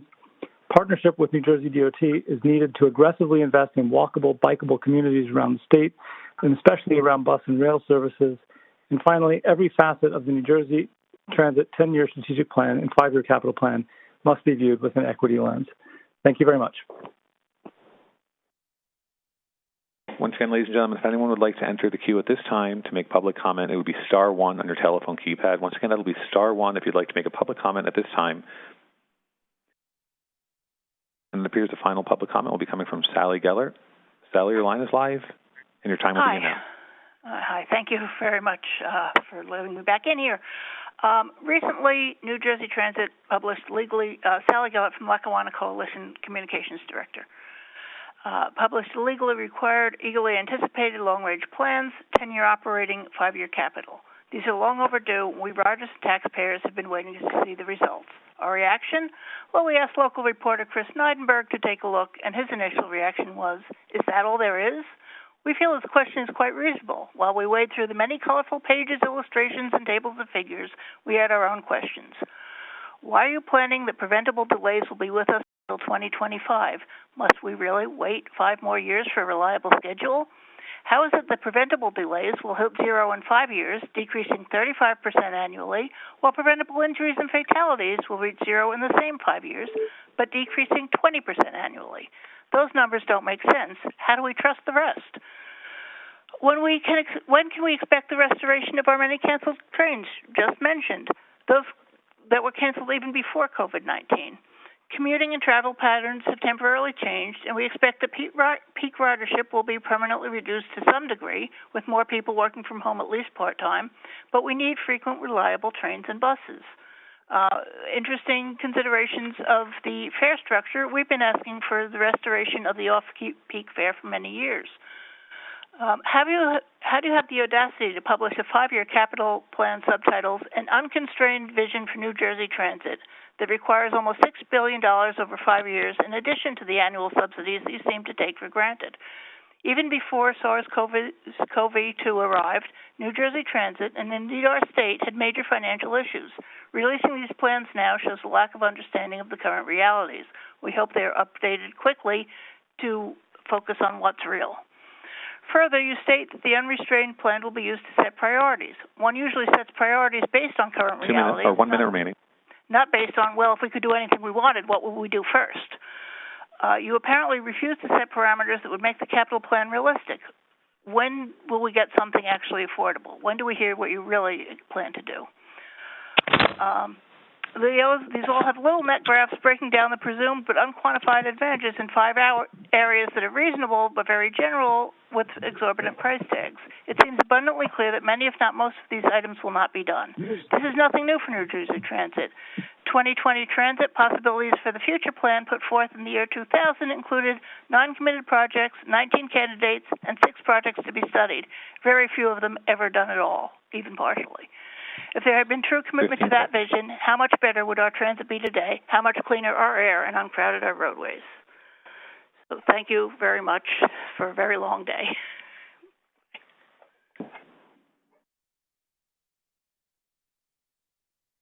And there are no further participants in the queue to make public comment at this time.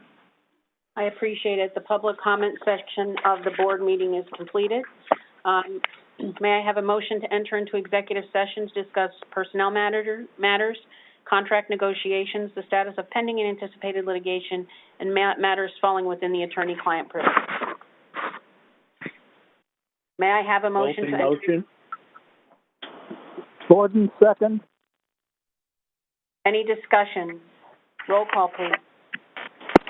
Roll call vote. Board Member Adams? Yes. Board Member Rajmani? Yes. Board Member Doshi? Yes. Board Member Fulton? Yes. Board Member Gordon? Yes. Board Member Marocco? Yes. Board Member Wilton? Yes. Chair Gutierrez-Cacchetti? Yes. The board will now adjourn to executive session.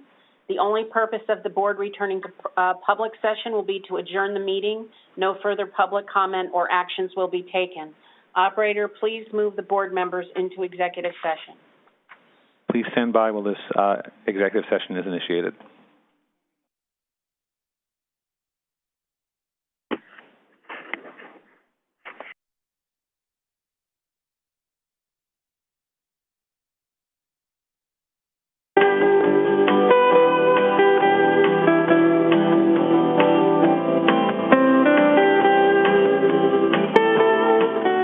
Thanks for holding. We appreciate your time and patience. Please stay on the line, and we'll be back in just a moment.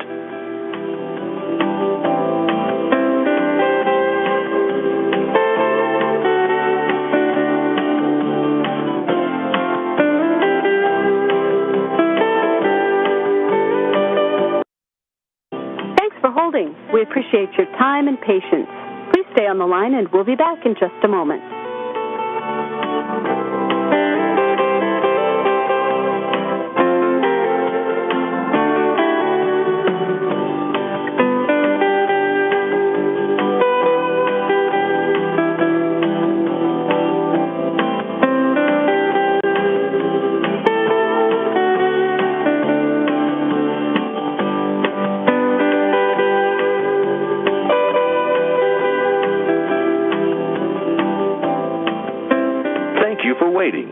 Your patience is appreciated. Please hold the line, and we'll be right back with you.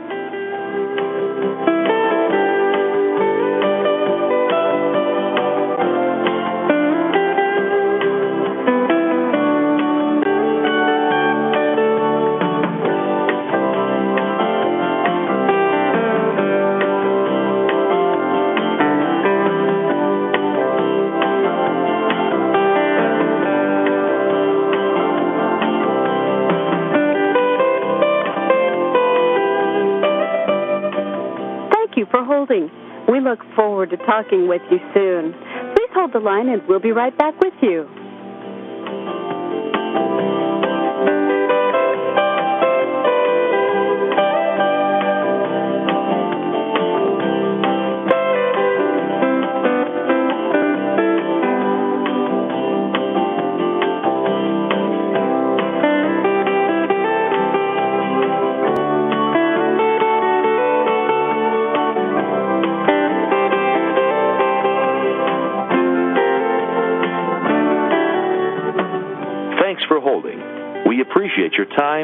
patience.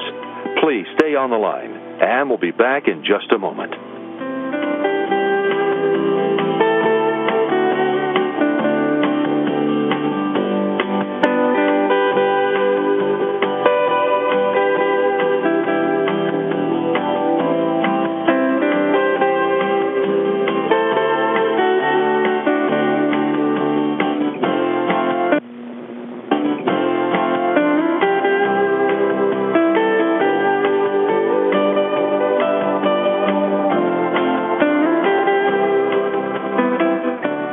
For holding.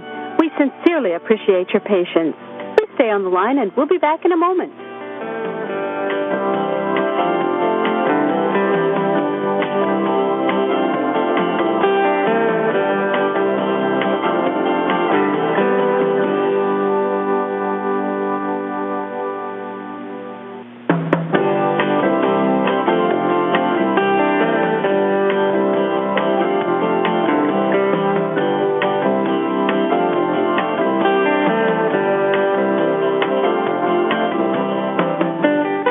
Thank you for holding.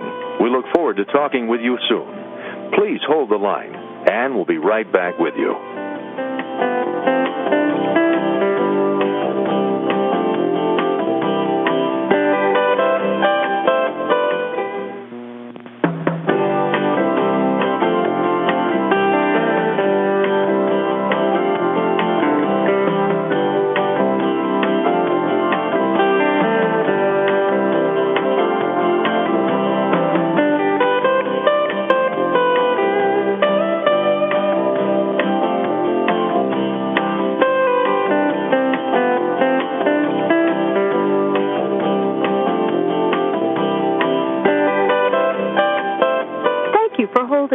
We look forward to talking with you soon.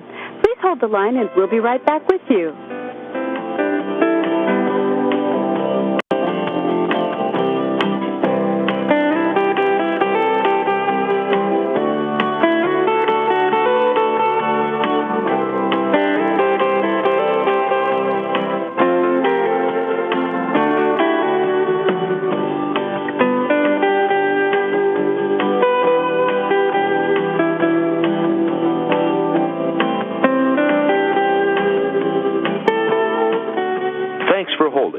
We appreciate your time and patience.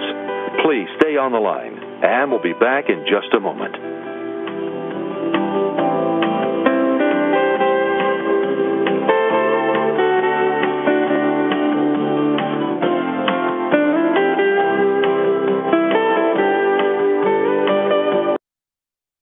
Thanks for holding. We appreciate your time and patience.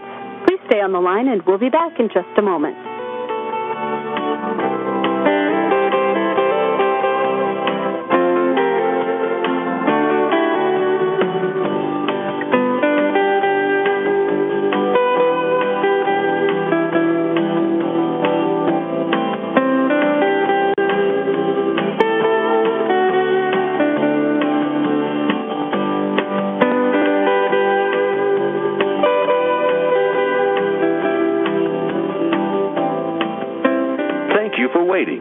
Your patience is appreciated.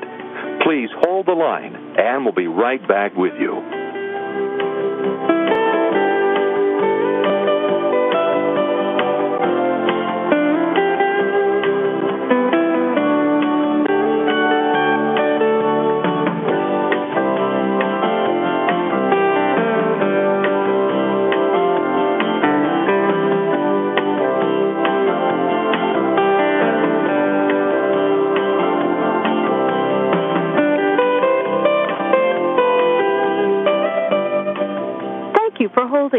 We look forward to talking with you soon.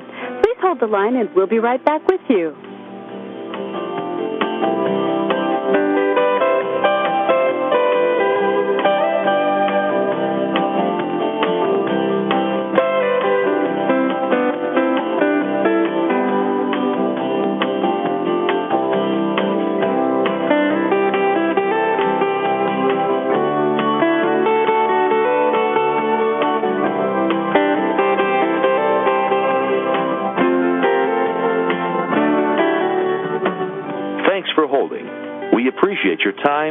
patience. Please stay on the line, and we'll be back in just a moment.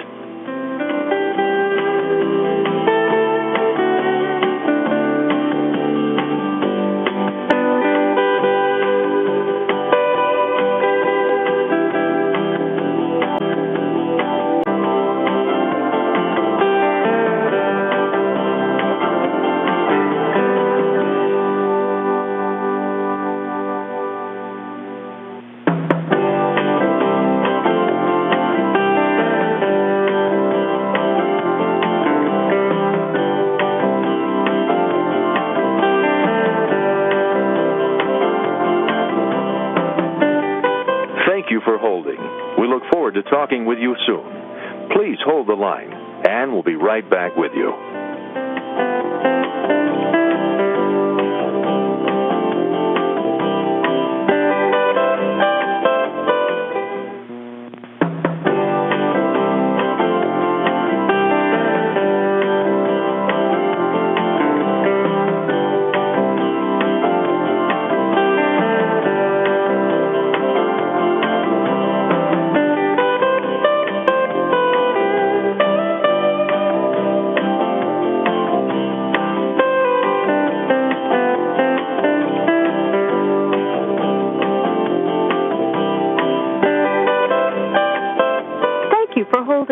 We look forward to talking with you soon. Please hold the line and we'll be right back with you.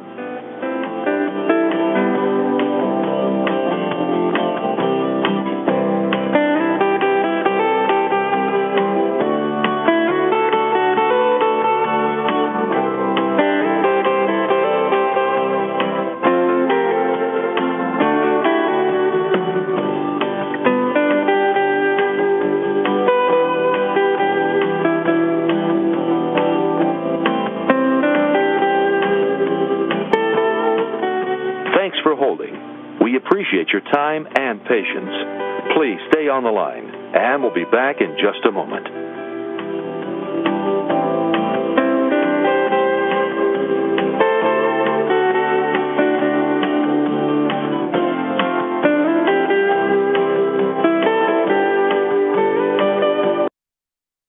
Thanks for holding. We appreciate your time and patience. Please stay on the line, and we'll be back in just a moment.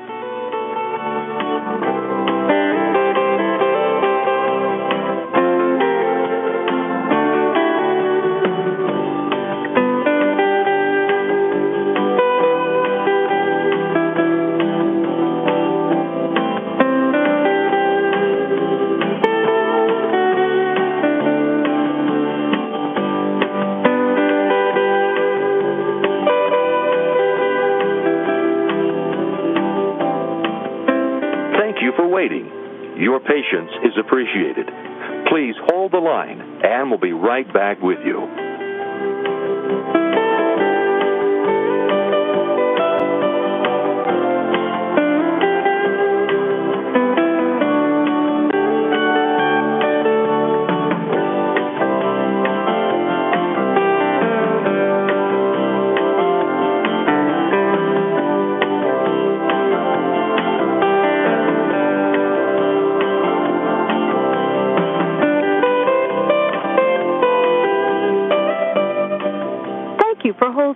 We look forward to talking with you soon. Please hold the line and we'll be right back with you.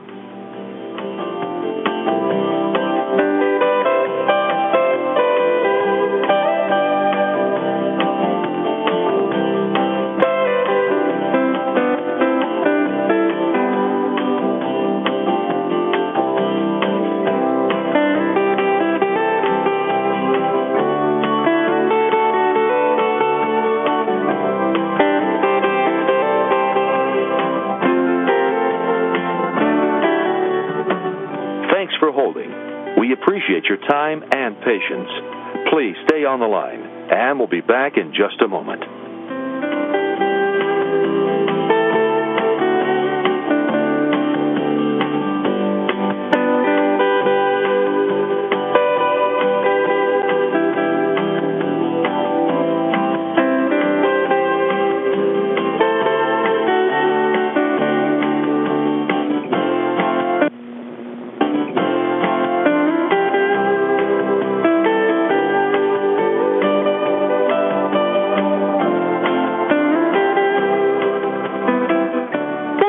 holding. We sincerely appreciate your patience. Please stay on the line and we'll be back in a moment.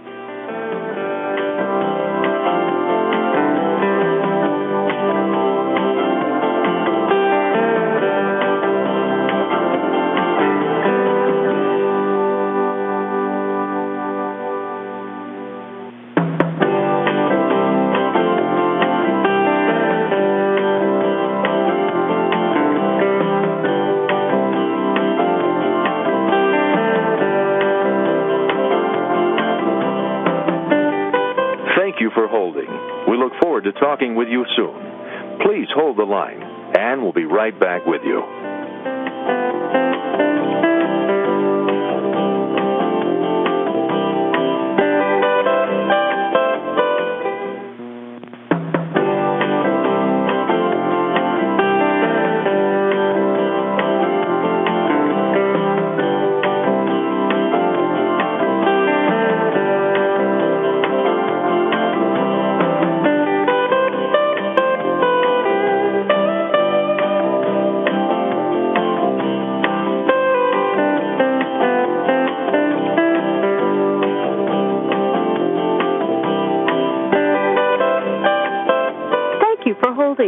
We look forward to talking with you soon. Please hold the line and we'll be right back with you.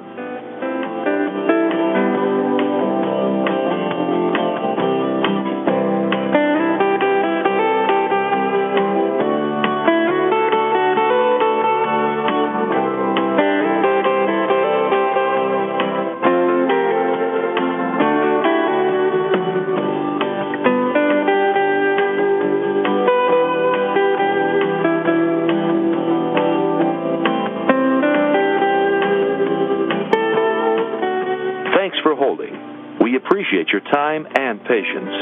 Please stay on the line, and we'll be back in just a moment.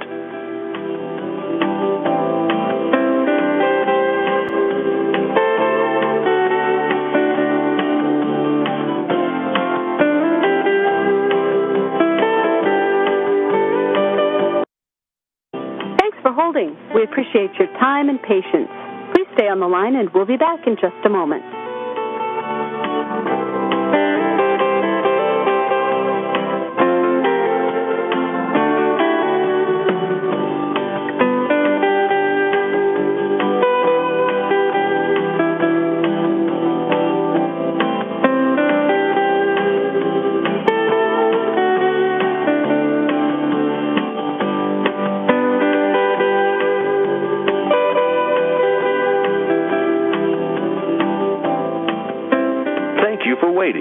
Your patience is appreciated. Please hold the line, and we'll be right back with you.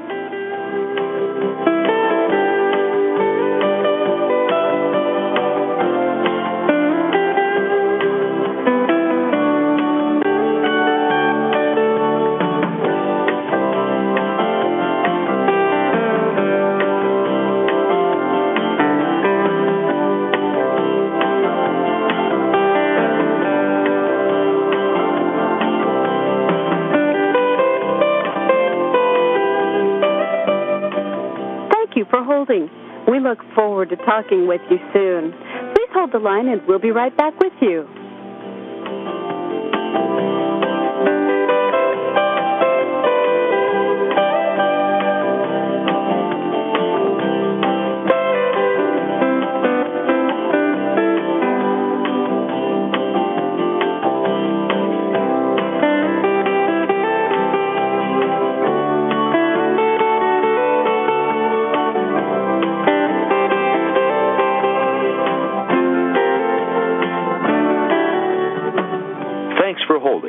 We appreciate your time and patience.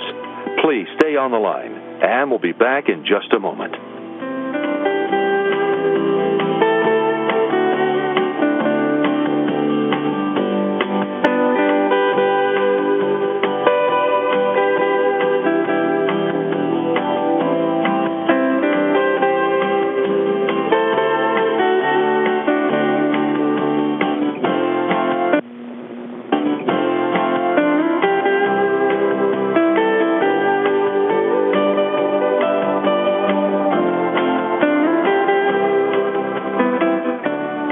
holding.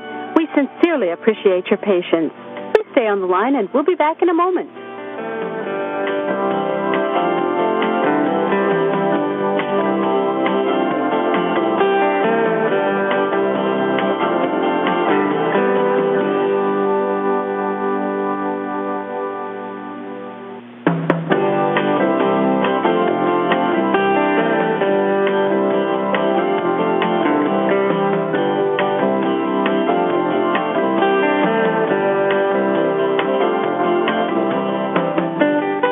Thank you for holding. We look forward to talking with you soon. Please hold the line, and we'll be right back with you.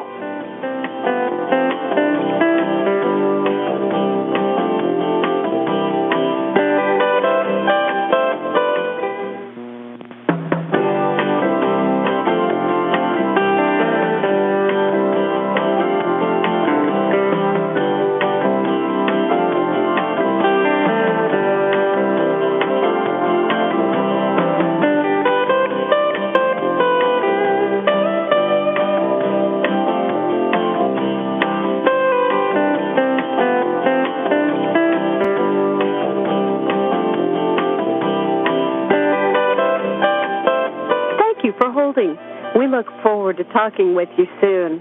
Please hold the line and we'll be right back with you.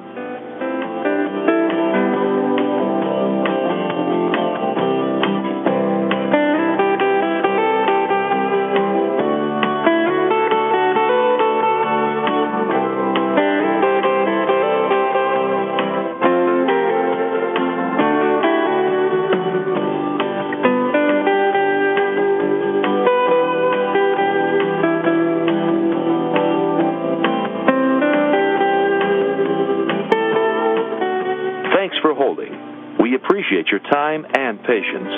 Please stay on the line, and we'll be back in just a moment.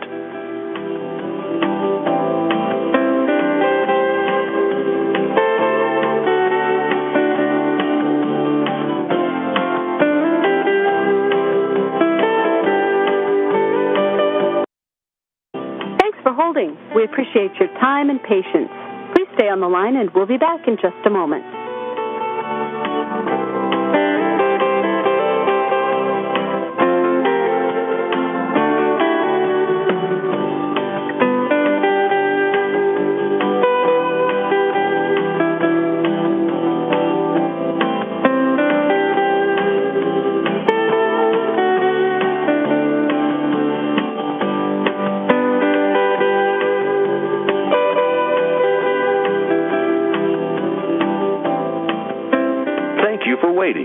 Your patience is appreciated. Please hold the line, and we'll be right back with you.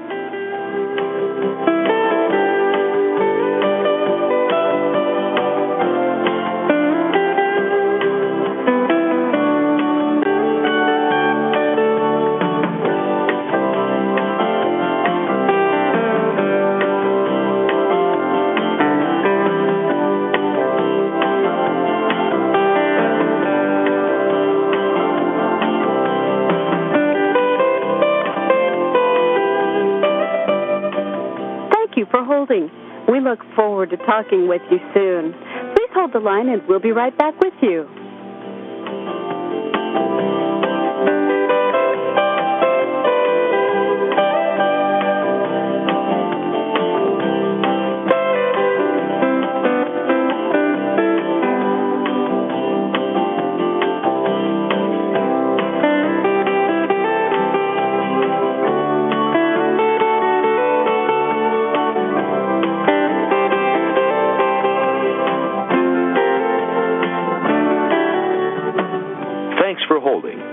Appreciate your time and patience.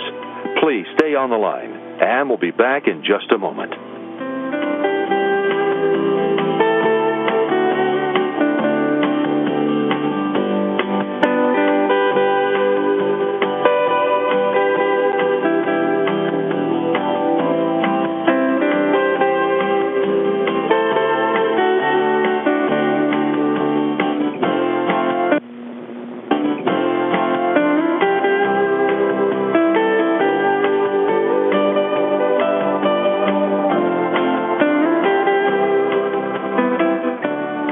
holding. We sincerely appreciate your patience. Please stay on the line and we'll be back in a moment.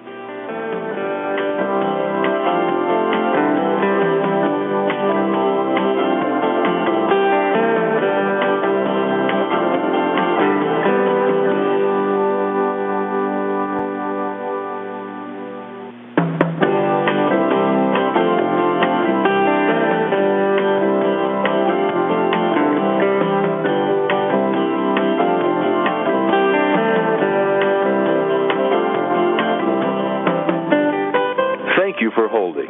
We look forward to talking with you soon. Please hold the line, and we'll be right back with you.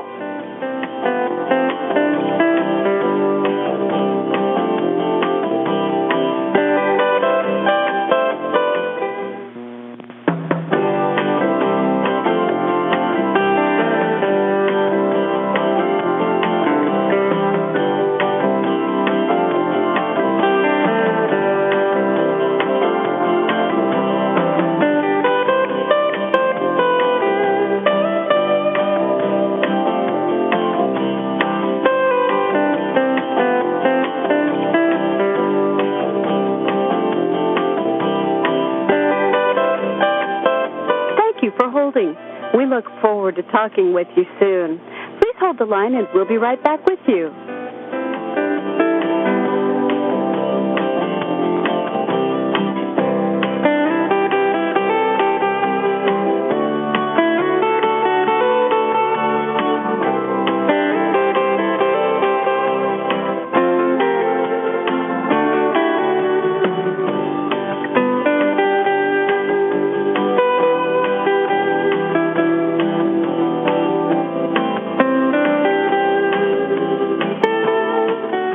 Thanks for holding. We appreciate your time and patience. Please stay on the line, and we'll be back in just a moment.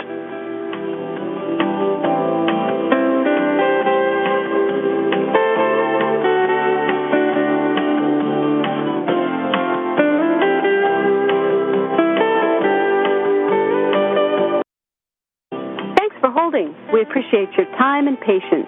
Please stay on the line, and we'll be back in just a moment.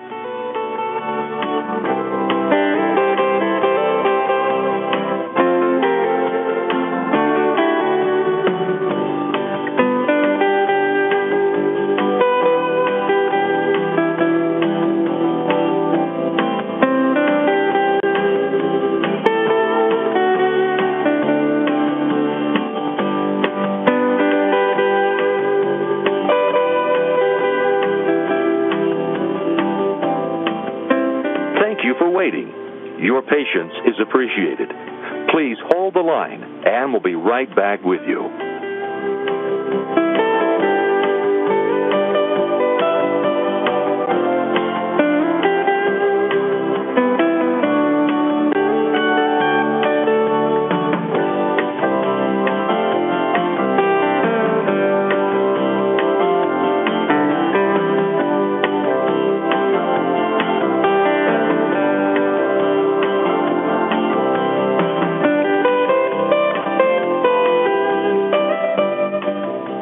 For holding.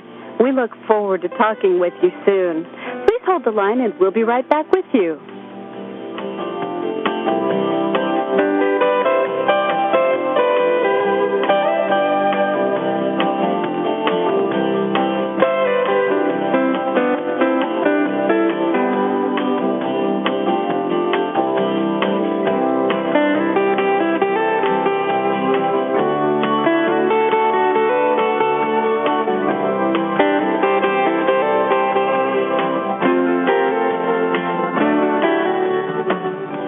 For holding. We appreciate your time and patience. Please stay on the line, and we'll be back in just a moment.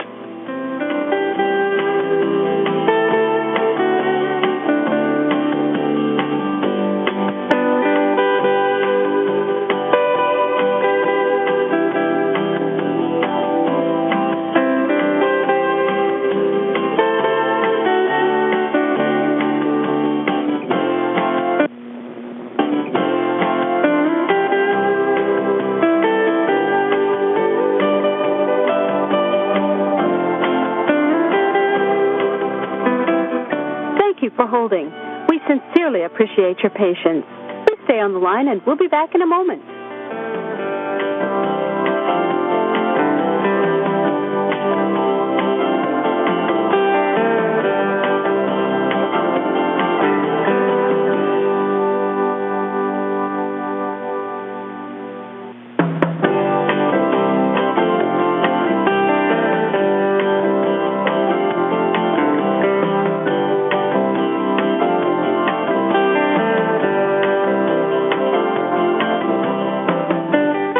Thank you for holding. We look forward to talking with you soon. Please hold the line, and we'll be right back with you.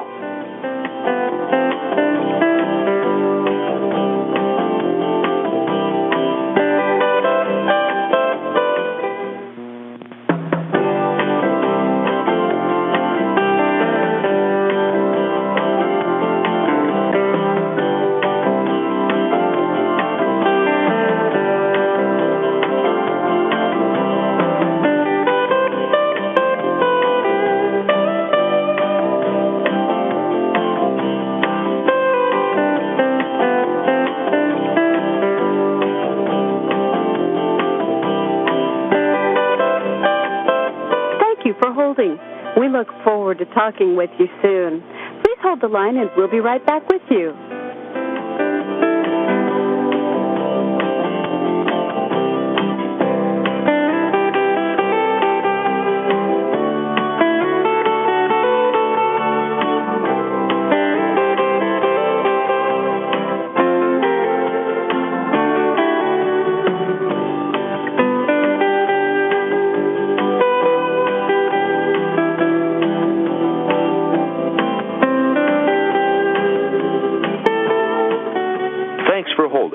We appreciate your time and patience.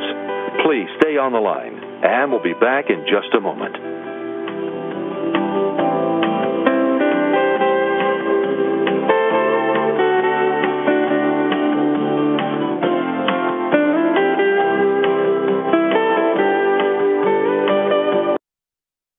Thanks for holding. We appreciate your time and patience.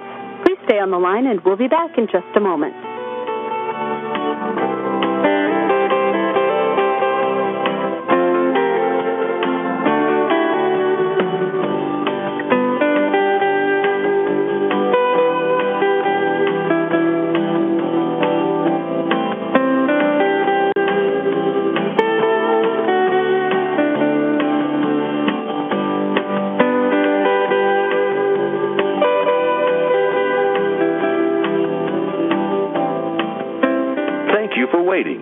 Your patience is appreciated. Please hold the line, and we'll be right back with you.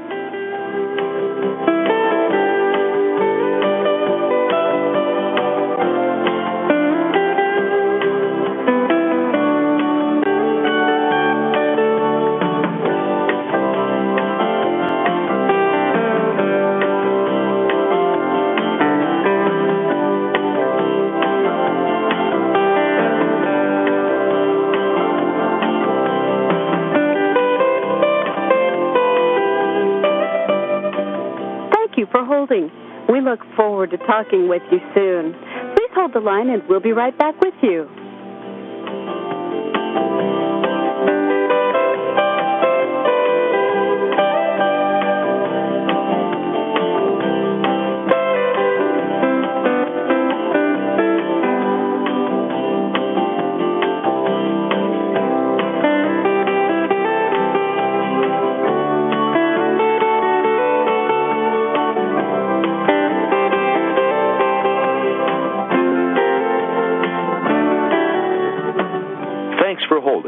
We appreciate your time and patience.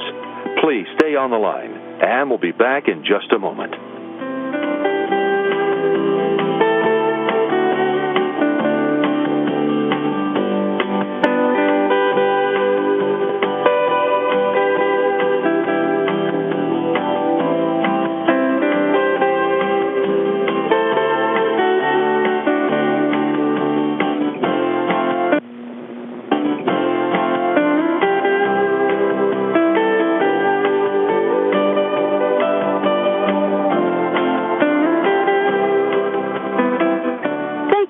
holding. We sincerely appreciate your patience. Please stay on the line, and we'll be back in a moment.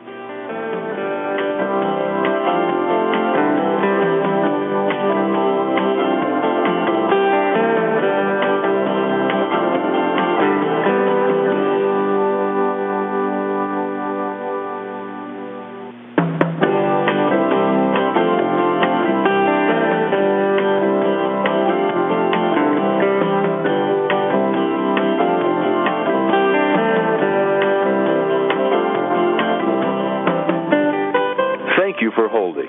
We look forward to talking with you soon. Please hold the line, and we'll be right back with you.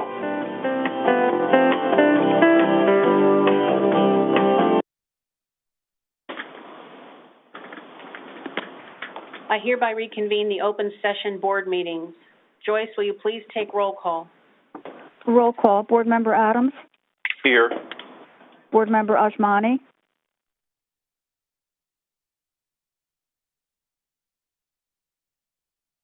Board Member Ajmani? Board Member Wilton?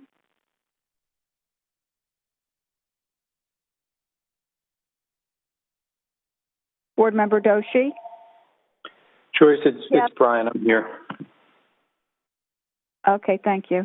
Board Member Doshi? Yes, I'm here. Thank you. Board Member Fulton? Here. Board Member Gordon? Here. Board Member Morocco? Here.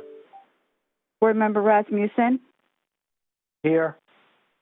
Is Board Member Ajmani on the line? Chair Gutierrez-Cacchetti? Here. We do have a quorum. Thank you. Since there is no further business, may I have a motion to adjourn the board meeting? Board Member Adams, so moved. Second, Board Member Bolton. Is there any discussion? Hearing none. All in favor? Aye. Aye. Aye. Opposed? Motion carried. Meeting adjourned. Thank you all for your patience today. Thank you. Thank you. Thank you all. Thank you.